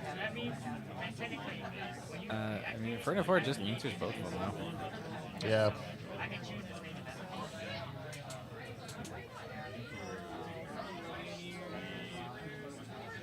And I'm drawing all of his space units, or picked up another 7th fleet, 2 7th fleets in his resource room. Which is kind of good for him, I'm guessing, because Josh is probably very scared of like a ton of giant ground units here, which aren't in his hand.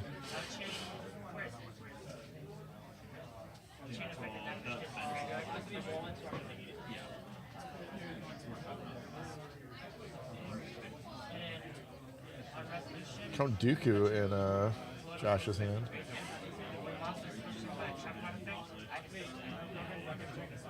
Let's get that given to your anger.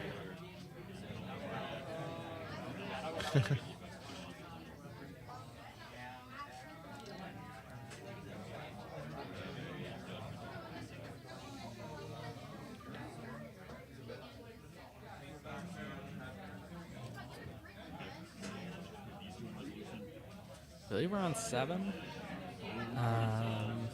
He's got a Ruthless Raider. That's a pretty good one. Then this guy resolves with his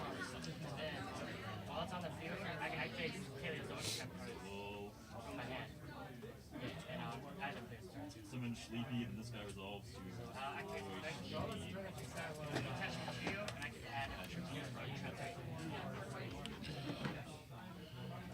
Let's check out the Fire Raider. Spray.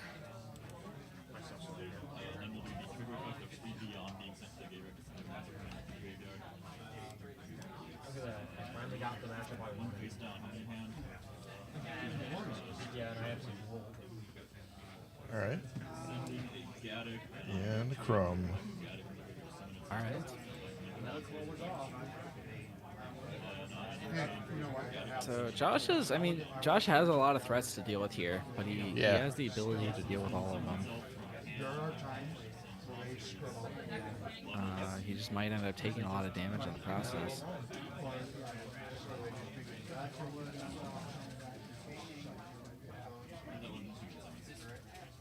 But that's something I'm working on. Well, I was just saying that's something that's and this is like with that, this is like boy, if you don't like that concept. Because that's all. He's gonna open with the Given Your Anger. Interesting. I think I would have rather put that on the Fire Spray potentially. Right? I guess I would have opened with Inferno for removing the TIE Phantom. Yeah, I'm thinking of how I would have done it. Yeah.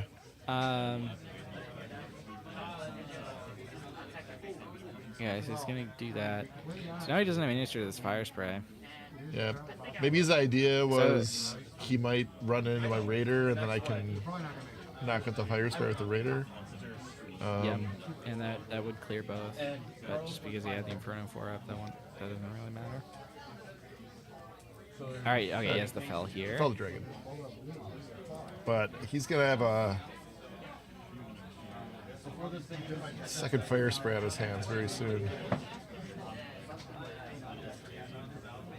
Yeah. Alright, maybe not. But Nope. Vader's also a threat.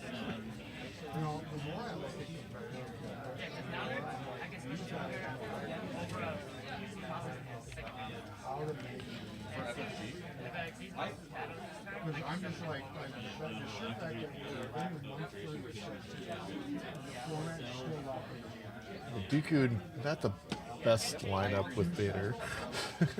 Yeah. Next set, I'm really excited because evacuate is not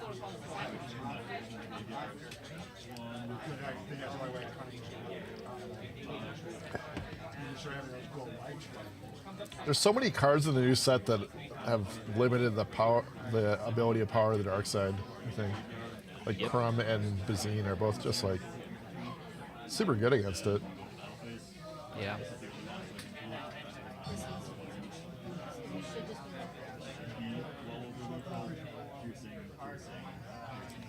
Let them keep all of them. Yeah. No, I don't think you need to get rid of any of those. Yeah, Nickel Boy is. I think that was my one issue playing Boba as well. It's very good against hand. So, just so you know, it was first. You kept playing a lot like this, so I saw your entire hand. Okay, 13 to 11, but Josh a little behind. Yep. And with the 25 base, yeah. Josh starts out 5 behind. Yeah. Because there's a chance I hit. Yeah, I'm not so sure about the Tarkin Town in this deck. It's like it seems like it's put him in a rough spot. I mean, he's managed to get utility out of it, so I don't think That's true. it's bad. And the other one was 2. Oh, you're saying she made your turn. Or the other one was. Barrage. 2 losses are 3, 2, and 2. And my wins are 0-3 drop, 2-3, and. Yep, Barrage 7. looks like it's just going to kill Ruthless without doing any damage anywhere else. The big guy is OTK. Is he targeting his own Got one match. Shooting his own bike. unit with the Ruthless? A few minutes to break down Necklace and get sorted out. I think he said Invader. Alright. Or Yeah, Vader.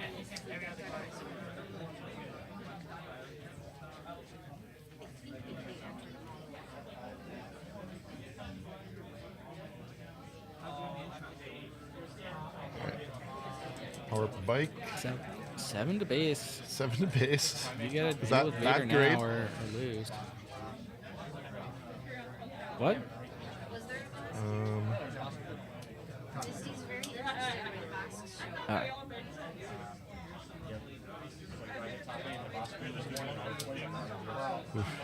This is right. Is this a Snoke? No. Okay. Dooku, yeah. the Oh, Dooku. Snoke would have been massive here.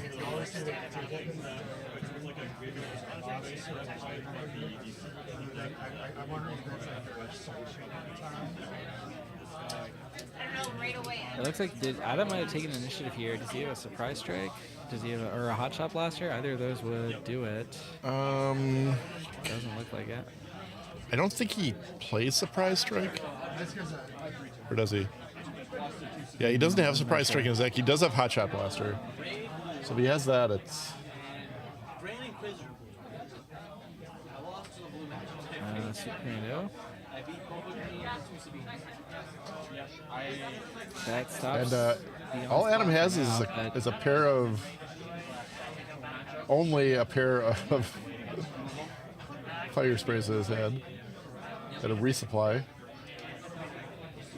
I mean, the fire spray is going to be good enough, I think, to win here. I don't know if Josh has enough.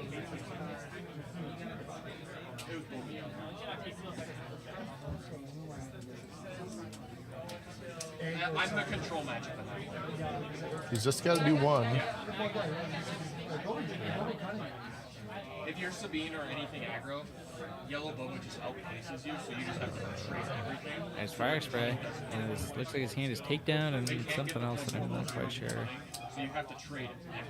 And nothing, Crate Dragon? nothing to deal with that. So Yep. Adam takes it down, ends up going 4-1. This is a very interesting deck from Josh. Yeah, Made it's it cool. Quite a ways, but unfortunately not going to make the top cut. Yeah, a lot of wild stuff in there.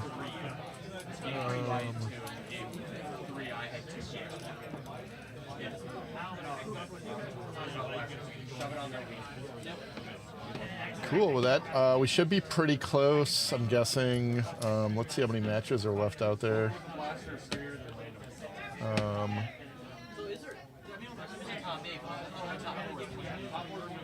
That was our last match, so we should have the top 4 paired pretty soon, and we'll see who gets hosed by the by the tie breaks. Yeah.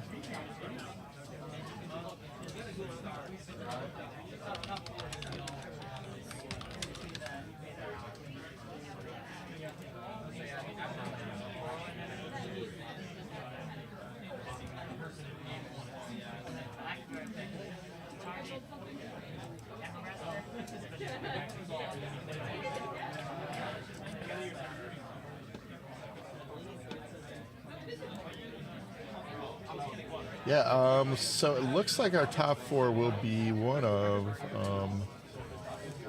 let's see, it's Okay. Oh, Or top 4, looks like I should it's say. populated. So it looks like the first place we've got Carlos on the Boba Blue. Yep. In second, we've got, I think that's Ryan on Afra. In third, we've got. I think you're looking it at looked the like, wait, what? This is the round 5 standings. Yeah, I have Carlos number 1, Nick number 2, Adam number 3, and Scott number 4. Nick is on Bosk Blue, and Scott is on, I want to say Sabine. Yeah, Sabine. Yeah, Green. he was on Sabine. Maybe I just don't know who this person is on. Thought he was Afra. I guess he's Bosk. Okay.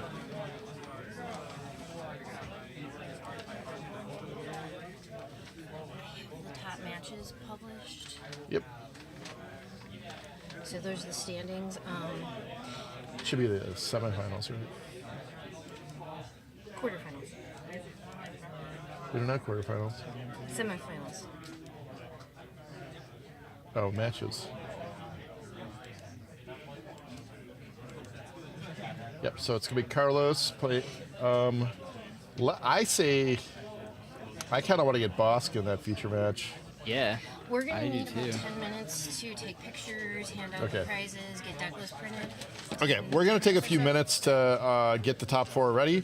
We gotta take some pictures and print some deck lists out so people have those. So we're gonna take a little 5 to 10 minute break, and then we'll be back for the top 4. All right.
Round timer ended.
That was the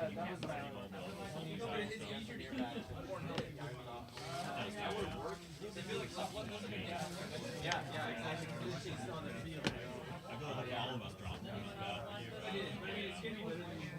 Yeah, we'll see how it goes. Every week I'm like, do I sell them instead?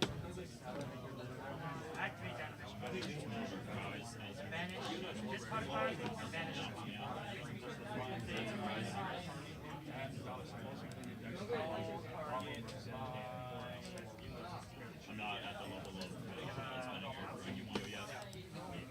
Could be fun. When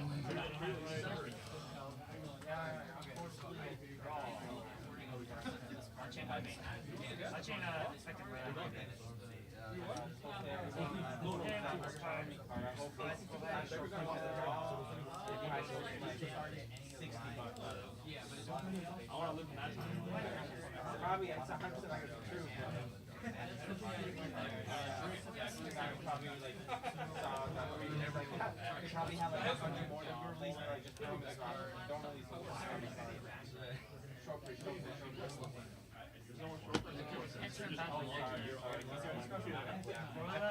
I open up, I've seen people that like 5 cases, USB 9, and those are the cards you don't want.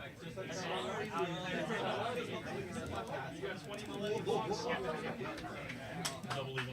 hold on to that card.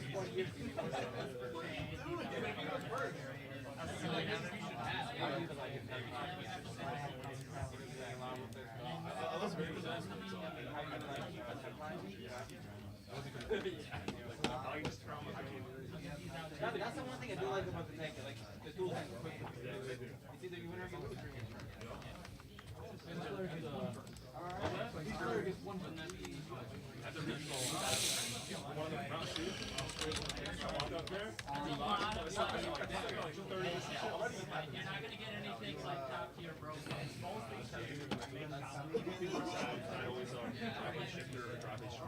Yeah, when I played against you the first time, both duels you were shifter and charm.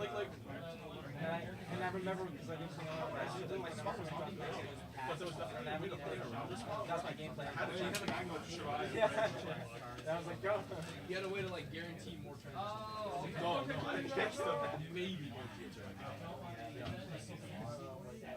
Yeah. They have now 8. Because all my lives, I've been just 1 and 12. I used to run that, but I don't know. It's just like when you don't get your reverses, and then like you just missed out on so much fun. Give me your. But I mean, it's also a plus one, and If you'd like to put your next card in, but I'm not gonna make it. If you wanted to. Okay, we're back. We are in. Move that sheet a little bit let's on top. Yep.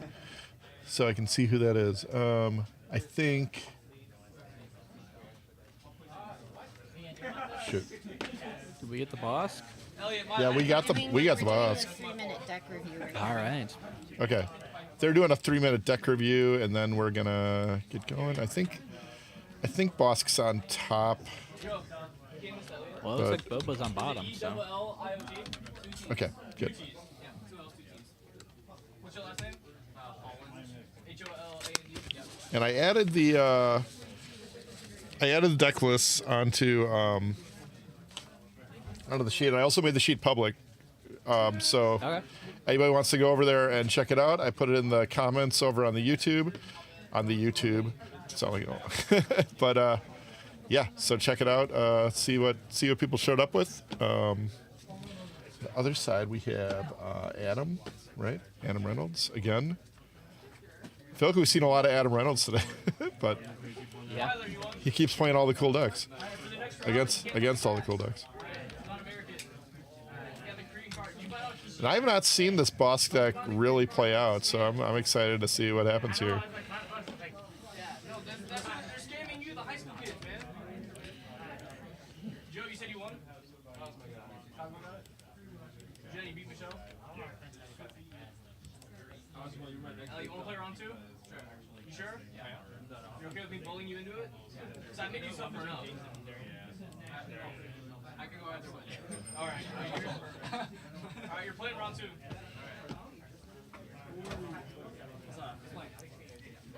he has to play Adam. It's not us. You're safe. I don't mind playing against right So I think this boss deck should be pretty favored here. Okay. It's it's a hard control deck. You can't figure it out, then you can't figure it out. You'll find out.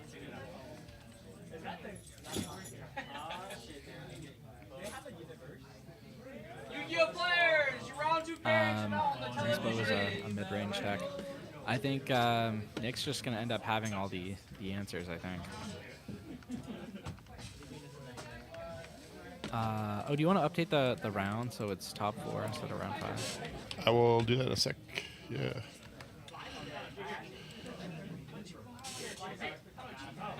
Oh, wrong one. That should be Boba. Hey, actually, all my cards are American.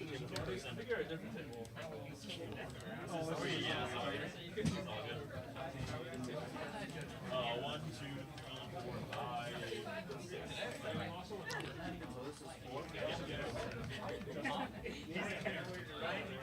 I didn't quite catch you on that roll.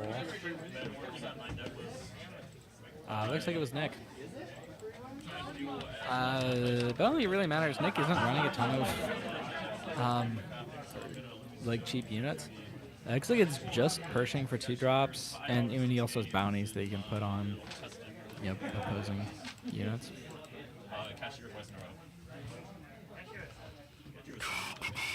Yeah, it looks like he opened the Pershing, and it looks like Childson, Power. That's a pretty strong opening.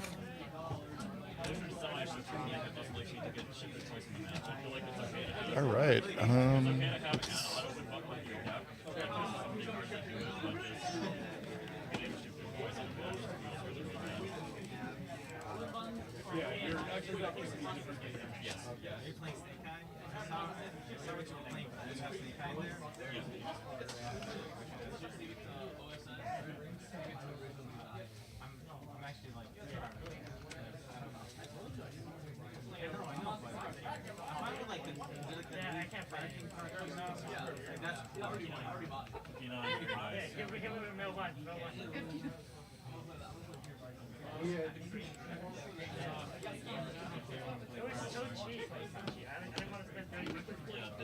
right.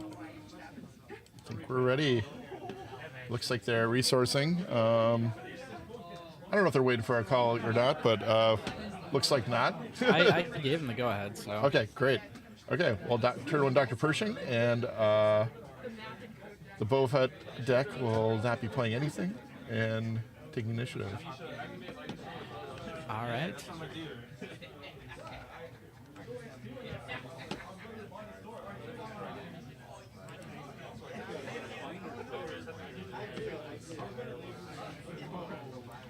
Our table got twisted.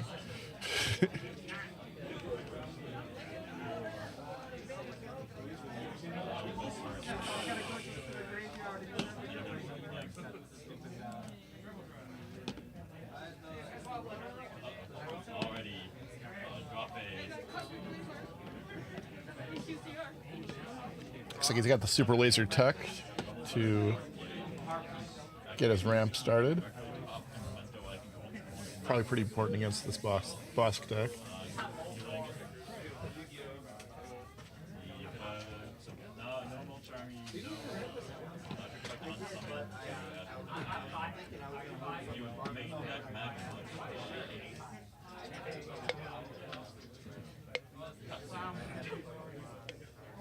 Alright, Super Laser's a pretty good pickup. Here, although it's not gonna, he doesn't have a way to defeat it because the Pershing has no power.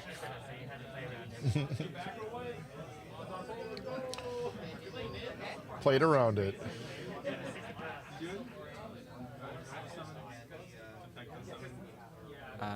Hot Shot But he is Blaster? gonna Okay, that's Hot Shot gonna do the Blaster it Pershing. up to take out the Pershing, All rob right. him of a little card drawing. I like it. And there's the Childson. Mhm. And it looks like he's got 4, yep. Power Childson, Avenger, Super Laser. Those are all good cards. Yeah, I don't know if I'm this Boba player. I think I don't mind just removing Nick's Sentinel creatures and just use this, make him kill the Super Laser tag. Yeah. 4 damage a turn. Let's go.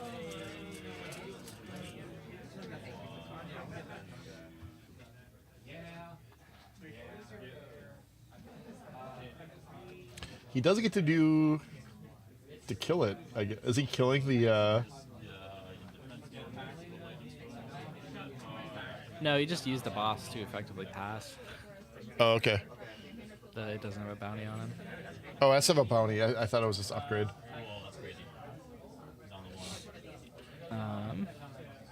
Adam does have a Boba's armor in hand, which he could play to bring the laser up to 6, which would trade with the child.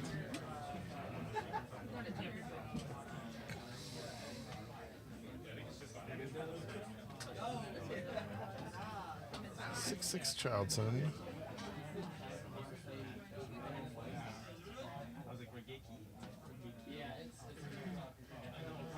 All right, not going for that play. He's just gonna, get his value. Right. Chelsea will get it for 6.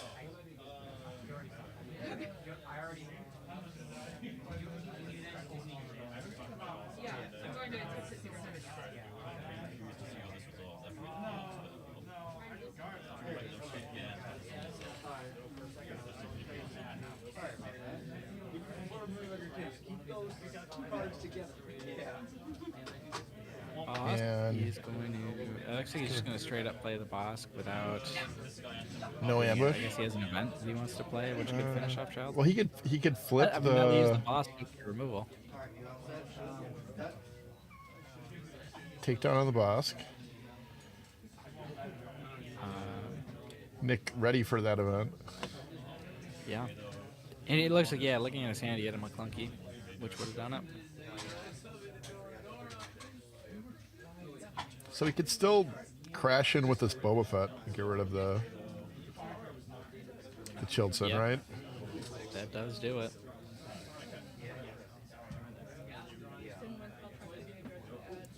And Bosk is going to finish off Boba.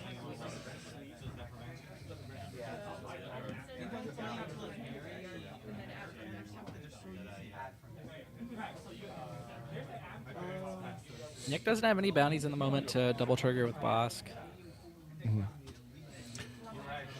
Is that the big draw on Bosk? Is when he's flipped over, you can get all the prizes, or or is it mainly like better against like the aggressive decks? Do you think? It has some big plays with like Deathmark where you can like draw 6 cards. Okay. Even just like being able to have the option to play bounties on things to deal damage to them is pretty good. A lot of these control decks are running top target anyways for control decks, or for aggro decks, sorry. Yeah. So boss sort of makes it easier to main deck those. Yeah, the client, I guess. Natural combo. Yeah. He's a Rival's Fall in that one? And there's the death mark.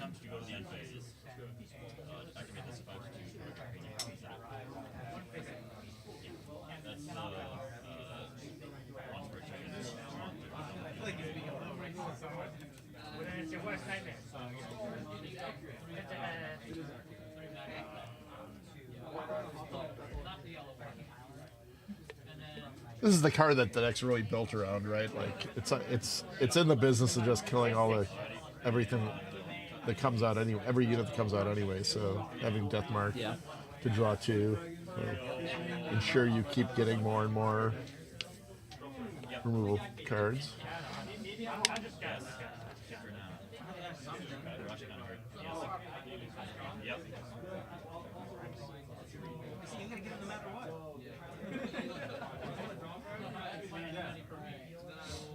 Darth Vader.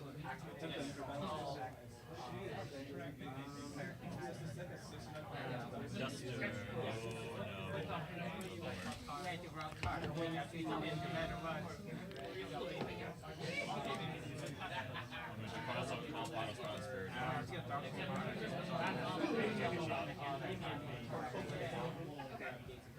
Bazine's got any number of things to clear here.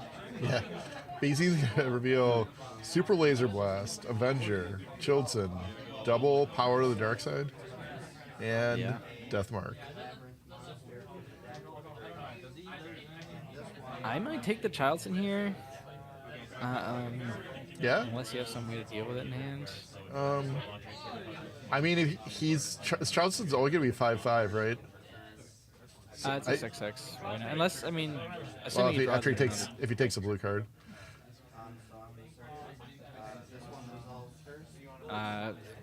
my guess is the majority of cards in next deck are blue. Oh, it looks like you drew Palpatine there, so it would only be a 5/5. Oh, okay, that's true. It does get replaced. I forgot about that. Yeah, good point. That is so classic.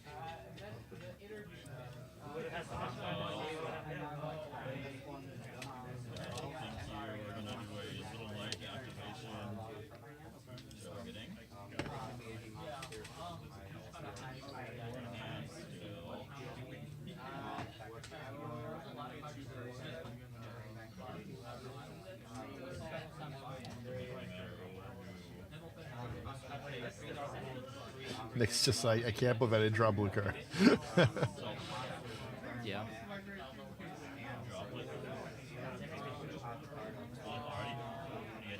So I'd say he's going to go the Deathmark route. Start using these power of the dark sides to get deeper in the deck.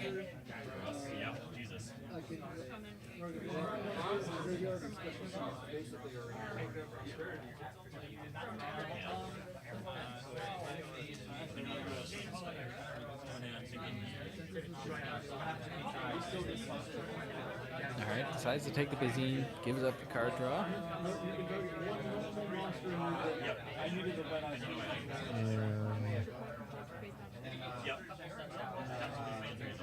Is that red card pillage or shoot? Looks like force choke. Oh.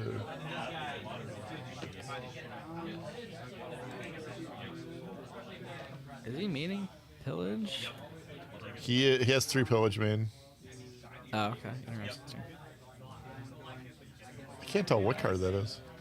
Is it force choke? I'm pretty sure it's a force choke. Oh, okay. Foils. Oh, yeah, you're right. Oh, yeah, it's definitely a force choke. Yeah, okay, he's just gonna play it.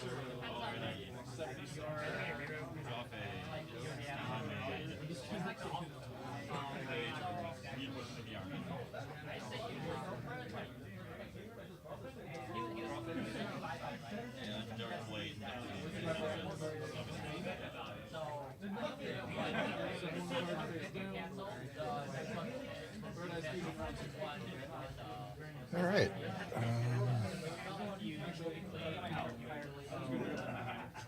Alright, we're at 8 resources, which means Palpatine is live. And Adam has 9. Yeah, because Adam Gonna hit with Vader before the Chilton comes down. I don't know if he.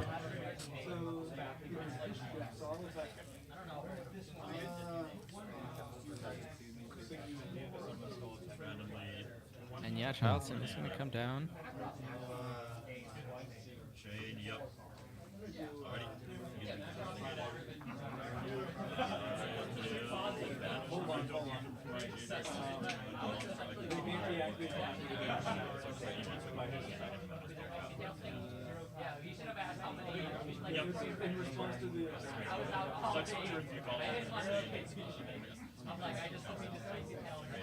So his hand is those 4 cards on the Palpatine. Yeah. I guess that's his 3rd We might see. power because he used 1 of them. Yeah.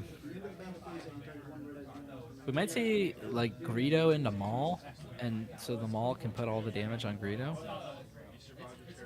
That'd be cool. And clear the child. Or even knock out this almost dead Vader, you know. It only needs to put the damage on Underworld units.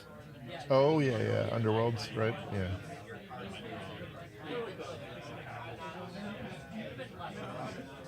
And there's one for.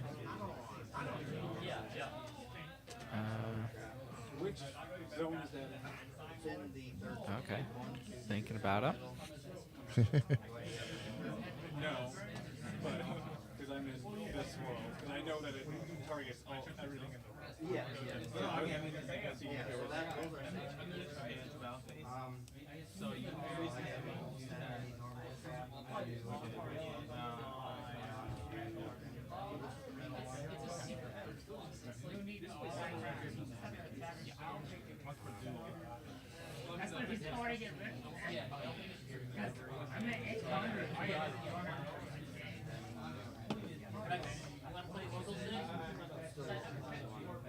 All right, and yep, there we go. There's Maul. I don't know, you usually don't. I thought you'd be playing Yu-Gi-Oh or something. I'm gonna just sign up and play. Sounds good. I just want to check. I've done this twice, man. I've been playing it so long. I think yeah, power here I think is correct.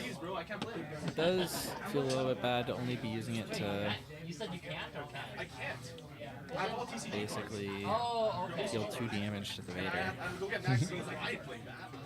What do you tell me? I'm a special summon. They go, check Maxine. I lose. But I think it's right. He's got an Avenger in hand, which can kill them all next turn. If Adam decides to play a blocker, then he plays like entrenched on the Maul, and he's effectively the same. Or Palpatine. Not Picked up necessarily vigilance entrenched. here. I could Yeah. Okay. That's bail out a little. could be big. I just looked at it, I was like, someone. Yeah. The last question. All right, Bazine.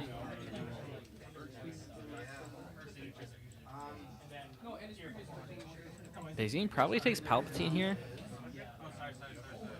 Over the Avenger, you think? Yeah, because Bazine's being a blocker for Avenger right now. Yeah.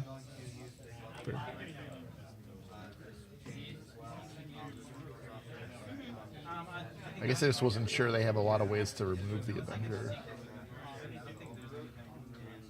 But Yeah, that is true. All right, looks like I was it's right. Avenger. Haha. Your play might have been right, but Nick needs to draw a card here. draw a card, Nick. All right, Okay. he got it. There we go. But yeah, so like now, a- I mean, Palpatine just comes down, clears them all. Yep. There's a crate dragon in his hand now too. Yeah.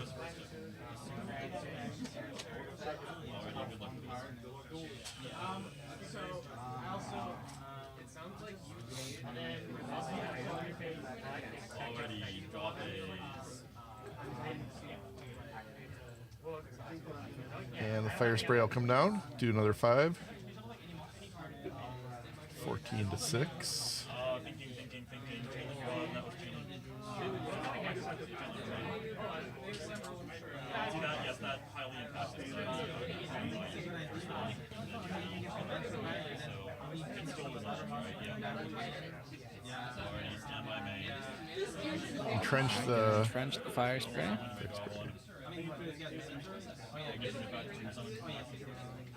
Adam is a Vader and a Maul, it looks like. Only one of them resolves at least. Maul is pretty good here because you can just put the damage into. I'm not sure if the fire spray is an underworld unit, but you can definitely put it into Bazine. Let's find out. Fire spray does not die here. It only takes 6 damage. It is an underworld unit. Yeah. Wait, what happened to fire It shouldn't spray? die here though, Okay, let me know. because it gets extra health from entrenched.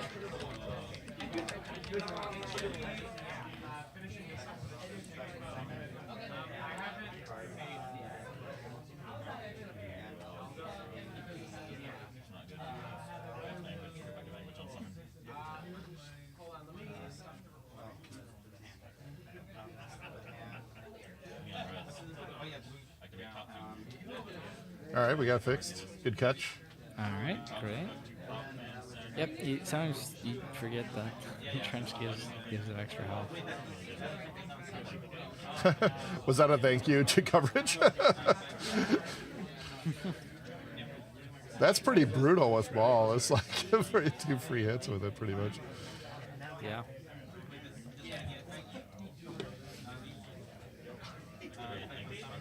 And it basically disables his power of the dark side and makes hand.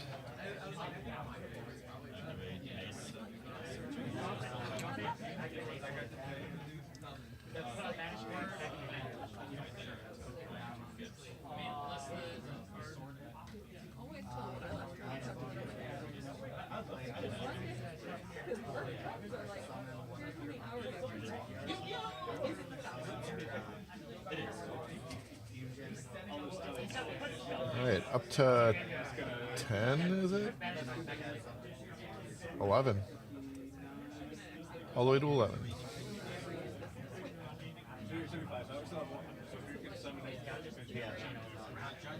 All right, Crate Dragon. Not the best Crate Dragon play here. I feel like that's the first Crate Dragon we've seen today. I think so, yeah. All right, looks like Adam's gonna not kill it and just go to base.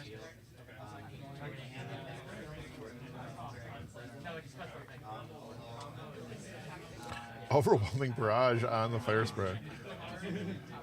And that would kill it. He has to clear the boss For 10, here though. Yep.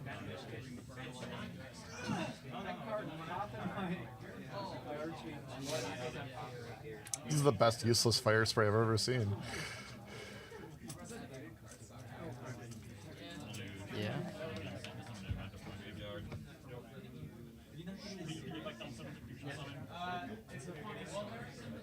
That's 3 right there. So that's one Wait, when he All right. 20-6 though. Adam, pretty good spot here.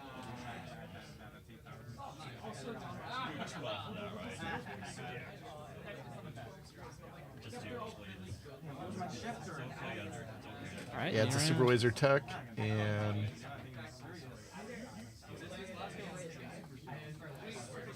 you make no tasty back season.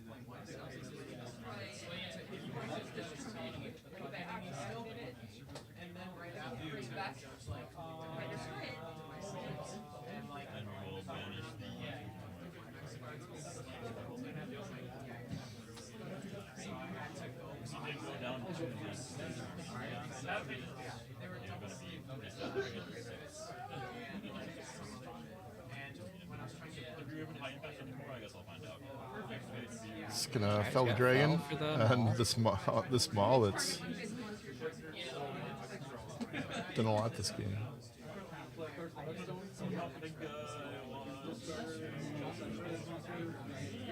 Are we about to see a hotshot blaster onto the super laser for the second time in this Yeah. game? He was thinking about it. Give that super laser technician a laser. That's the plan.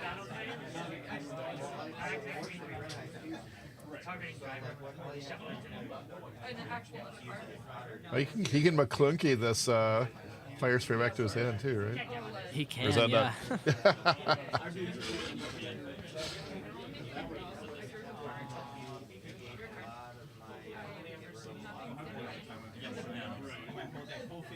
I just saw that in his hand. And... All right.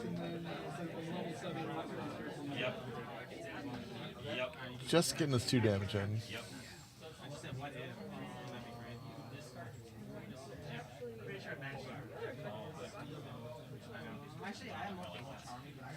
And Make an opening. Okay. make an opening.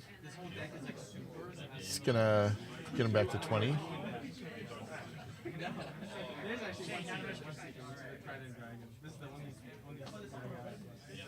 And we got 3 for Boba.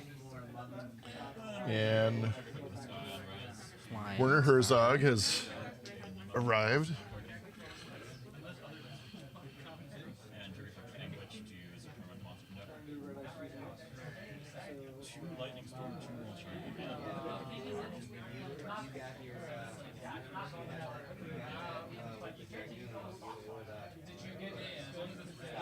And there's our McClunky.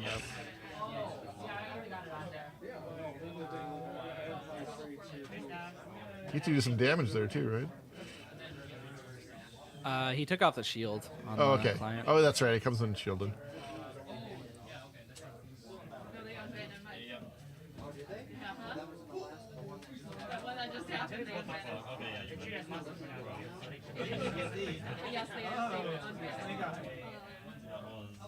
I assume Nick has the initiative now.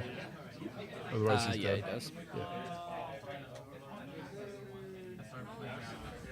And I'm not seeing a answer to the fire spray in his hands. Okay, he has another fellow dragon. Didn't see it. But he's got the hot shot blaster with the Boba for lethal. All right. And that was a long one, but Adam manages to take it down. Cool And it was game, only lots game of one, effects so we've happening. got at least one more to go. A lot of back and forth.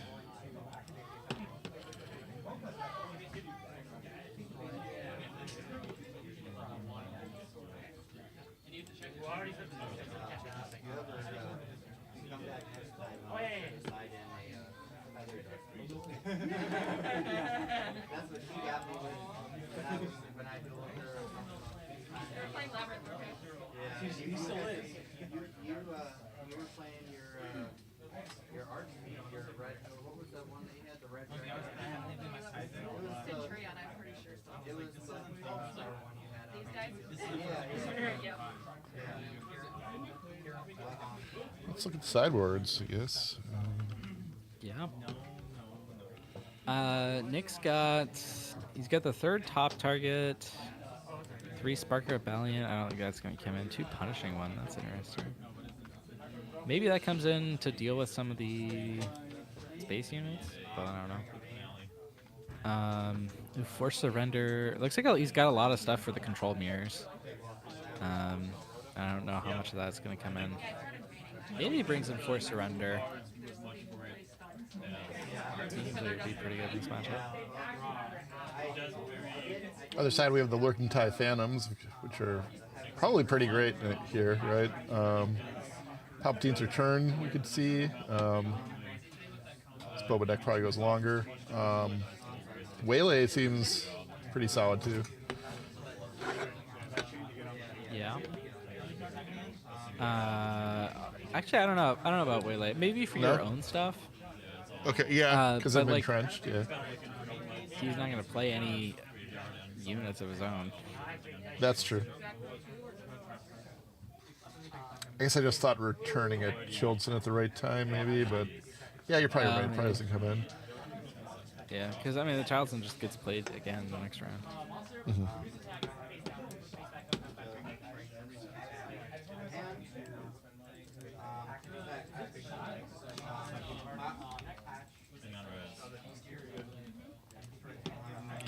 Let's find something cooler. Yeah, how about Darth Vader? He's cool.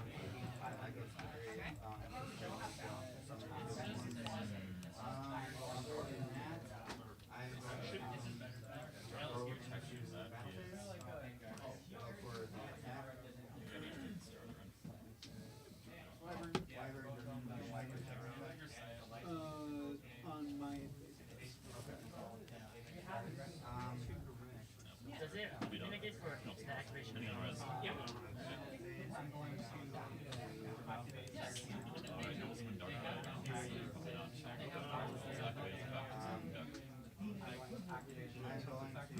You are on handcuffs. I will bone party. So we'll do the fun line.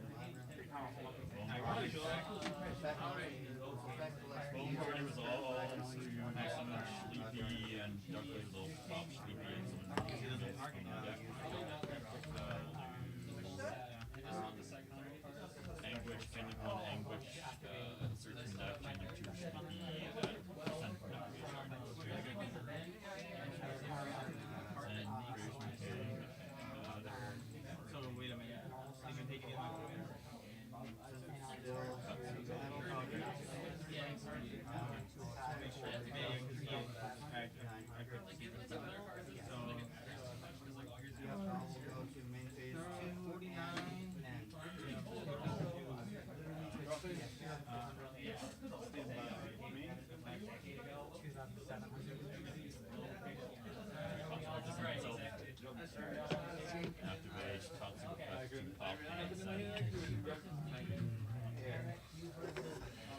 Nick's taking a mulligan.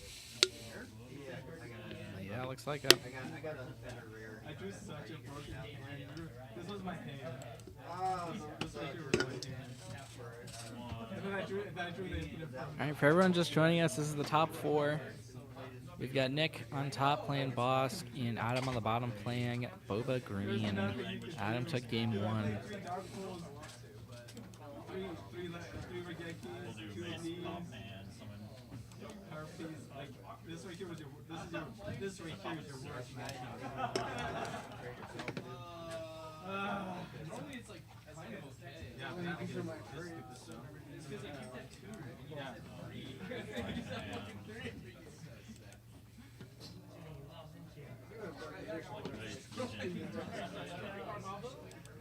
Alright, Pershing. And again, no opening 2-drop for Adam.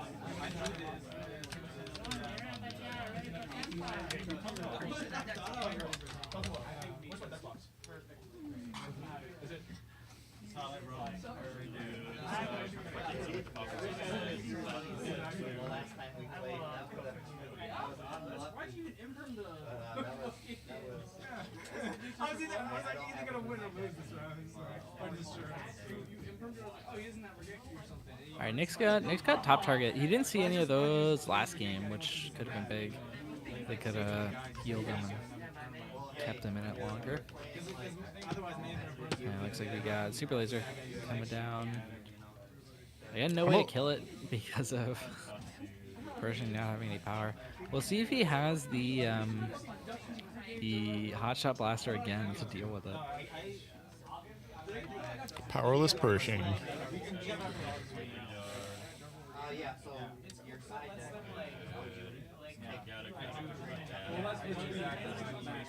When I saw the Regeki, he's still on No, like, so we're between rounds. So nice change of stuff. I'm sorry. It's like 2. I'm with you. I don't like it. Every day I was like, do I just sell this entire thing? You're only able to.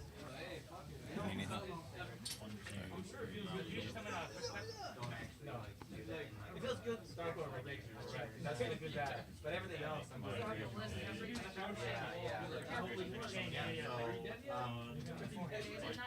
Alright, Adam's taking his sweet time on this research decision.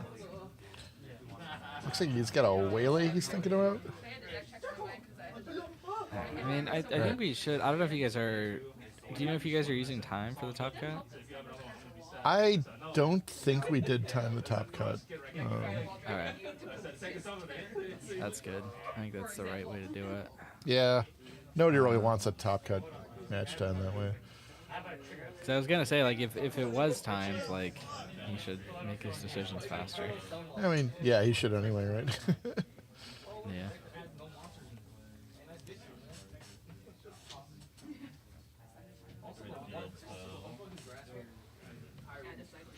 Alright, Bosk, gonna take out this Pershing.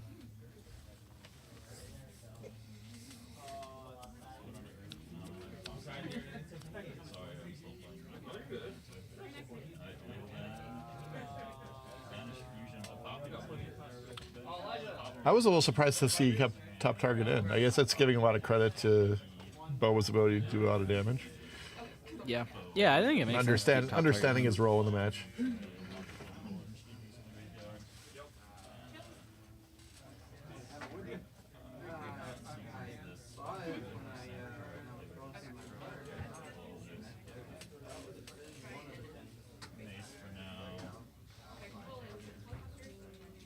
Looks like just 2 to base with Childson.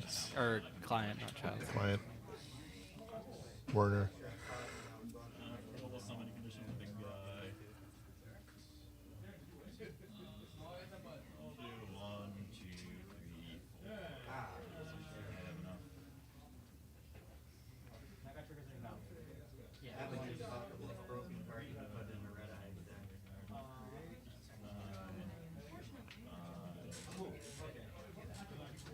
Get at McClunky the Bosk and That lightning storm is going to go crazy. Okay. the client.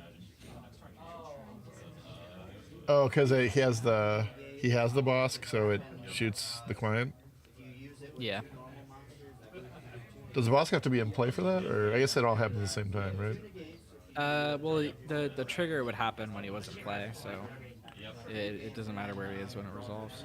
Well, I mean, it matters for combat though. If Bosk dies, he doesn't get to do the 2 damage, right? Yeah, but the trigger is independent of the unit existing on the board.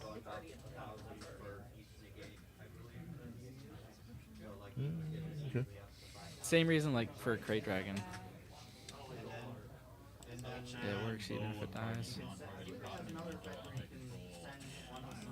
Looks like the Sabine deck is up a game over another yeah, match.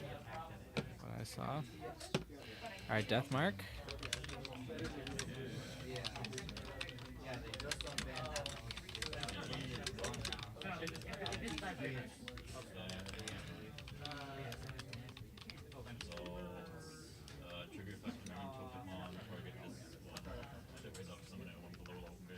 Alright, and Boba flips. Bosk is gonna clear the... Ooh, Bosk actually, yeah, okay. What could have happened is Bosk could have flipped and then attacked into the super laser, and then he could have double triggered the Death Mark, but he decided against that, it looks like. 9 board wipes.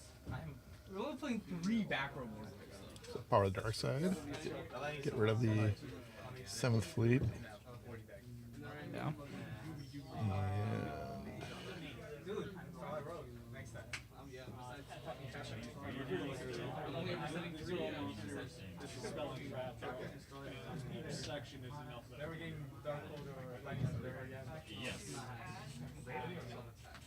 Looks like Bosk is gonna flip also.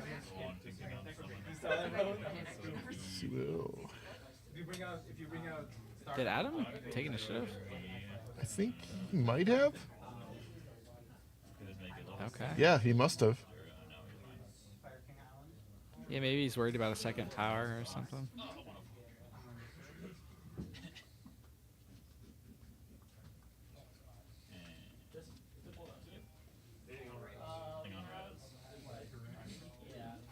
All right, both leaders in play, totally undamaged.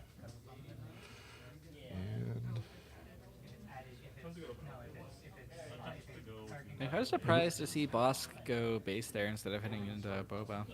yeah, maybe he wants to set up a bounty or something. Maybe. But I mean, theoretically, dealing damage is the perfect way to start setting up bounties. That's true. All right, Boba's gonna return fire here. Yeah, I mean this really sets up the bounty, right? Maybe that's what Well, he doesn't Adam have wants. he doesn't have Death Mark. Yeah. Unfortunately, It does yeah, have a top so target. It would. Top target is useless here though because he doesn't have any damage on base. Oh, yeah. Fair. So he's just gonna hit with Bosk.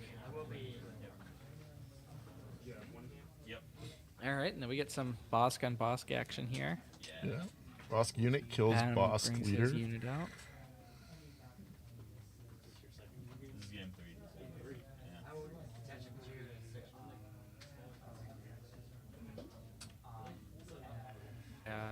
Top target onto the Boba leader. A useless time. Sorry. I mean, maybe by next turn it won't be. Yeah.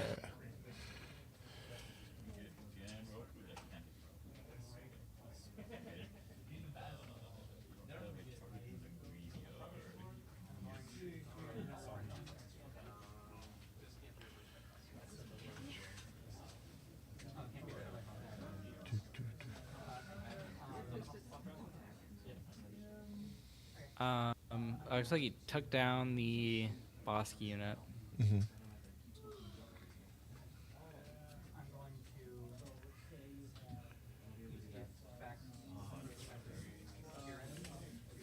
For those just joining us, this is the top 4, game 2. Adam took game 1. Bosk versus Boba.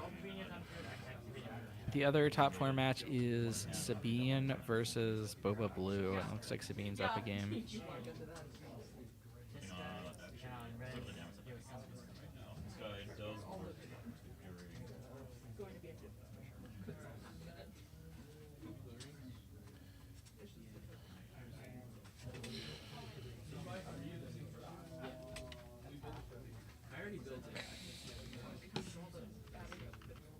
All right, Bazine. Fell, Childson, Avenger, Palpatine, Vigilance, Pershing. Client, not Pershing. And I think we're on 7 resources. Yeah, it looks like 7 for Bosque at least, and 8 for Yeah. Boba. Yeah.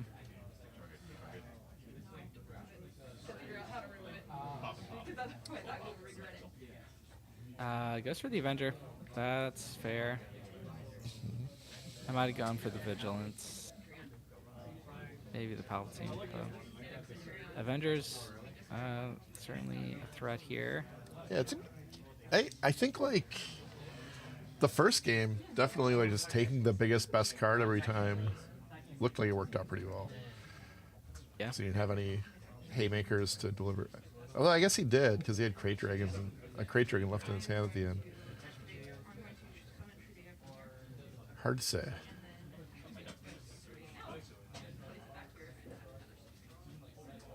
Three for client.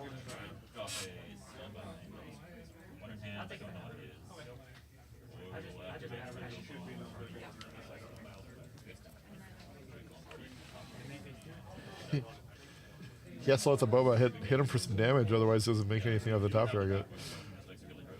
Yeah. He can take free shots at the Boba though with his leader. Yeah. Just point at a time till it's gone.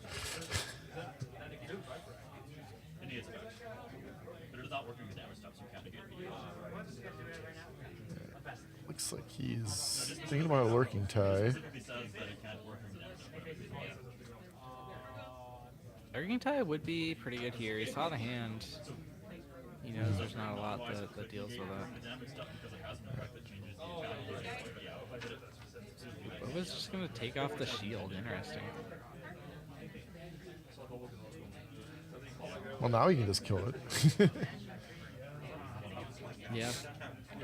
For free. I probably would here. Yeah, I mean, I don't see a reason not to get it off the board, you know? Yeah. Yeah, he's showing a Vigilance, 2 Vigilance? So hard to tell his foils. Vigilance, 2 Fell the Dragon, and Childson. Okay. Think. Fistful removal.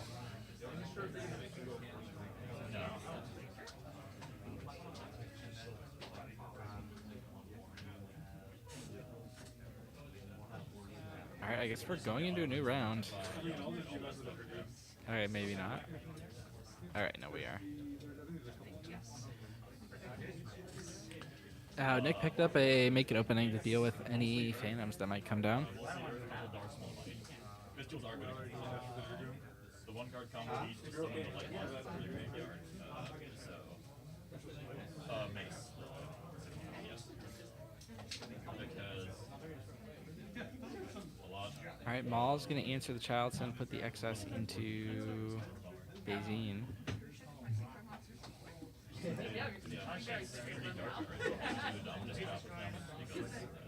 And hit him for 1, right? Yeah. There you go.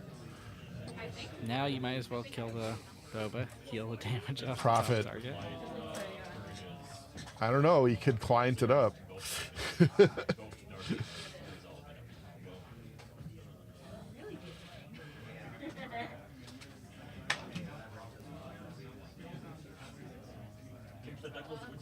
Ada saying in chat, does he know that Bosk has a leader ability? Looks like he does.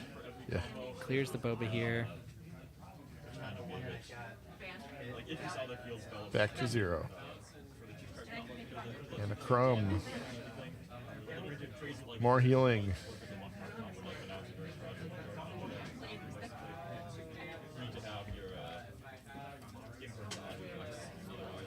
And here's another Childson.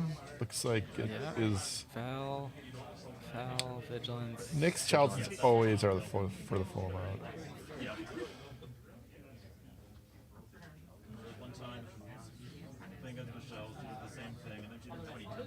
I mean, that's a fine play. I guess he has 4 resources left to play foul. Yeah. Yeah. So he's gonna do that. I was gonna say like move them all. Maul could just run him over again and put the damage on Crumb. But with he has enough resources that's not going to happen. Yeah. And Klein's just going to whack the base. And this one's going a lot more favorably for Nick than last one. Yeah, he seems so better in the driver's seat this entire game. Even Adam's best cards aren't really getting through for much.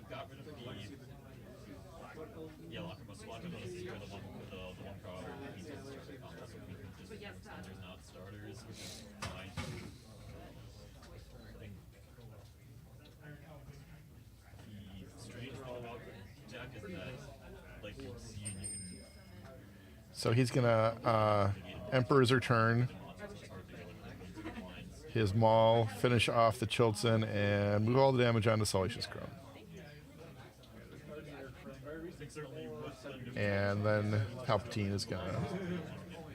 And I just received word that Sabine won the other top 4 game. Oh. What's snake at? What? Danger snake. Against Boba Blue? Impossible. I don't believe it. They just get this huge board. So we're not going to see a Boba mirror in the finals, that's for sure. Before my coverage days, I played in these Misty events. The last deck I played was Boba Blue, and I think I killed like so many Sabine decks in one day. Like this is never close. But that was before Wrecker showed up, so maybe that might have changed a lot.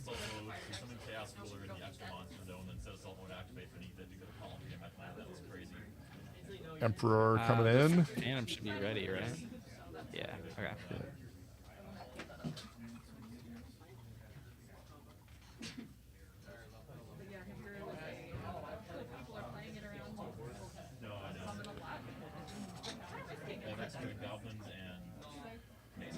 All right.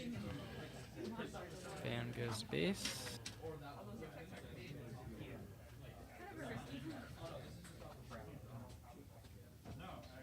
Client is going to go to base. Nobody wants to play anything.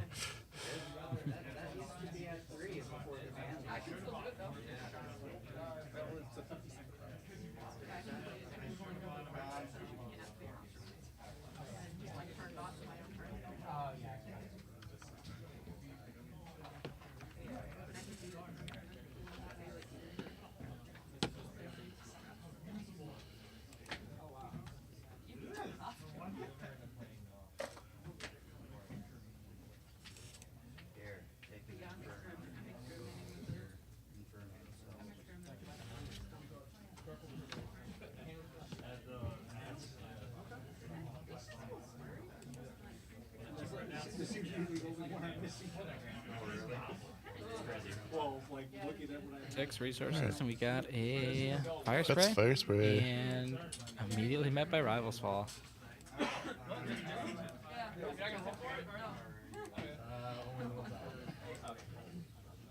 And then there's the make an opening for the Phantom. Board clear. That one, yes. Justin Eric. Justin got it. Emperor just running free. Elliot. Joe, James, what's up, Justin? Yep. Are you playing? Joe on? Yeah.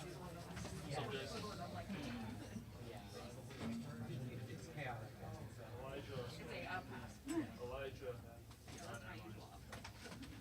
No, I don't have that. Okay. Are you playing Memento right now, Elijah? I'm trying. It's fun. I'm not playing today. Okay. You already got I ordered 3 more on mine. When did you start yellow? I couldn't finish it. I got everything except big bag. I don't have that yet.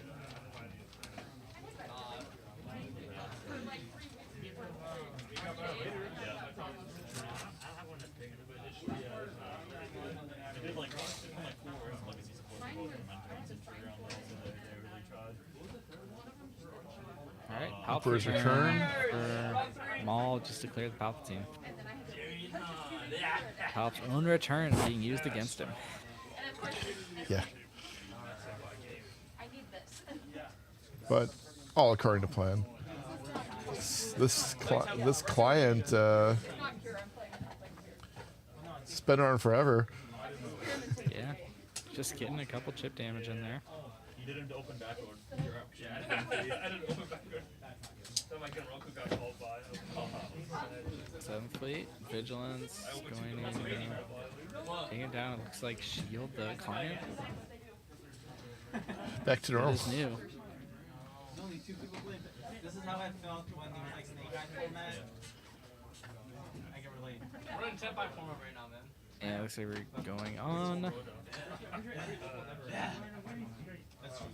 But before this, it was like Snake Eye, and I just like for a straight month, I was like either playing all 4 Bazine. Bazine. We're gonna see a lot of cards Power, here too. vigilance. Nope, it's only 5. Yeah. My guess is vigilance here. Or maybe you go fell if you've got like a big thing you want to play. You might just leave him, right? Maybe. Like, yeah, decides to leave him. It looks like.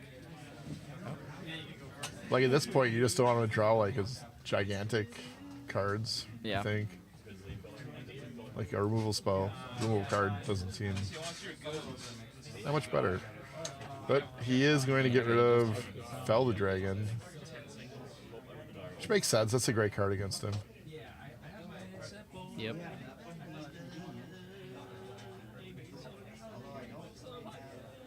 And I think he's just gonna go takedown. Oh. Set up Power of the Dark Side into whatever Adam's next play is.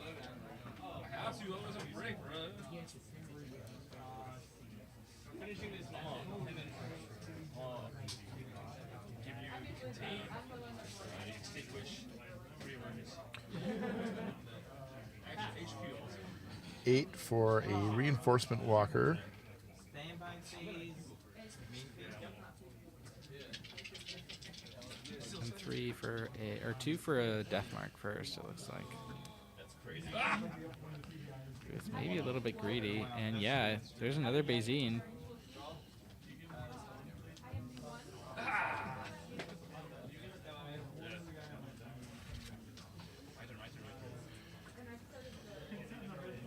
Doesn't seem too bad though. I mean, he's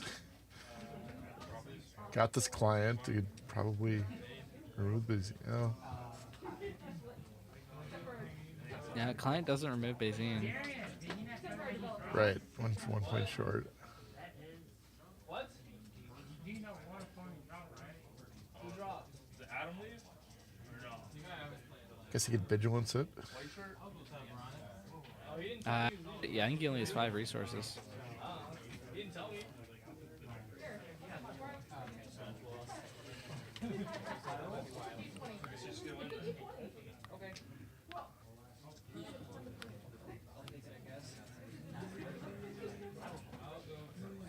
It looks like only 4 actually. If my eyes are to be believed. He could bounty it and then shoot it with Bosk and then kill it the next turn. Yeah. He's doing it.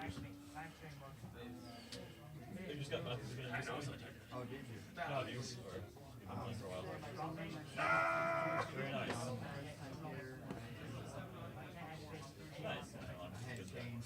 And we'll see, is he gonna go for the Pershing here? I think there's no point in not. Yeah, he does. Currently,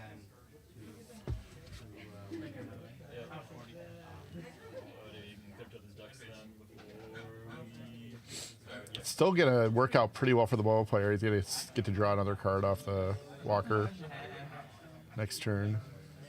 Yeah. I'm kind of surprised he played the Pershing. I think it makes sense. You don't expect the Walker to hit the Pershing, you expect it to hit base. I think.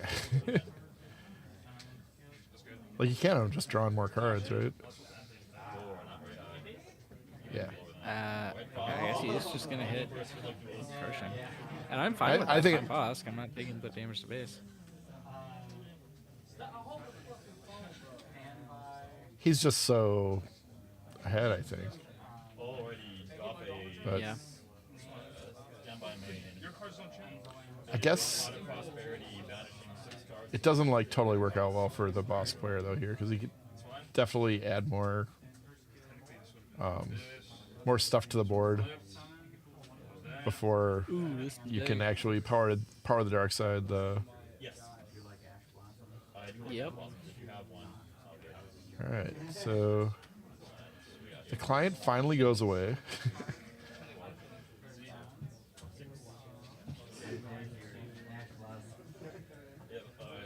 Punishing one. Haven't seen that one in a while. That was, I mean, I think that came in out of the sideboard. It did, yeah.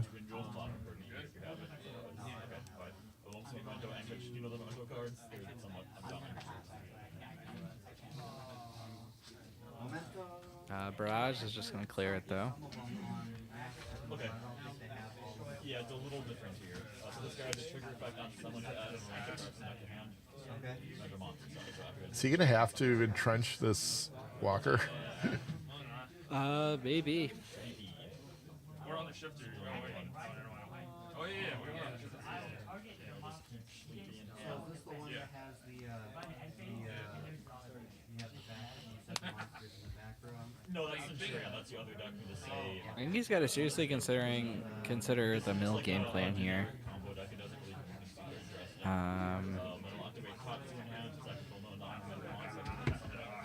He picks up a top target here.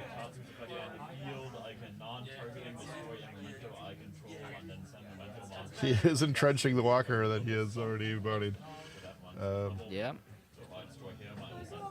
So, yes, somehow we're kind of in a somewhat of a rough spot, it seems like. Somewhat. You can definitely get him stuff out of it. Yeah, I mean, all he needs is one one way. super laser blast, right? Really, yeah. He does need to out this Lurking Tie somehow, though. Yeah. Another entrenched. That's true. The super laser will not kill the tie.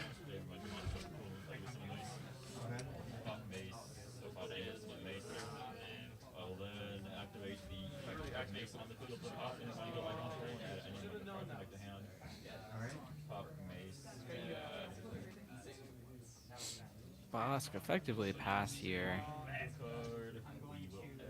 And maybe it is relevant. But the entrenched is giving these units extra health. So yeah.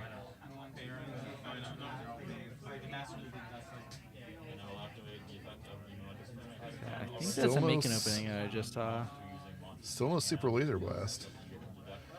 He's up to 18 now.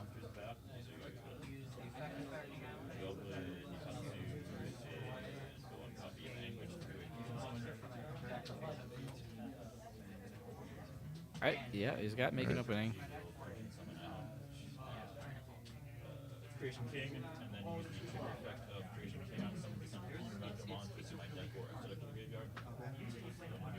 Yeah. And Avenger. Here is Avenger. So, cards are life. What are you gonna give me? Looks like life. Looks like life.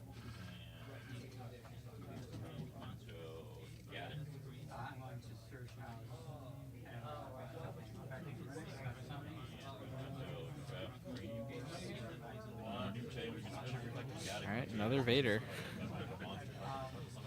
And whatever unit he grabs is going to be an Avenger blocker. And it's Viper. It was just that vigilance. I can't quite see. That should be 9 cards in that stack. How many are left in the deck besides that? Can't be that many. Nick is just like, where is my laser blast? Yeah, oh, there's a barrage.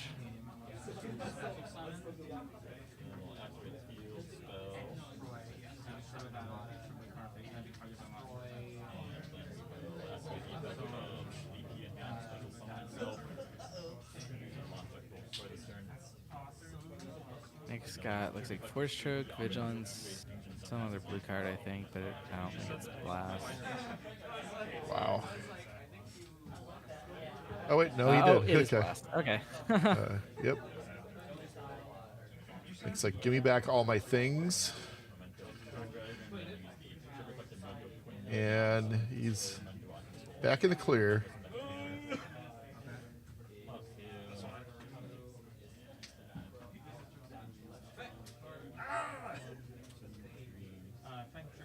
Boba? Gonna choke the Boba.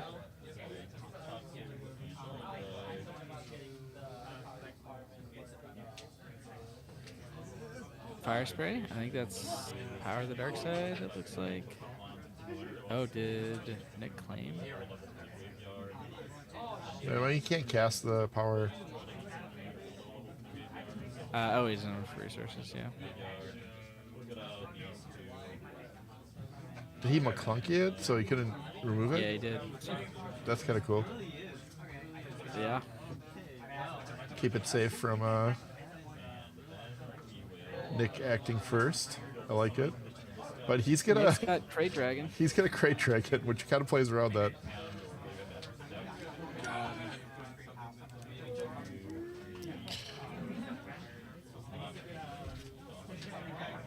So Waylay, gonna do 3 damage.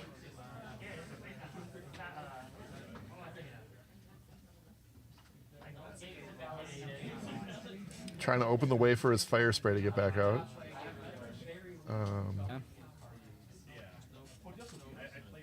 But he has a Power of the Dark Side all ready to go. Yep. And I don't think Adam has any blockers for it. You don't see it.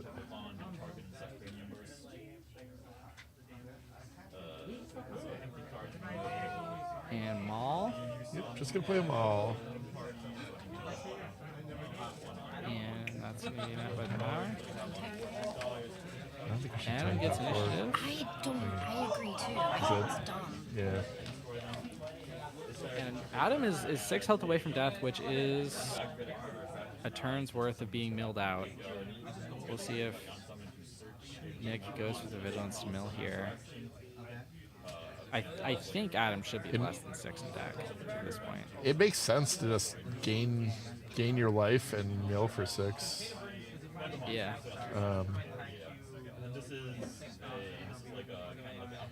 Like your vigilance isn't killing many of anything really relevant anyway at this point in the game, right? Yep.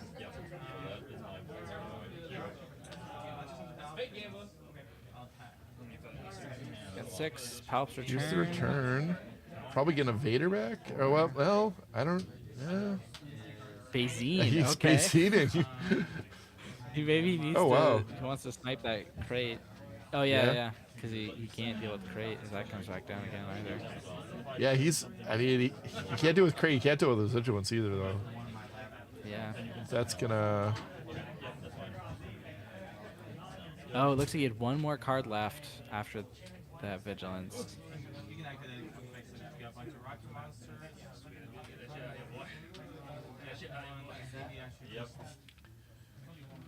Yeah. He can replay the.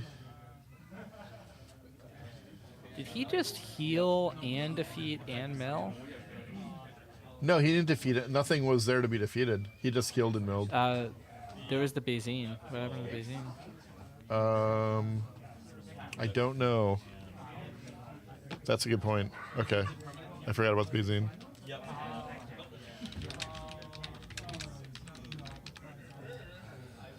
I will cut at the end of your turn once you're done. Yep. Then on the resolution of that chain, it will use the trigger effect of creation non-target summon from the graveyard. So we'll summon Antwitch. Well, regardless, we're in a position where, yeah, Waylay has to come down onto this punishing one. It's going to come back out. I don't think the Bazine would matter, but it still should be in play. I mean, it will matter if there's a Power of the Dark Side, right? Yeah. But I don't think that's going to end up being necessary.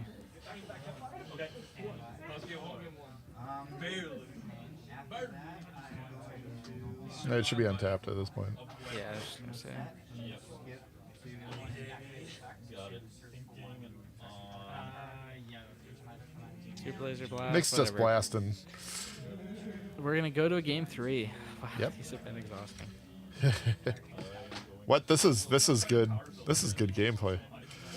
Yeah. Activate during the end phase. This is what the people want.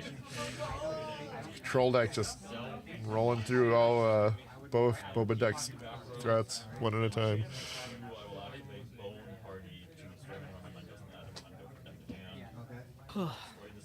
You know, a lot of people don't know this, but I was the first person to ever play Vigilance in an out of aspect deck. At a First ever? Oh wow. When was that? Well, I did it, and then I thought it was bad, and then you know other people started doing it, and they actually succeeded with it. So I don't really get the credit, but I saw it happen this was in pretty a early online on. league a long time ago. Okay. Was it before the game came out? Yeah, it was. Okay, yeah, that would probably be the first then. No, it was Mirage Lights. Vigilance, All right, I I'm think gonna go definitely get a definitely worth drink of 8. water before we get started. What's that? I'm gonna go get a drink of water before we get started. Oh yeah, go for it.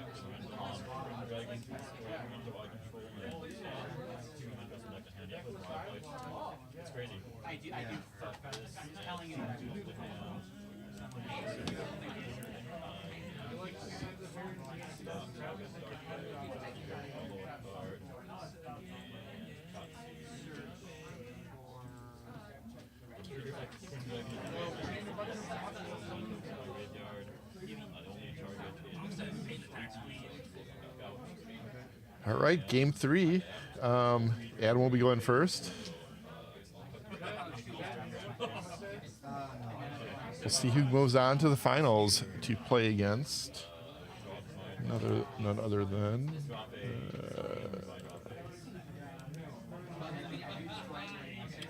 Scott Pagliaroni. I'm sure that's how you pronounce that.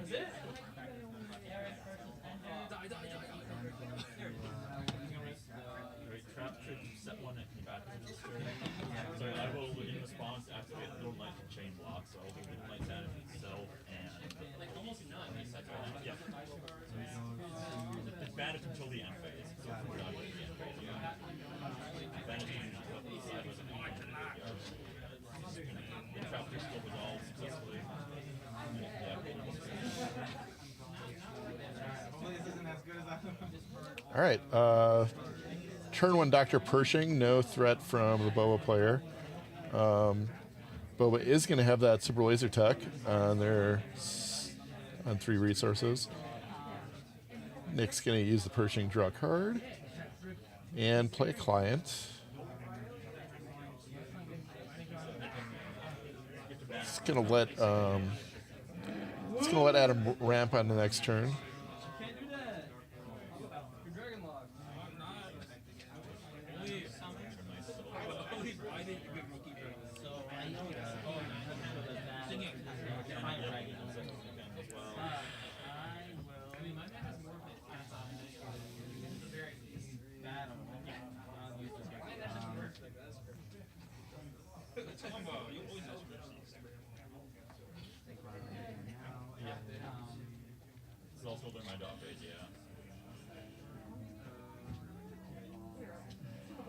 Okay. Adam predictably runs his Super Laser in, get that 5th resource.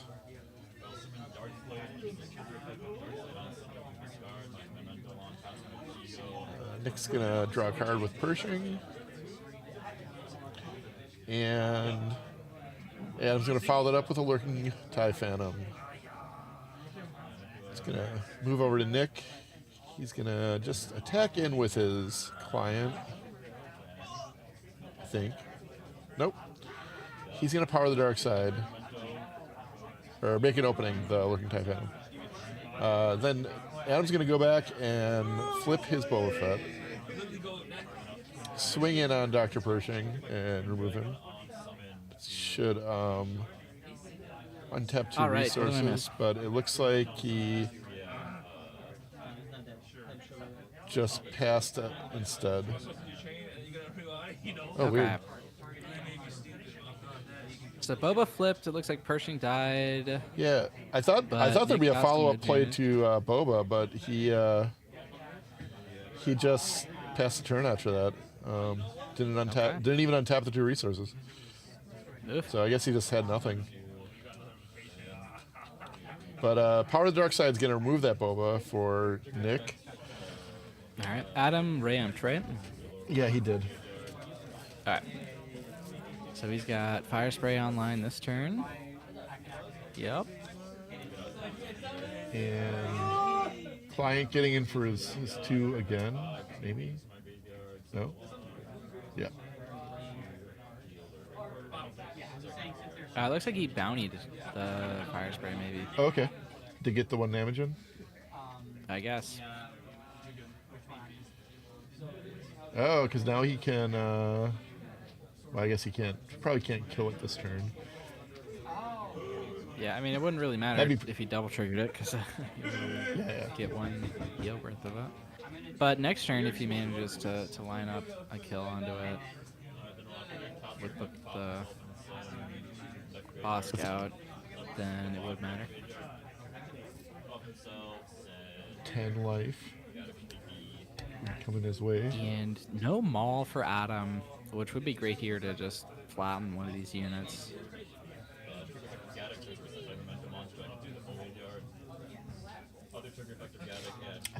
I think Nick Reinforcement might be Walker. planning to do this bounty play. He Reinforcement has a Walker, force House choke all return ready to 2 go. bosks. Okay. Force choke doesn't work on Fire Spray because it's non-vehicles. Oh, okay. But I'm not sure what else he has.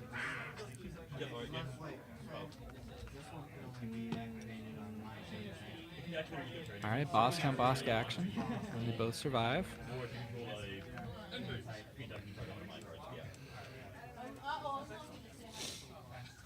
No necks on Fire Spray. I get it.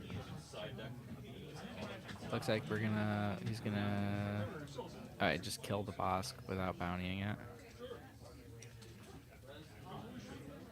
Fire Spray goes to base.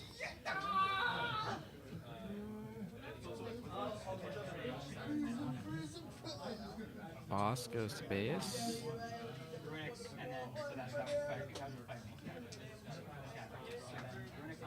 And top target on Fire Spray. And takedown to clear it. And he gets to heal everything. Yep, you click double there.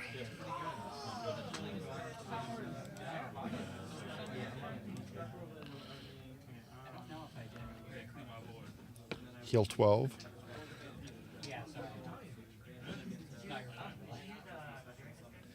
I used cure in this turn, but I don't know if I did it or not. Yeah, I used cure in this turn.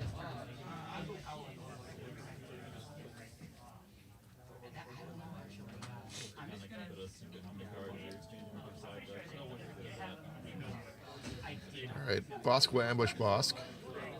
Start off.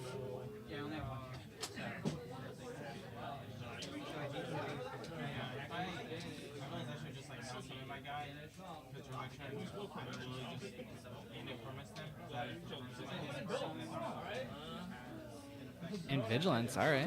Yeah, Vigilance will finish it off. And is he going to go for the mill? Or I would is he assume. gonna, like, shield Well, the maybe he client? will shield. Okay. Okay. Shield the client.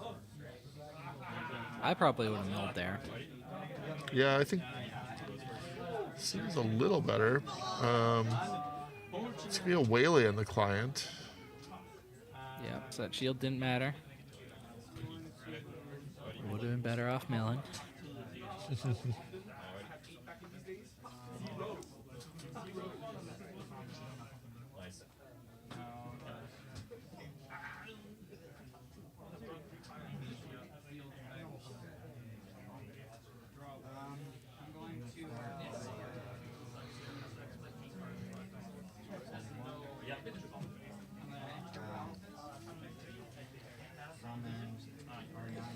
But Nick with a pretty empty board and getting close to. I don't know if he has enough to get that Avenger in play, or if that's gonna be not gonna be till next turn. But he has looks like it's the Rival's Fall anyway.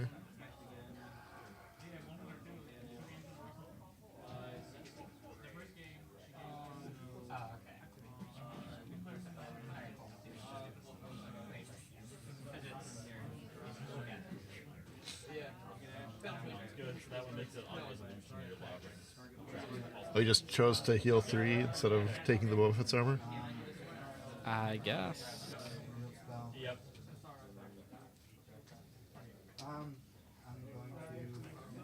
With the Boba dead, it makes sense.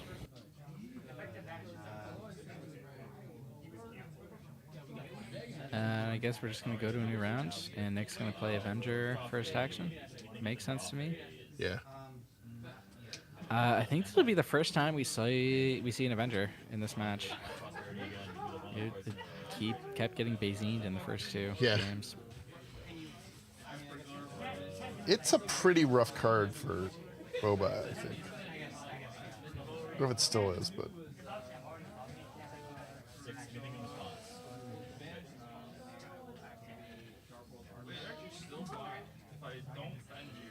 It's just made to eat 7 drops.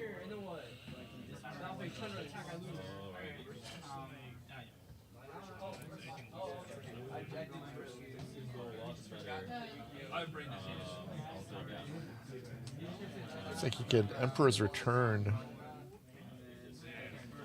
the Walker if he wants. Yeah, whatever he needs, whatever he does though, is just going to get killed by the Avenger next turn.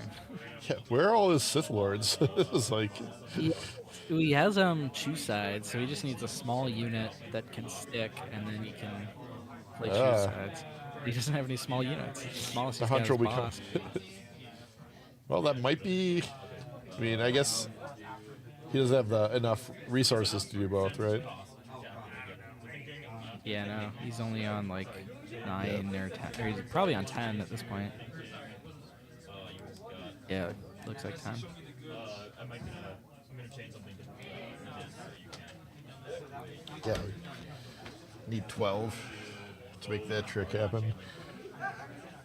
Yeah. He's just going to play a Bosk. And then I guess McClunky it back to deal 3 damage. Yeah. For 5, yes. I still think that shouldn't work.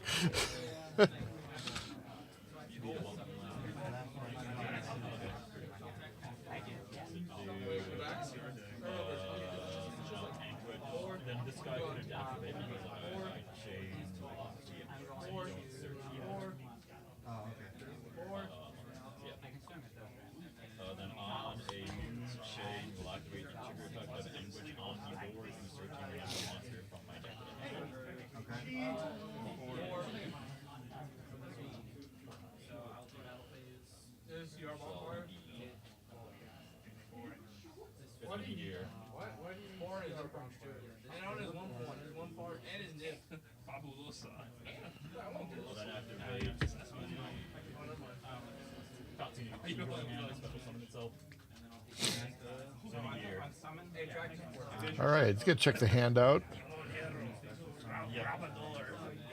Looks like it's got a death mark, a force choke, entrenched, make an opening, the client, another Avenger, and that is that a vigilant? No, it's I think it's some kind of event. It looks like a vigilance. Yeah, it's something that kills something. It doesn't look like it doesn't have enough text for a vigilance, as far as I can tell. Rival's Fall? Rival's Fall, okay. Yeah. It does not target.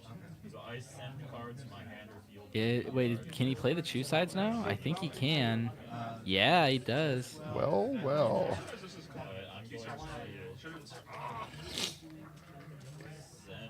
And bounties don't trigger on your own stuff, right?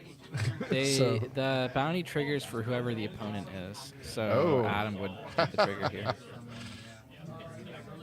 What a twist.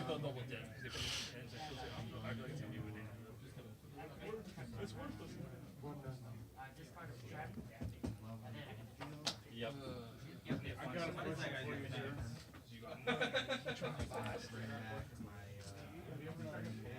It's gonna be Rivals Fall on his own Avenger. Yeah. So yeah, that choose sides is really made it happen there. Avenger. Yeah. And it deals with another removal card, but now he's got to deal with the second Avenger. Yeah. Effectively trades the choose sides for an Avenger and a Rivals Fall. It's pretty amazing. And he has a he gives away his Viper, has some cards just waiting to draw. What? He gives away what? He gives away the Viper to do that, but he gets 2 back from the Death Mark. But it was bounty. Yeah, being bountied, he doesn't care about that thing. Pretty sweet. But here's another Avenger. Hey. Goodbye, Bosk. Loopy joining us just in time for top 4.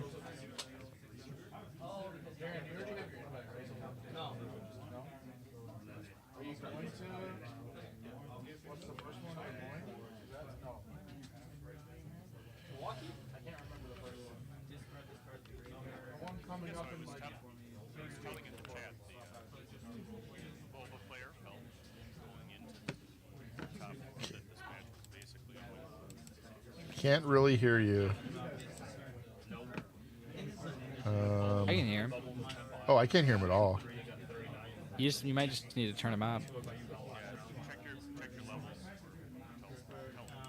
You check your levels. It just.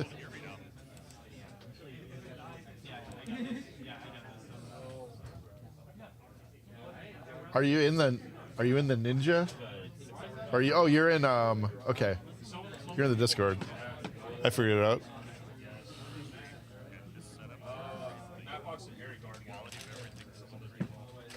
Yeah. Yeah.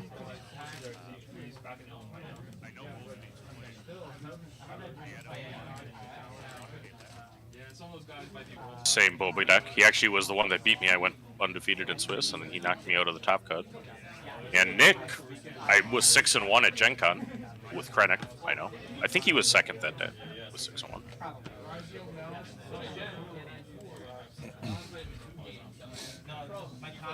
It looks to me like Boba's on his back foot. Yeah, he had a pretty nice swing with the choose sides, but Nick's got a lot of big ass weapons here. It's gonna be hard to fight through all of them for the Boba player, which is probably what generally tends to happen.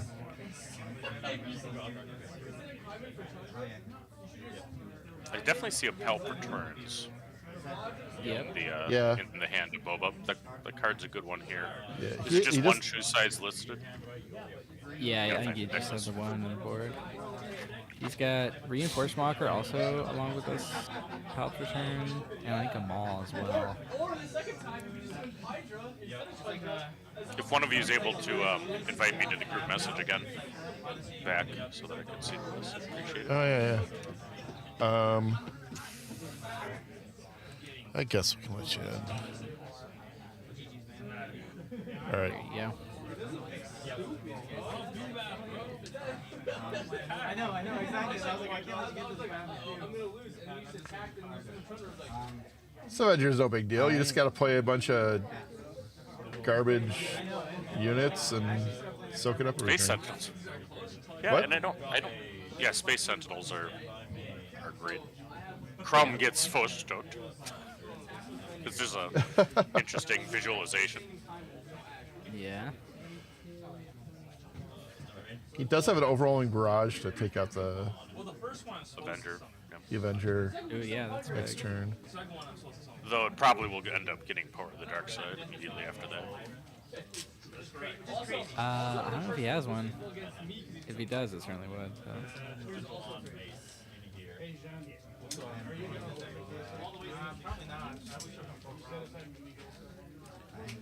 And the winner of this matchup has the honor of facing Sabine. By far the most popular deck today. There were like 9 Sabines in the room. Yeah, yeah. My wife top aided with it. Yeah. I was actually to be on Sabine until my son could come, so I ended up playing Hondo instead. Wow, so you were never gonna. What a play great Gideon, dad. That was just a total lie. No, I was I will play Gideon at some point. I was not happy into its odds into Sabine. Not that Hondo's great into Sabine. You can see those very well here. Not so much while judging. But I was very surprised with how much heart control there was. I was expecting a lot of Boba yellow and green, and I didn't get to play one. Yeah, it felt like the metagame just went in both extremes, and nothing in the middle today. I agree, which is not where Hondo wants to be. But No. Good matches. I love Cam's Lando deck. In fact, I think I liked the version he had last week though a little better because it was he made some changes to target mid range too, which hurt. I didn't get to see my wife's match on stream, but I heard it was a blowout. It was a complete mauling. Yeah, Lando never knew what hit him.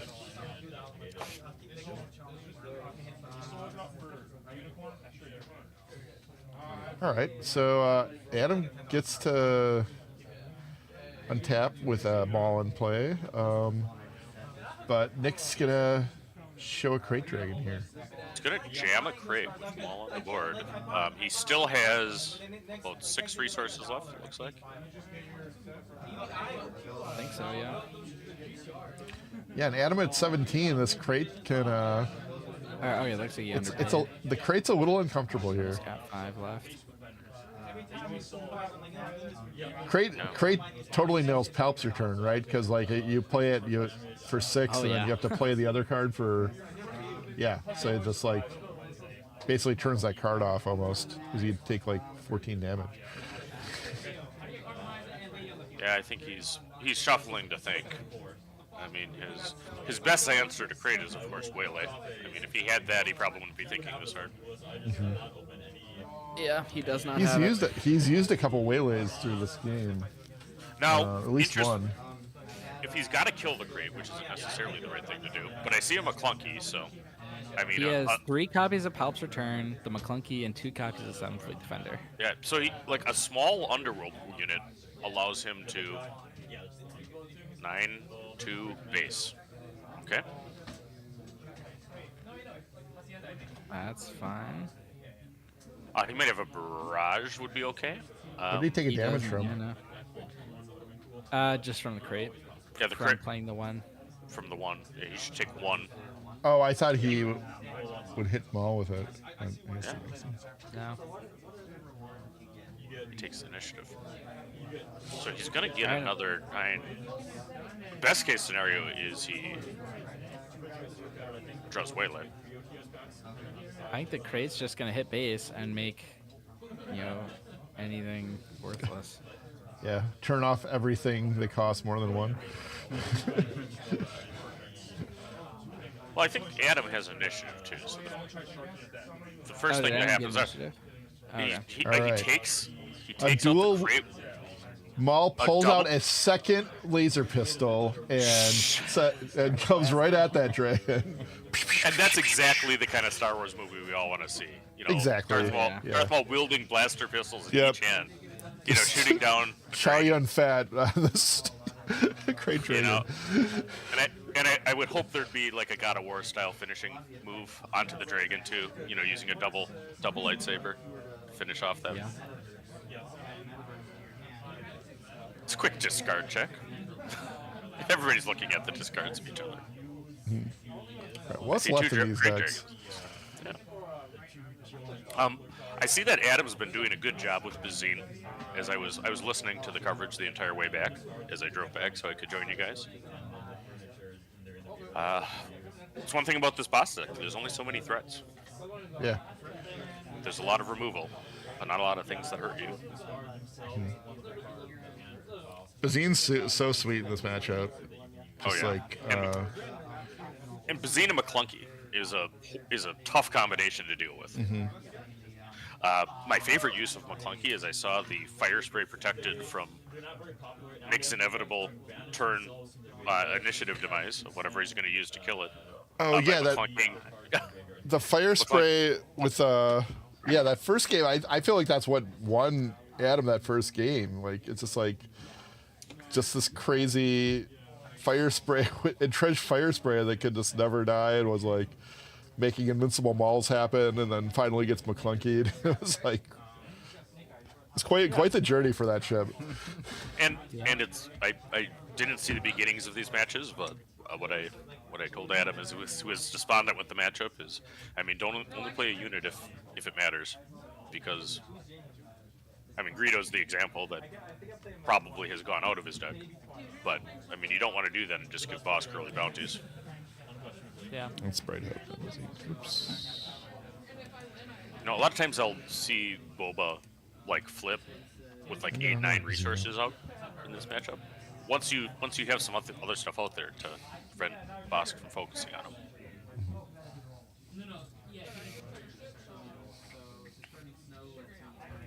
So 10 damage on boss space, 19 on Boba's.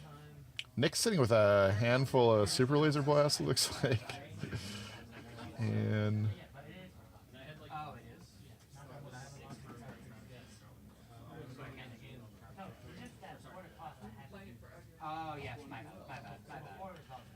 for anybody in the area, I think Misty's showdown is next week on yeah, Saturday, we do. right? Yep, we'll have another Star Wars event next week. All right. You get those sweet showdown promos. Should be a Diana little more. she can defend her throw. Yeah, our showdown champion. In fact, she ran through Nick Hansen in the top cut. He was one of the yellow pelps. Nice. Okay.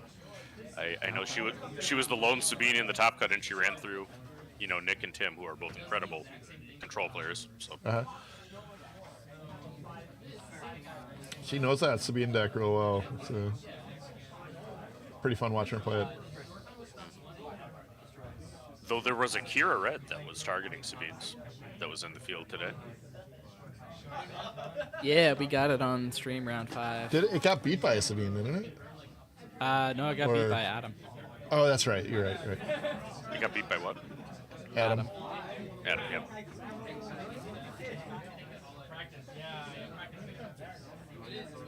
I was really disappointed I didn't pair Adam. You know, I ran into the wrong Boba. But he's a good player. I wanted to get, you know, I think I would have had a better shot with my Hondo than my Han from last week into that particular Boba Green. There's Boba. So, baby Boba. It's the base for 3.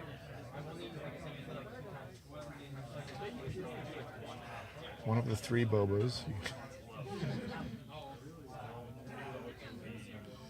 Yeah, I was very surprised to see Carlos on control. He's usually a Boba yellow player and a good one.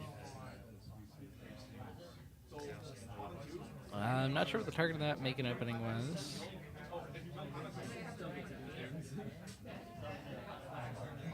Probably the Bazine at that point.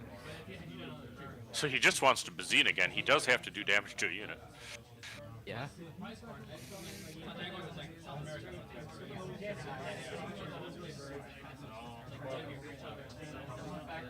The players are clearly counting cards, which they should be.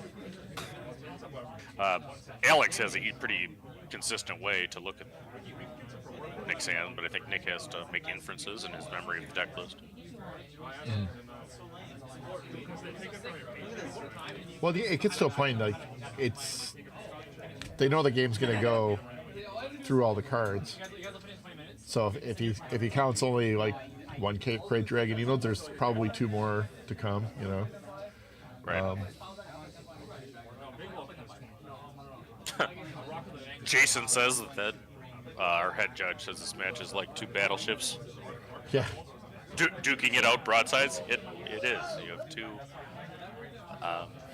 Well, you have hard control versus a ramp mid-range deck. But Boba's bounces do a lot to answer some of the things Boss does. I would presume when he sideboarded, he put in all his waylays, everything else that can bounce. It looked like he did. Yeah. One deck that you know, preys on the boss are the Boba yellows. At least that's the conventional wisdom. Maul comes, takes care of his former boss. This match has been going on for over an hour and a half at this point. Yeah, I mean, I guess I don't know. I wouldn't want the match. I wouldn't want the tournament to end on like an unfinished match though either for anybody in the top four. I think you have to make them. You have to let them play it out. I think. I'm with you, BK. Who wants we don't want to see something go to breakers. Let these guys finish.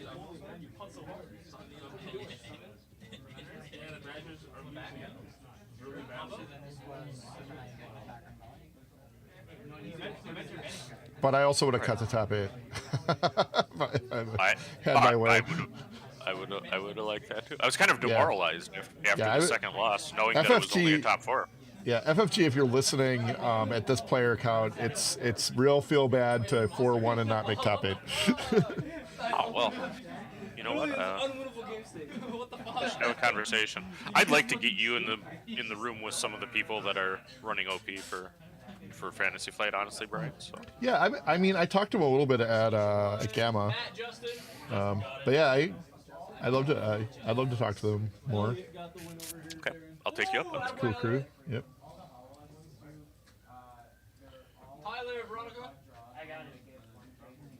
So I saw a hot shot come down for Alex, which is relevant. Yeah. What were you? I think it was. Not to get out of the game, but I thought it was really interesting what you're saying about like the planetary qualifiers and how like the fact that everybody couldn't get in them that wanted to.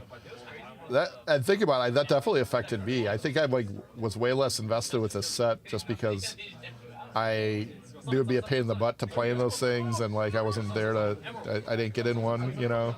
I could have gotten one. Somebody offered me a spot, but at that point I'd had other plans by then.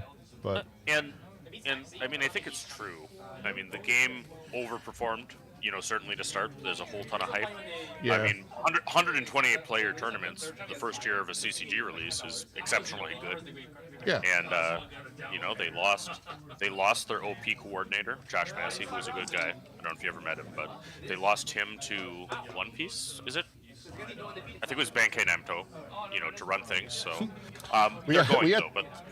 we got 3 super laser blasts in this hand. 3 super lasers. Like, a vigilance, I'm not sure. And I'm not sure that the Boba deck could win at this point.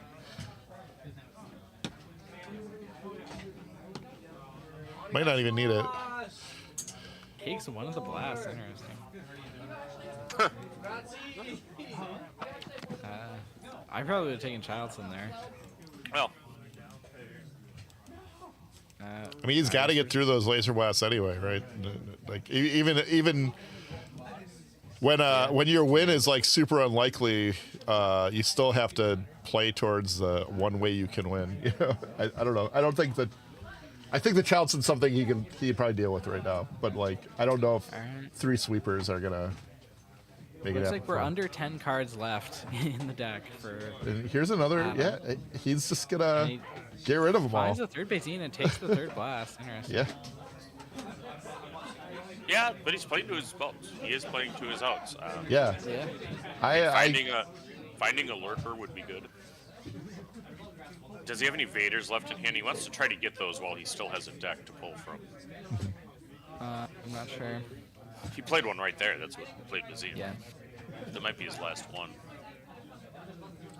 I'm pretty sure he has Palps returns, though. Yeah, he has several in his hand that I've seen. Somehow. Oh, he drew the Vigilance off the Basine. Somehow Palpatine returns. And that's the rest of the deck. Yeah, so now Adam's got 2 turns left to win this game.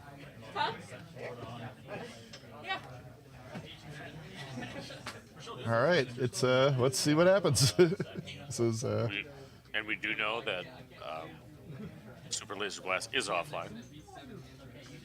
That was the bane of my nemesis in the game that I was boarded against Carlos. The bane of your nemesis will be your friend, though.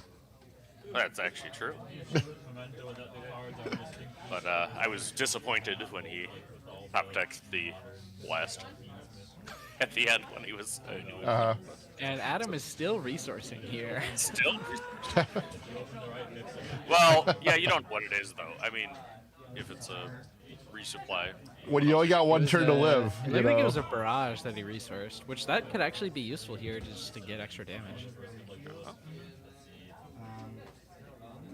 That one dead dragon right there. He's like, play something really small. I got this Palpatine here. All right. Wings with Bazine. Up to 6. Taps boss to no effect.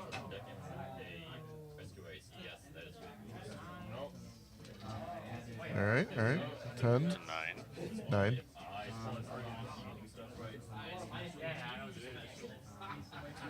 It's a punishing one. Punishing one.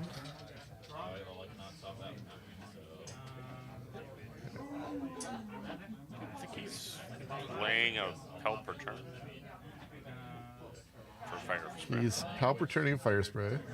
I like it. So any questions?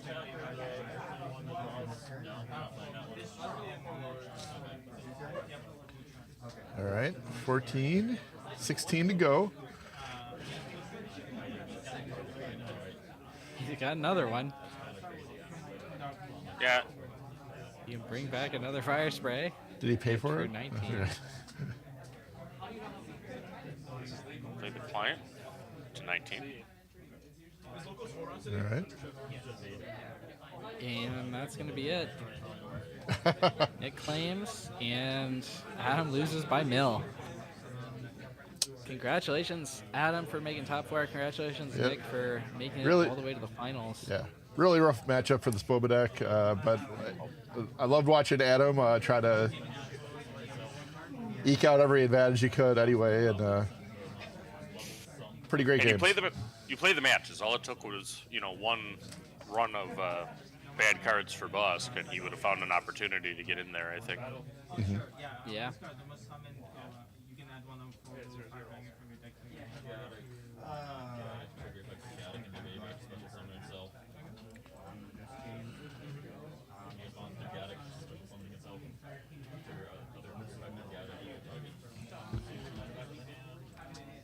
All right, so we'll be moving on to our finals. It's going to be Nick Hansen against.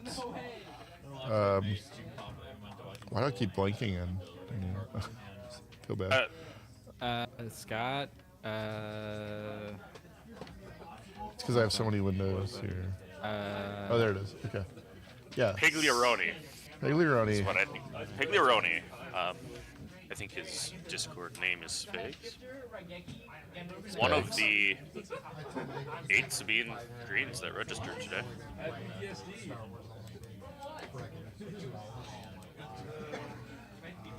It's interesting to see 2 hard control decks get through this field with that many Sabines. Those are the games that this is why they're Yeah, I know. We had 4 Kiras, but a rainbow of them. 4 Bobas, but 3 different colors of Boba. Cures of every color except for blue. And then we had nobody on Hondo, which is what I played last week. Yeah. We had 3 colors of Bobas too. I clearly should have been on Hondo today. Yeah, and all that Sabine. Yeah, I mean, with all that Sabine, and I mean, really, then I definitely don't want to see Boba Green, which is 2 of. But I mean, there was 1 Kira Green and 2 Boba Greens, which is there.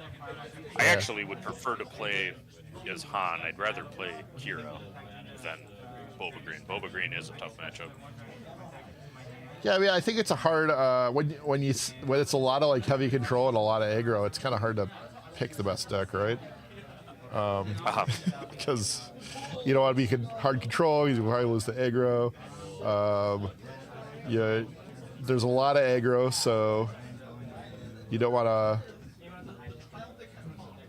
You want to be. You can play mid range and you'll eat the aggro alive, but then there's all these control decks that are gonna beat you. You know. I don't know. Adam's brother Jason, I think he top 8'd, I believe, and Sabine on blonde Sabine, so she got a good day. I felt bad for Riley. I was his loss. I felt bad for Riley too. Next time, do a top 8. Yeah, I guess our judges wanted to run it as close to what a planetary qualifier would be as possible, so that was part of why they did it that way. Just give everybody a legal authority on the way out. But it's I'm looking forward to the planetary qualifier. I mean, we are covering on late night and Take the Initiative. We're covering Portland and Chicago, both of those events, in a similar way. This has been great. I mean, I think that really the video quality and everything else that we're doing today has gotten a little bit better every time we try it. Yeah, it went pretty smooth today. Yeah, I was pretty happy with that. And I'll talk with we'll do another debrief. But I think some of the technical stuff that I figured out and that the internet upgrade clearly shows too. But I was showing one of the judges is a videographer, and I mean he was really impressed too. We were watching the stream quality that's going out to YouTube is just really, really good. Oh, nice. Who was that? Jason or? Yeah, Dragon Fox. Okay. He helped the first day when we did the first coverage, but now we've done 3 or 4 of these. You improve every time. Yeah, it's fun to do. Fun to bring it in to people's, people who can't get out to play. They can still get to watch it. And the other thing that's good is this is what I think. I mean, beyond playing really top tier competitive matches, I mean, watching ones that are real is better than talking heads on YouTube, I think. Robo Resource, thanks for the compliment on the stream. It's great. Thanks. All right. See if we get one of the judges to pull down the one corner of the Madison. It's a bug on my OCD. Oh, yeah. I'm going to do that right now. Okay. Be right back. Thanks, buddy. All right. So going into our final, since I'm covering the dead air right now, Nick Hansen on Bosk Blue, which really kind of took off out of European origins for the first couple. I think Thork played it on our main show, who's the biggest content creator in Europe. First time I had played it on a webcam game. And then we have the venerable Sabine ECL and Scott Pagliaroni, who's the top of the... I guess there's 8 Sabines and 7 of them were green with 1 blonde as we registered today. So much better.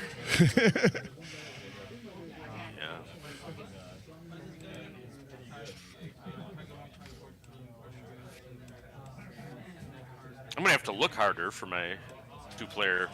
Oh, there you go. Fixing it in OBS. There is a way to kind of spin it with the transform button there too. But that looks a lot better. All right.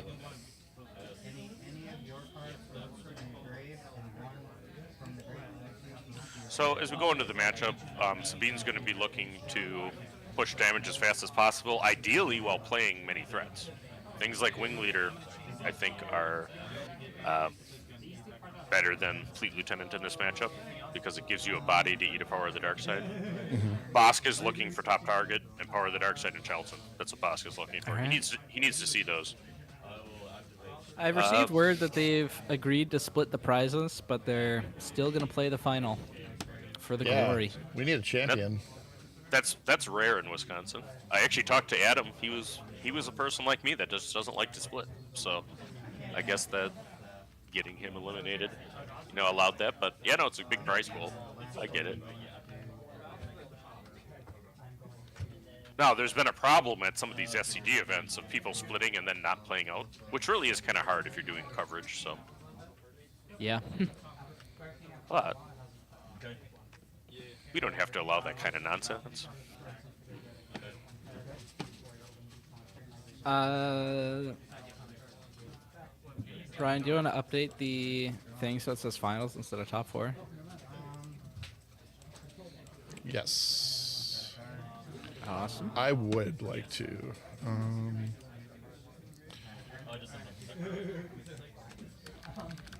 believe we've had Scott. Yeah, we had Scott on earlier. He's running a pretty standard Sabine list. He's got one Adelphi,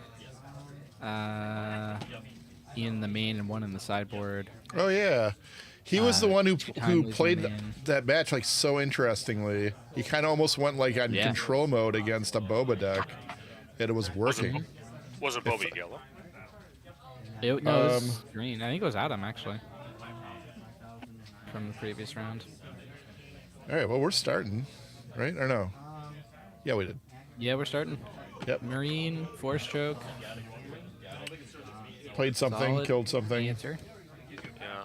So for the Sabine nuts out there, he's on one Adelphi. He has one Sundari main,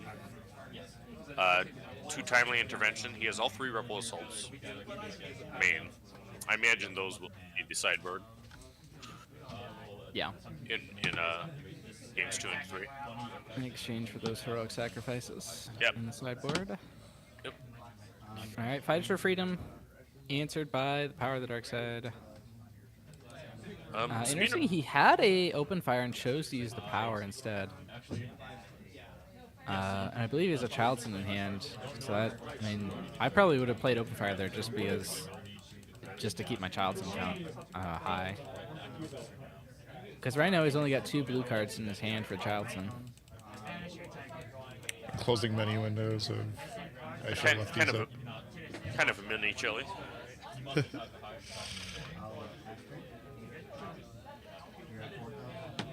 It is big enough to enter this Sabine. I actually do like the one Sabine out there, though. I mean, he wants to put something on the board. You don't want to flip your leader into nothing. I didn't see what else is in his hand. I assume there's another 2-drop, or then I very much dislike that play. I'd assume, yeah. But yeah, multiple targets is often what you Here's just what you want, but not quite as big as you want, you know. So he gets 2 points on a Childson. The Childson is a 4/4.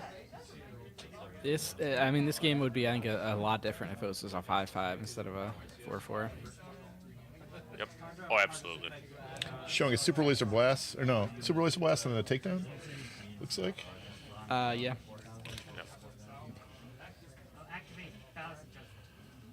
Blast just hasn't hit the resource road yet.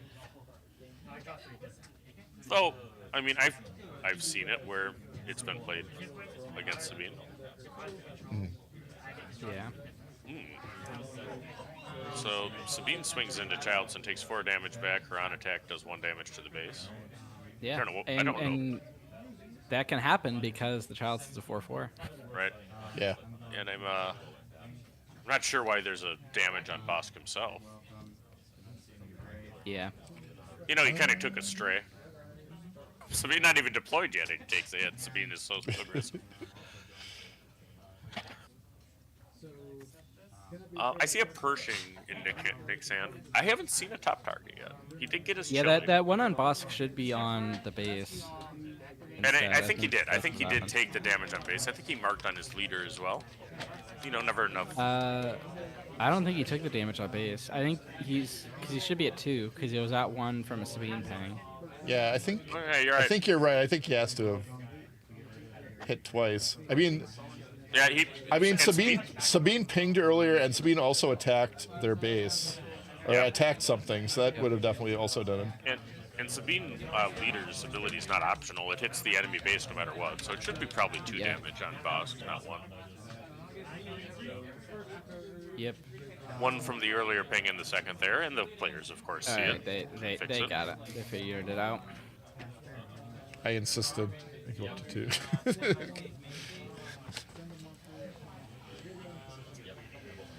All right. Interested to see. Yep, Chili goes to the base, which I think is the right play. Sabine so. only has 25 health herself, and Bosk has some threats. So Yeah, you sort of care about equally as much about all of these units, so if there was an R2 or something picking that which one dies doesn't matter. if there's something that you could kill without dying, I mean that's a different story. Yeah. And he'll attack with the Sabine unit to do 1 more damage. It's 5-3 in favor of Bosk, but significant board presence in favor of Sabine. All right. Open fire is going to take out that Marine. This is kind of the big turn for Sabine too. Oh, I guess the previous turn is What's the setup? Yeah. the real big turn for like where you can like the first point you can win the game with Sabine is having this really powerful turn 4 and turn 5. It looks like that's been pretty well stymied by the Bosk deck. So now it's going to be the plan. Plan B is Wrecker and Poe. We'll see if see how much of that Scott puts together. And we'll get there. Right. Bosk Nick is can Wrecker. flip his Bosk here. Yep. He's gonna run Okay, Bosk K2. will flip. Move a K2. He's only got 2 in hand. Yeah, he makes some Yeah. discard. Yeah, it goes for the discard. I agree with that. Yeah, we watched earlier. He also was like very he K2 to discard. We weren't expecting. Yeah, I mean, if you got a control deck down to 1 or 2 cards left, that's when you think about it. I mean, Sabine's got a mile to go before she can win. Bosk pulls a Death Mark, which is relevant. The That's Sabine big, yeah. player That was gets probably double triggered here. Yeah, was probably really disappointed to only discard a Super Laser Blast.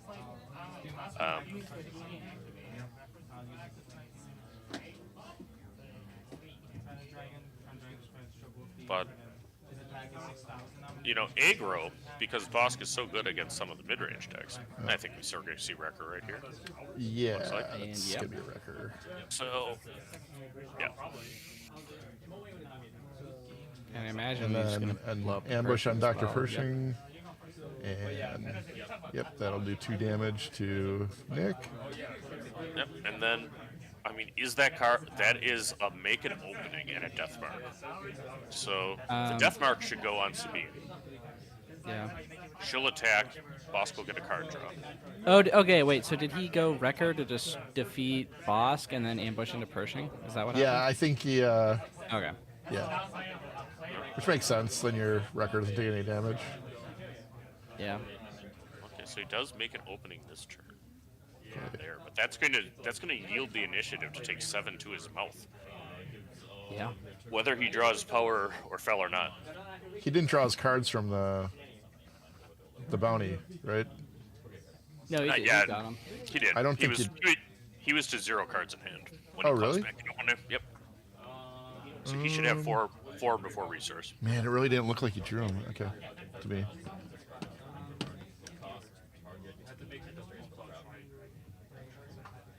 Yeah, I think make an opening was the last card in his hand as he cast it. So now he's got 4 as he's resourcing. So that looks okay. I'd be surprised if anything other than an attack of Wrecker right now. And Sabine's halfway there. When the game gives you Hondo. attack for 7, you take an attack for 7. That is true. Don't overthink things. Oh, he's not though. He's wait, he's No, using the Adelphi. And Yeah. if you can attack for 9, it's even better. Yeah.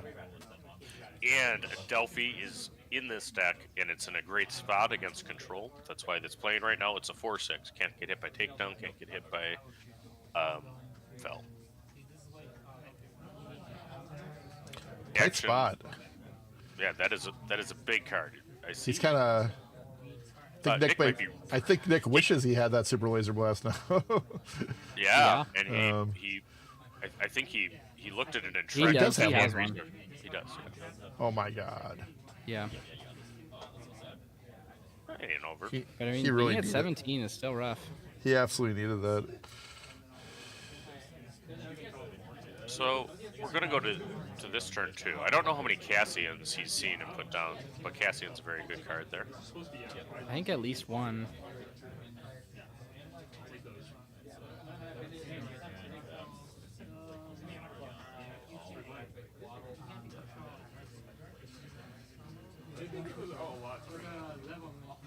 And your suspicion was correct, RT. As Cassian comes out and hits the board. Yeah, I remember seeing him resource one. And I think he's at 7 right now. We'll see if he has a 2-drop to play. He did not. Takes boss to 21. I see Vigilance, which he may prioritize just to get the heal, even if it doesn't do much else useful. In fact, is that 2 Vigilances? Yeah, it sure is. If I know Nick, Another he's going to try to get a little more value out of it. Yeah, yep. No, he's a great player. Greedy like I am. Power of the dark sides. Better for Cassian. I'd be getting greedy with it.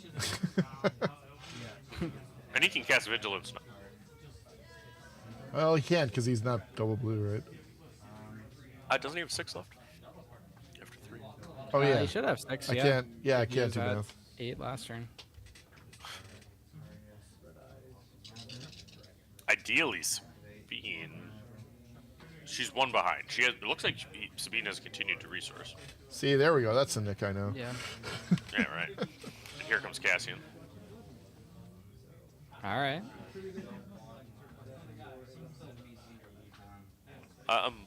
The biggest card that has caused the growth of Sabine is Wrecker, but not much behind that is Cassian. Cassian is a monster that Hero did not have. You would say the bigger gain than Poe, you think? Yes. Okay. I mean, Poe is extremely versatile and solves some problems from you and gets you out of tough spots, but it's not your win condition, right? It's not what you're trying to do. Whereas Cassian's like a little mini fire spray from your resource row.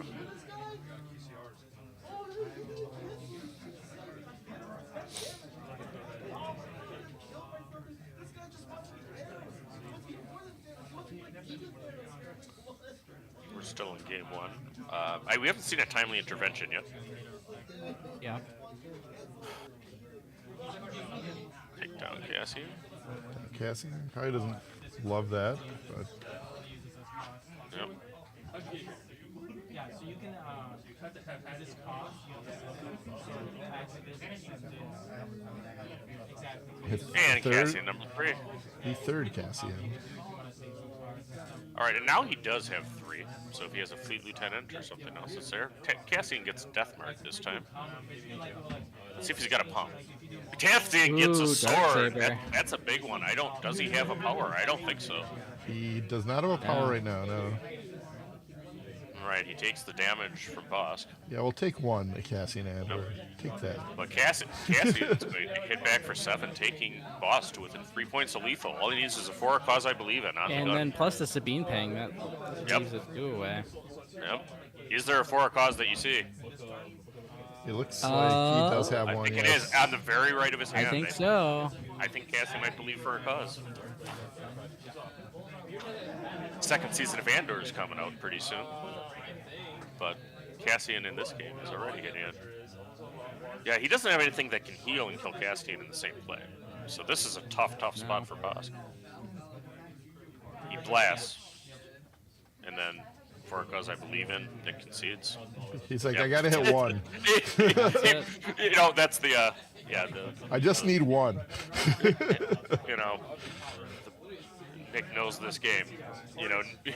Needing 1 for a cause I believe in. He wasn't even looking. He had his cards picked up by the time that he actually delivered the lethal. So the aggro queen wins game 1, which is big. You think that's a hard one to win, do you think? I think that Sabine's sideboard helps her a lot because he has 3 heroic sacks in there. And another Adelphi. Yeah. And 2 confiscates. The 2 confiscates are important. Now Sabine can ditch some stuff that she does not need in this match. Yeah. So I think Sabine gets a lot of help. Let me look at Nick's exact list. But Nick's sideboard is mostly for control mirrors, it looks like. Yep. And that's what I thought too when I looked at it before. So I think Sabine actually improves a little bit going into game 2.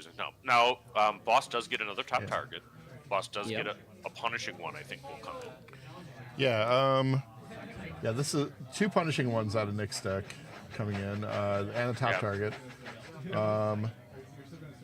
Might bring this Fell the Dragon too, I guess. Yeah, I think I bring the Fell the Dragon in too. Mhm. I think you take out your Kratos, you take out your Avengers.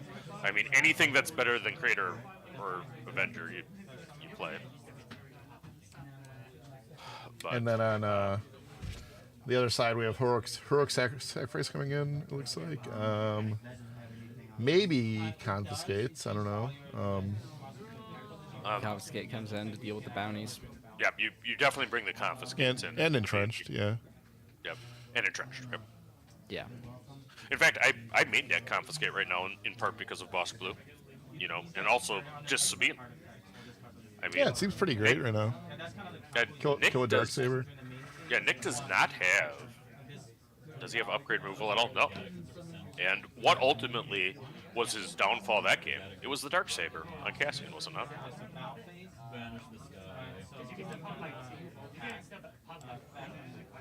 And good play. It was. Good play. Good play by Scott playing a dark saber late in sequence on Cassian the mini fire spray.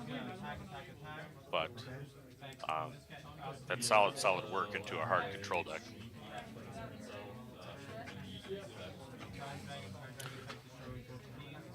Especially with the way it plays out, it's hard to find a good spot for that saber probably because there's so many removal spells in the other deck they could just negate it at any point. And, 2 for 1 use. And I think, I mean, it wouldn't have been good on curve that game.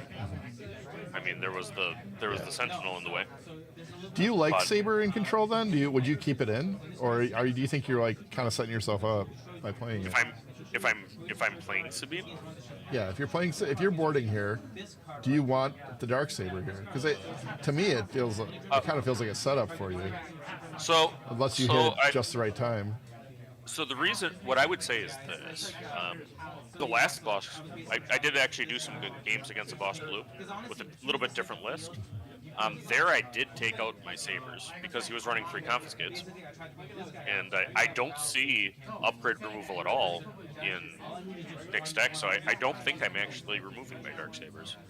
I don't think it's about them having confiscate though. I think it's about they could have, any removal spell or any removal card, and they just get 2 cards for it. Yeah, before they get to attack with it. It's really probably going on Cassian when it goes on, just like happened there. But you're trying to get them to the point where they likely don't have removal that turn, and you turn it from 3 to 7.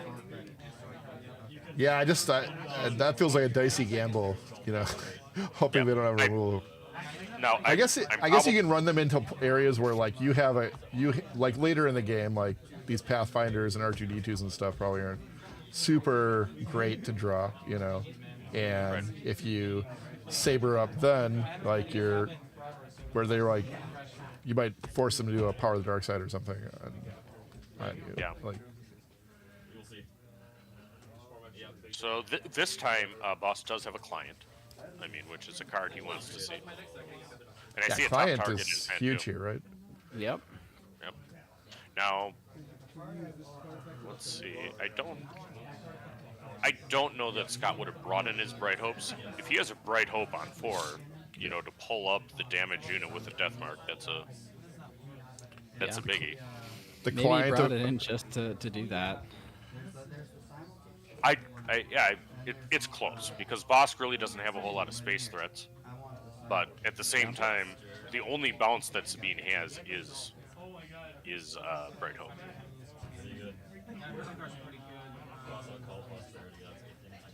So the Pathfinder runs in. Oh, I guess it gets to remove the shield. So yeah, that's great. Yeah. Yep, on attack, the Saboteur removes the client's shield. The client is something Sabine has to kill. She can't leave that.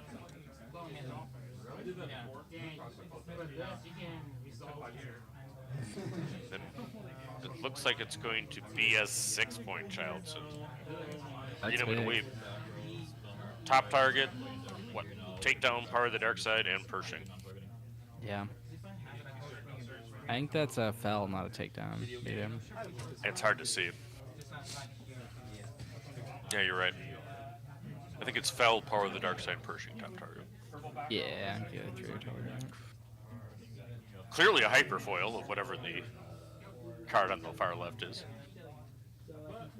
That's Fall the Dragon. I can read it. All Because right, our so cameras are so good. Yes. Whereas we're going through our modded down, low frame rate, Discord window, but we can see things as they happen. So we're counting on your eyes, BK. Yeah. Can you mark that Scott won the first game? People are asking. Fine. I'll do it. Right. We have a chat I should be in. Just for chat, I'll do it. Do you hear how much we love you, chat? Yeah. Chat, I love you. All right. How did Charleston die there? It was a K2 followed by a Battlefield Marine. Oh, I see. Oh, he did ECL the K2. Okay. He did ECL the K2, and I think he made him discard too. Okay, yeah. All right, Sabine going after the client. The client, of course, famous director of Grizzly Man and. We're Artsong, right? Is that his name? Yeah. I think that's Bad Lieutenant, Protocol New Orleans. Yeah, the client has an ability to just take over a match by himself. Yeah. You can't let him sit. And I think Sabine's window in this kind of game realistically begins when you have record. It's not the end of the world if you don't have a lot of damage until there. Yeah, it looks like the bounty gets put on Sabine there. First action. Okay.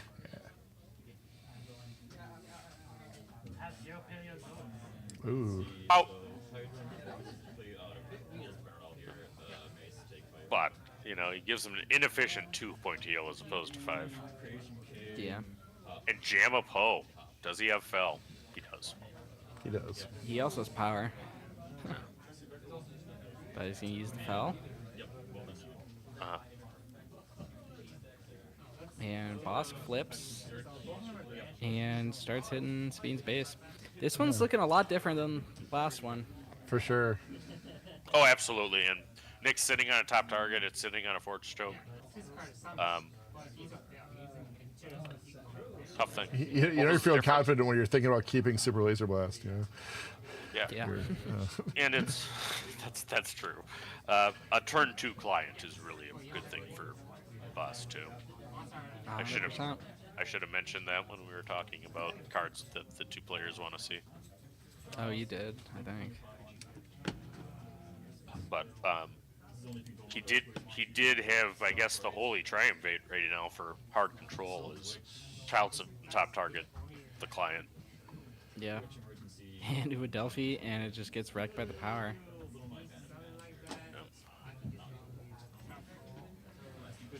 ECL is used unhappily for Sabine. He had to do that in order to clear the Troutson. Yep. Bosk still as a control running player, free. Anytime my Sabine opponent uses ECL and anything other than Wrecker. I did a whole video on it.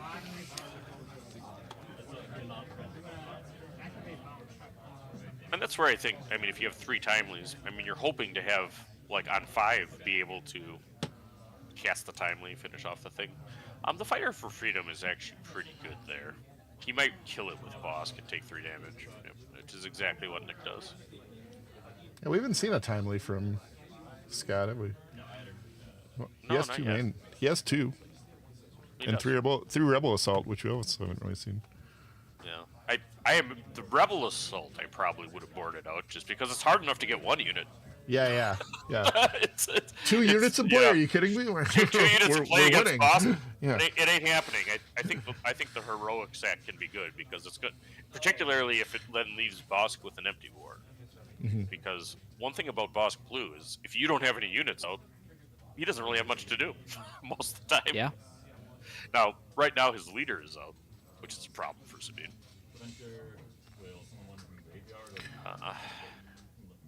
And there he is. Oh, there's Wrecker.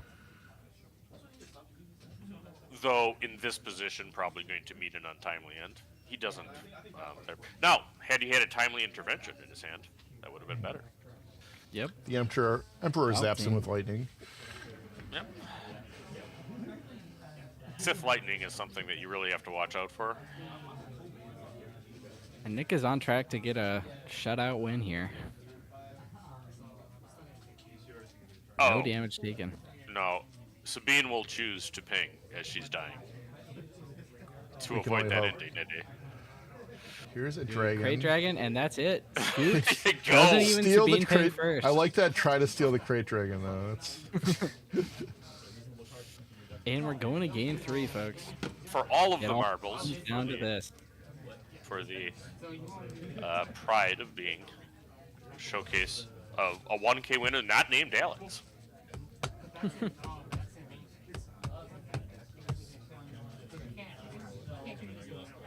Carlos won one of them, right? Or no, didn't he? I think actually Alex won 2 of the 1Ks, and then I don't recall who won the second one in set 1. I think Alex won. He won one with Boba Green, and he won one with It's Han Blue. Han Blue.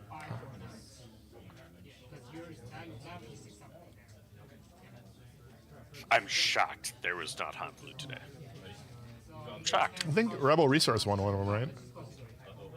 Or did he lose the finals? That is.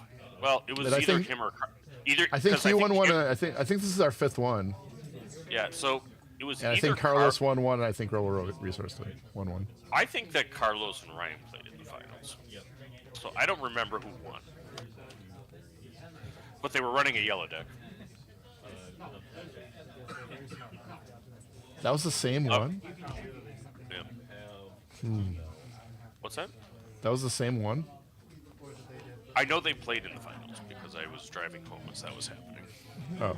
All that, but I don't remember what happened. All right. Anyway, Battlefield Marine is here for you, the viewers. Which is a good start. That's what Sabine wants.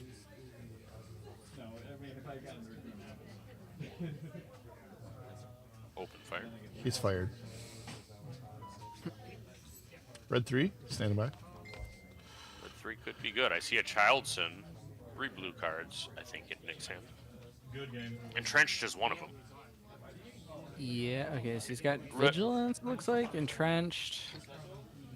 Red 3 is far from your ideal entrenched target.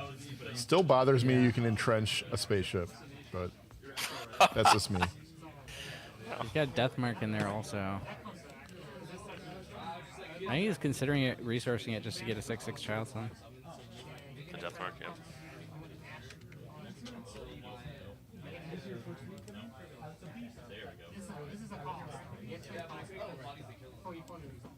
I mean, really. What's happening here? And he does. So we got the 6/6 Childson. Blast, takedown, entrenched, vigilance.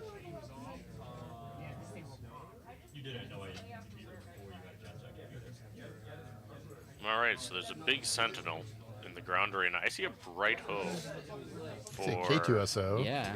A K2SO. It's gonna hit for 3, which is the correct thing to do right now.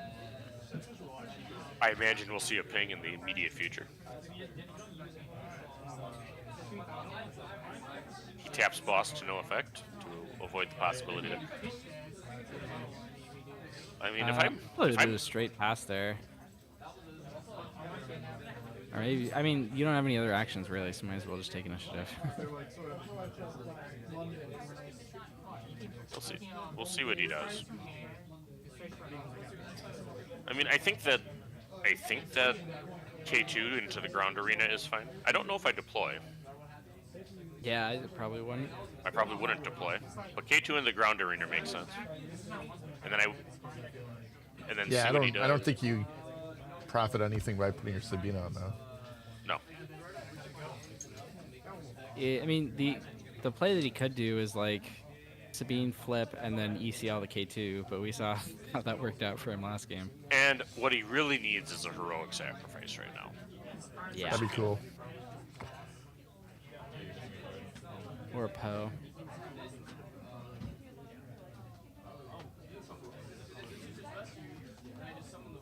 But Nick's gonna get the first shot here. Yeah. That's And I think that's gonna be a takedown in K2SO. and he should. I He's would gonna make him look to discard. damage. He's gonna make him discard. All right. He knew what was in his hand. So, I mean, he knows that he can just discard the entrenched. Oh, no, Because he's he gonna did dis- do the damage. Good. Alright. I like that play by Sabine. I think he needed the damage right there.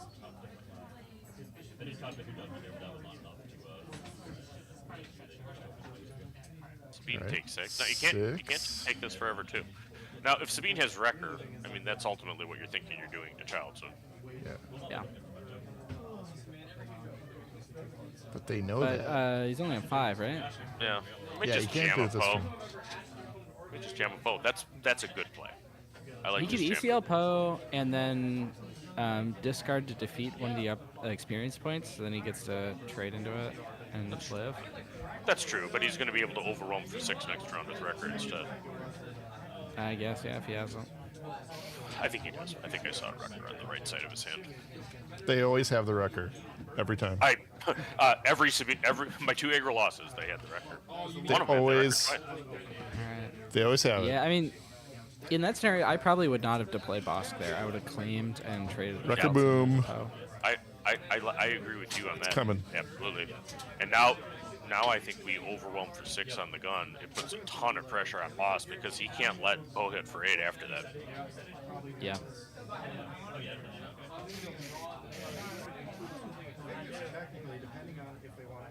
Or he could overwhelm for 1 and put 5 damage on Boss. You know, too. But I like the overwhelm. I think you take your 7 damage right now because of red 3. Yeah. It's overwhelm for 7. If he uses the on attack and then the ambush, both into Lieutenant Chilson. Oh, he's going to instead hit Bosk, take him out. Okay. Passes up the damage to put pressure on the leader. Should be an extra damage on the base there from red 3. Yep, it should. I'll let him know. Tyler, Joe. You got it. Joe won? I won. All right, Nick has the fell for the Poe. Did they get it? No, they didn't. Not yet. Jen, did you win? I won in more than one interview. All right, now they got There it. it goes. All right. And oh, Sabine hadn't actually deployed. But she's getting choked. There's like 10 cards in there. Elliot, James. She draw the card. You did draw a card. Just true. Okay. Veronica, Eric. So 3 damage to his base to 17. Sabine's now upside down in the leader pose. Confused as to how this control deck is competing. Was it Scott that was playing everything upside down earlier? There, we had a Sabine player that played everything upside down. I think it might have been that- Scott. It very well may be that that's how he indicates the leader has deployed. No, I Yes. mean just like everything. Like Okay, everything so was playing upside down. so there's definitely a record. Does he have a timely intervention? He has a 4 cause. See, I really feel like that extra 6 damage that Sabine passed up to put the 5 damage on Bosk is hopefully not the difference in the game. Wrecker comes again, finishes off Bosk. Probably makes it so red 3 lives another round. Yeah. Depending on what he has in the hand here, looks like it's going to be Vigilance. Okay. Oh no. Ooh. So red 3 doesn't live another round. So now Wrecker, he needs to claim. He'll know that. Yeah. Justin Hill. I don't think he has any other actions. Yeah. Well, he could ping and then pump the game, but he doesn't. Well, Sabine died this turn, so he can't ping. Okay, looks like you have a couple for the causes in this hand now. I think that was last turn, but it doesn't matter. Oh, maybe it was. Okay. Yeah, I made top 11. Let's go. Picked up a Yeah, Poe. yeah, he definitely claims here. All right, so if he Here's a- has like the best case scenario is to have like an Adelphi right now. I mean, you want to try to push the yeah. damage. He didn't. He drew a Poe and a second for the cause. For a cause. Yeah, well, having multiple 4 causes is also relevant. But he needs to push a little bit more damage. He needs to get up to about 22, 23, and then start believing. Yep. I know. I wouldn't mind that at all. So funny. Power. Plays Punishing One. Interesting.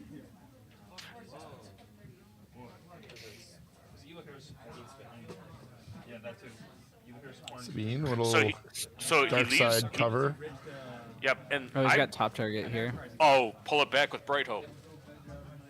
Yeah, here we That's go. what he needs to do. Yeah, boy. Okay. He baited him. I think that was excellent play by Scott. And we were talking about this before, that Bright Hope can do things against boss, but losing that top target is huge. Yeah. And blocking, punishing one. You know, good stuff. All right, here's going to be a takedown on Sabine. Here's going to be...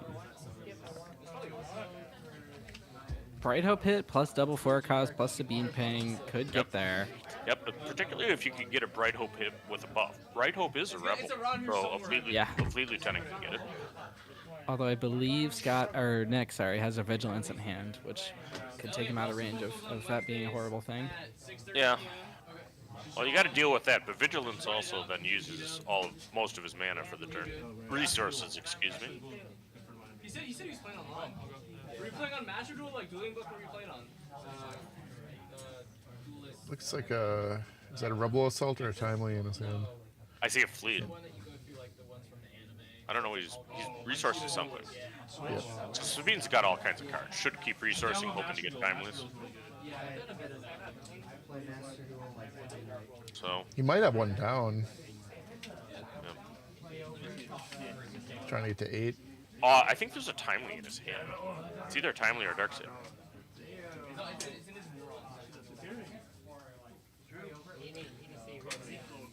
2/4 causes. You can count that for probably 6-ish damage. Could be 8. Bosk is 11 points from Demise. Alright, there's Fleet. And he goes with the Fleet for 4. 7 more for Sabine. 4 resources left. Punishing one hits into the Bright Hope. Jen, you got any extra grasses? At home. I'll sell you one. 85% TCG, lowest verified. Yeah, 4 cause I believe him. He's gonna try to do it. Ooh, Miss. that's a whiff. But, oh, 2 Only whiffs. 2. Okay. Yep. One of the downsides. I imagine those are all going to the dumpster. Come on, dealer. Yeah. You know, The just dealer like didn't. Vegas. The dealer didn't have him. Yep, so he goes to 20. Sabine will claim and be able to do something with Bright Hope next round. I do see a Timely and a K2 held in Sabine's hand, which is Did very he good card to resource? have. Did he resource the Wrecker? I don't see it in his hand anymore. Maybe. I don't know. I don't know if I'd have done that. I think I would have just held it as a eventual inevitability card. Yeah. So I mean, the obvious problem is that he might not play into the ground arena, but I mean, I certainly would keep Wrecker. Nick has several Palpatines, right? Which is Wrecker bait.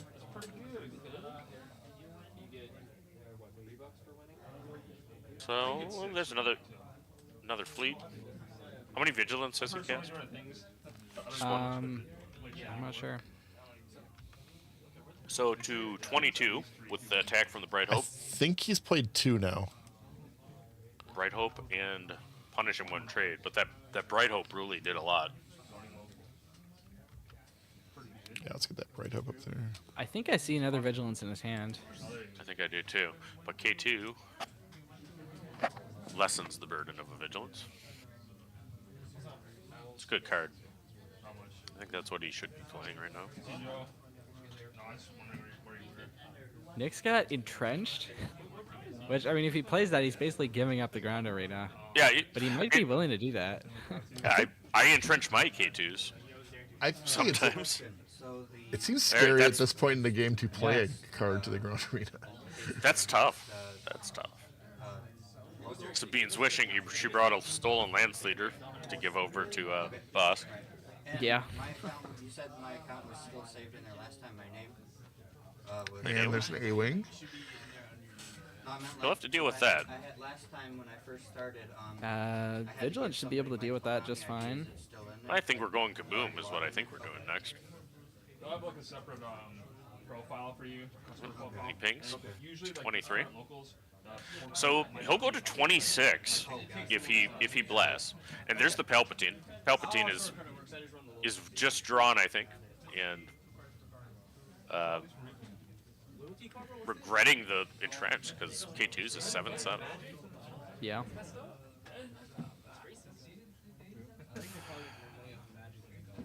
Make an opening. That might have been what I thought was vigilance. Yeah, well, not as good there. He can hit for 1 if he wants to. Saves him 4 damage, right? hey, you want to pull Magia? No, no Magia, no. Yeah. But it does. It saves damage with the heal. Absolutely, it's a 4-point card. Walmart pack the clock. Pull 2. Goes through his resource row. Yeah, he resourced that record. I can't believe it. And a Bright Hope. And a Poe.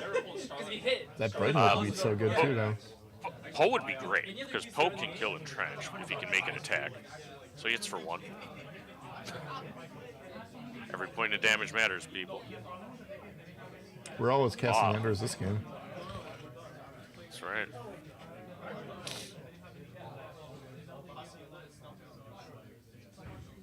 Just gotta believe. 8 cards here. Yeah, and he hasn't probably seen many Cassian. 2, 3, 4. 3. And he got all 4 this time. Leave the Cassian on top, I think. Yeah. Cassian R2D2. He put fighters on top too, I think. Oh, he did keep the R2. It's like, Here, let's feel that fighters R2. R2. He wants the R2. It's great. I guess So- it dodges under vigilance. Yeah. And you're getting. Well, you're getting he has a Rebel Assault in his hand, so if he can like and just keep a guy in play, it's like pretty valuable. And if he draws confiscate, he wins. Yeah. Yeah. Although he did mill one already with for a cause. Yeah, no, that was unfortunate. Could have kept it. Well, I'm kind of surprised he entrenched the K2 too. It's kind of keeping him from playing the Palpatine and cleaning this mess up. Sabine pings. Down to 3 damage left to do. 6 left to do for Nick. All right, but I presume he doesn't have a Cassian that he's in his resource row. Now he does. I mean, he clearly resources that. Nick's got make an opening. He's got Deathmark. He's got to do something about the A-wing. He might. Yeah. Does he have to play Palp here? He has make an opening.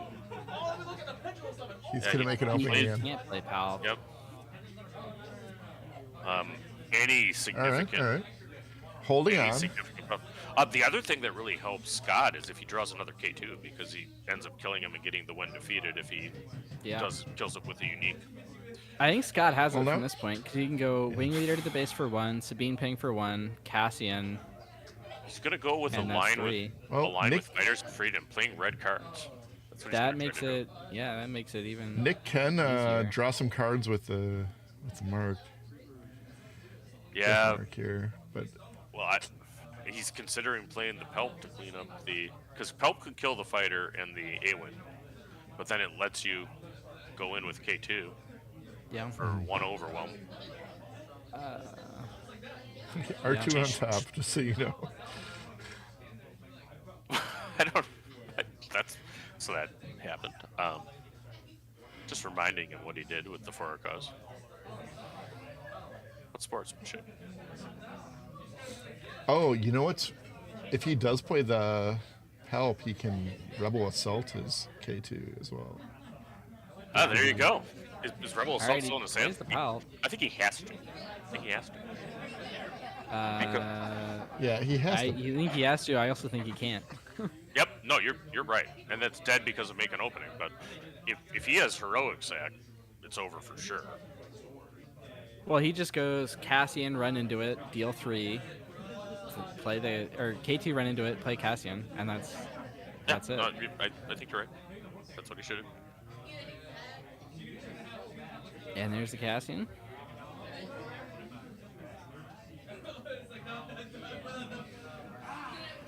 And he's Rebel Assaulting with both. Ping. And Rebel Assault. And Cassian for 4. And our winner is Sabine Green. handshake. fist It's a bump, fist bump. whatever. Sweet There you win. go. Congratulations, Scott. So Scott brings the aggro deck, what I think is the best aggro deck, to the event, which a surprising amount of hard control came up, meeting the mid-range champions that have won the last couple of things. Yeah, And, he's wins the tournament. yeah, he had some great moves that match. It was a cool was, third. too. That was a great final game. Yep, and I'm glad to see the Bright Hope move. I think that demonstrates, what I'm talking about. It's kind of weird that it's good against boss, but it is for exactly that. Clearing that top target is big. It is true. I would not have expected Bright Hope to be so big there, but it was super good.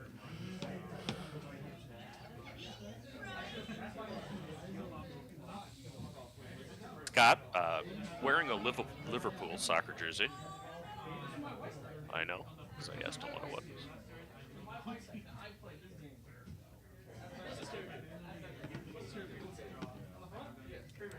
All right, do you want to see if you can grab the winner for Yeah, let's see. a couple minutes of a chat? See if he wants to talk.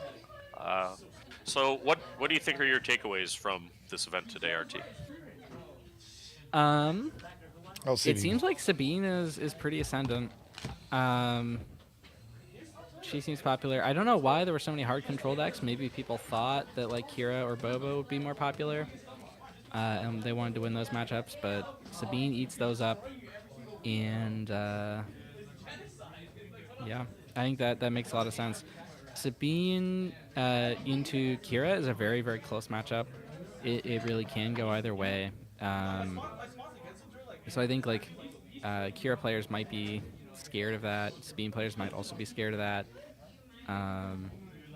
So yeah, I think Kira players might decide to go higher, thinking that they'll try to beat the Kiras. So Yeah, and I think that it's where the guessing game played out this week, I think.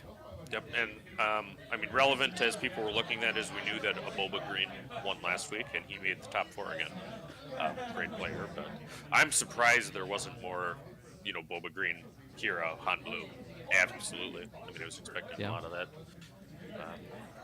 brought in too. I suppose I was intending Sabine until the other day because I also was thinking that Boba Yellow would be a little down. And even Carlos, who primarily plays Boba Yellow, was off of it to Boba Blue, today. I think that's interesting. See if I can get in the chat here in YouTube. And then on our schedule for coverage going forward, as we wait for our winner to hopefully come and talk to us for a little bit, we have in 2 weeks the Chicago Planetary Qualifier, which is a 128 tournament at pastimes. We're handling the recording, and RT will be doing the lead on the commentary. We're going to have some hopefully guest commentators joining us from several different things for an event that big. And then we have the week after that Portland, right? Portland is the 26th. Seattle is the 19th. I may or may not be there at that one doing with a camera setup. So. Well, if you can get a camera set up, I probably can't commentate both of those now because I'm not going to Baltimore anymore. Oh yeah. All right. And we might also have the Eugene Store Championship. Unfortunately, I'm next having trouble with my Saturday, camera. which just got scheduled. No worries. So, you put this so on Scott- here, people. Sure. Yeah, Scott's a good-looking guy wearing a Liverpool jersey, is what I remember about him. Oh yeah, definitely. They won today. Tough match, but So Sabine Green can't win tournaments, right? who says Seems that? basically dead as a serious list. From what I can I tell. have someone who would like to argue with you about that. I got Scott Peglironi. Yep. The Spags is winner the nickname. Yep. of our 1K today. Awesome. So tell us Change what your that to a decision. 2. Yeah. Yeah. Tell us about your decision to run Sabine. Why did you pick that for today's event? I've started playing the game, honestly, only a little over a month ago. Came from a long background in Netrunner and got on the KTOD Discord. I was recommended that. Shout out to them. And it seemed like a pretty low bandwidth deck. When you're playing a tournament, not that this was the longest tournament, but when you play something quick, win, lose, or draw, you're able to get in and out quickly, and it allows you a lot of downtime. Like the finals, or the semifinals was untimed, so I got done fast, and I was waiting like almost an hour. So it's nice to just kind of chill waiting for that finals match. What'd you do with your hour? Did you watch a whole bunch of late night gaming videos to figure out how to crack I the matchup? should have been doing that. We were just talking TV and BS, and my friend and I who came, my friend Aaron from Milwaukee, we drove from. Cool. So, what did you have any like tough matchups today, or like best moments you think, or like what were your favorite matches that you played? Well, the cut was interesting. I was a little worried about these blue decks. I didn't know how the Sabine would handle them. But the sideboard, you know, a lot of talk in that KTOD Discord about it, and it came up that having to deal with things like the Bosk, we realized top target, and all these blue decks are playing top target. Even the one I played prior, it was a Boba blue deck, and it's playing top target in the main deck because they just need to stay alive against aggro. Yeah. So we realized we need ways to deal with it. So there are 2 Confiscates in my sideboard and 2 Bright Hopes, and they do a lot of work, especially against Bosk. You saw like when they put the top target and you bounce that back, it just feels so good. Not only that, you get to draw a card for it. Yeah, the Bright Hope list looked insane every time I saw you playing it. It was like really good. Yeah, my friend mained it, and I didn't like that. I didn't think it's good in every matchup, but there were some like I was on stream previously against the Boba. It's very good there. Like if I would have drawn one against his Fet's Fire Spray, I probably could have held him off and won in that final turn. And that was my only loss, and that was a really good. You saw on stream, we had a little unfortunate event over him accidentally putting extra resource, but that's probably my toughest match. The Boba decks in general are really hard. I played a Boba yellow first round, and it was very tight, and the sideboard is key. I've got 1 Sudari Peacemaker in the main. He's a 1/5 body. He has a Restore, which is really good, and the 5 health is hard to kill. Yeah. And I have 2 in the sideboard, and I put all 3 in against Boba decks. Nice. Yep. And actually, I just mentioned I'm on KTOD as well, as you well know. I frequent the Sabine Green channel all Yes, the time, but Chrono just gave you a shout out, and that's actually the guy, I don't know if you know this, that figured out Sabine Green in the first place about a month before release. Awesome. No idea. Like I said, I've just joined recently. So yeah, shout out Chrono, shout out Justin in there. Those guys are great. Shout out Yaka with the guide. That guide has been awesome. Although my friend read the guide deck, and I'm not as big a fan, but I'll tell you one big ad I made on the way back today, or yesterday when I put the deck list in. I put the 3 Rebel Assault. I had them in the side because Justin recommended. I decided to go back with them in, and then I fit in 2 Timely Intervention, and they were clutch all day. Yep. Huge ad. Glad they were in the main, and I kept 1 R2 in. I think I might go to 2. I like R2 a lot. That's a Justin ad. So those guys got some great ideas, but I kind of melded a number of their ideas into this deck today. Yeah, I saw you even left the R2 on top in that last for a cause. I know. I said because I couldn't kill him. I'm like, I knew the game was gonna be over before then, but I'm like, I can't discard R2. That's not right. So that's why we were joking. That's why I revealed it. He goes, "Did you leave the R2?" And I go, "Yeah, it's right here." When I accidentally revealed it, but Yeah, actually, I think that your list is like 3 or 4 off of mine. Actually, looking at so. Well, yeah, that's all the good stuff. talk is. Thank you. That like the shell is like almost like 45 cards right now. It's so tight. Like it's just a kind of a meta and a flavor dependency, right? Yeah, and I think you really do need the timelies into some of these big kind of decks that want to go long. I mean, timely and director is just too good. So Super tell good. us about what your Go ahead. tell us about your path. What did you all go through today? Okay, sure, yeah. Round 1 was Boba Yellow, like I said, and it went 3 games. He had the classic Greedo McClunky start, and just a great ramp all the way up, took me out, but came back to win the next 2. Round 2, now I'm trying to think back, long day. Round 2 was a Ray blue deck, which I was a little worried about, but a lot of talk on the KTOD about it. There were a lot of saboteurs in the deck, and just I found like using a timely or an ECL to kind of help finish at the end. I like to throw. I had to throw K2 into an Obi-Wan. It's nice to like ambush the K2 and make sure it dies so it fires right away. So I beat them 2-0. And then there was 2 Sabines in a row. It was a Sabine yellow that went to 3. That was rough. They have a lot of tricks in that deck. And that's actually the Boba Green's brother, Chocolate Chip. I know it because I played the blonde Sabine, the one that's okay. Okay, actually, I played them 4th round here. Sorry, I'm going back. Round 3 was on stream against his brother then, the Boba Green. Like I said, very tough matchup. It's probably, I would say, outside of the Boba matchups, the Kira is, I think, the hardest matchup for Sabine. Unfortunately, my friend hit Kira's both round 1 and 2 and lost, but I thought your lines against the Boba Green deck were really interesting. Like often, like I watch a Sabine player play against anything, and they're just like just trying to get all the damage in as fast as they could. But you almost seem like you're playing the control side against them a lot. Yeah, so real interesting. I hate to keep mentioning the Discord, but like that's the beauty of this deck. And there's a deck guide out there if you need.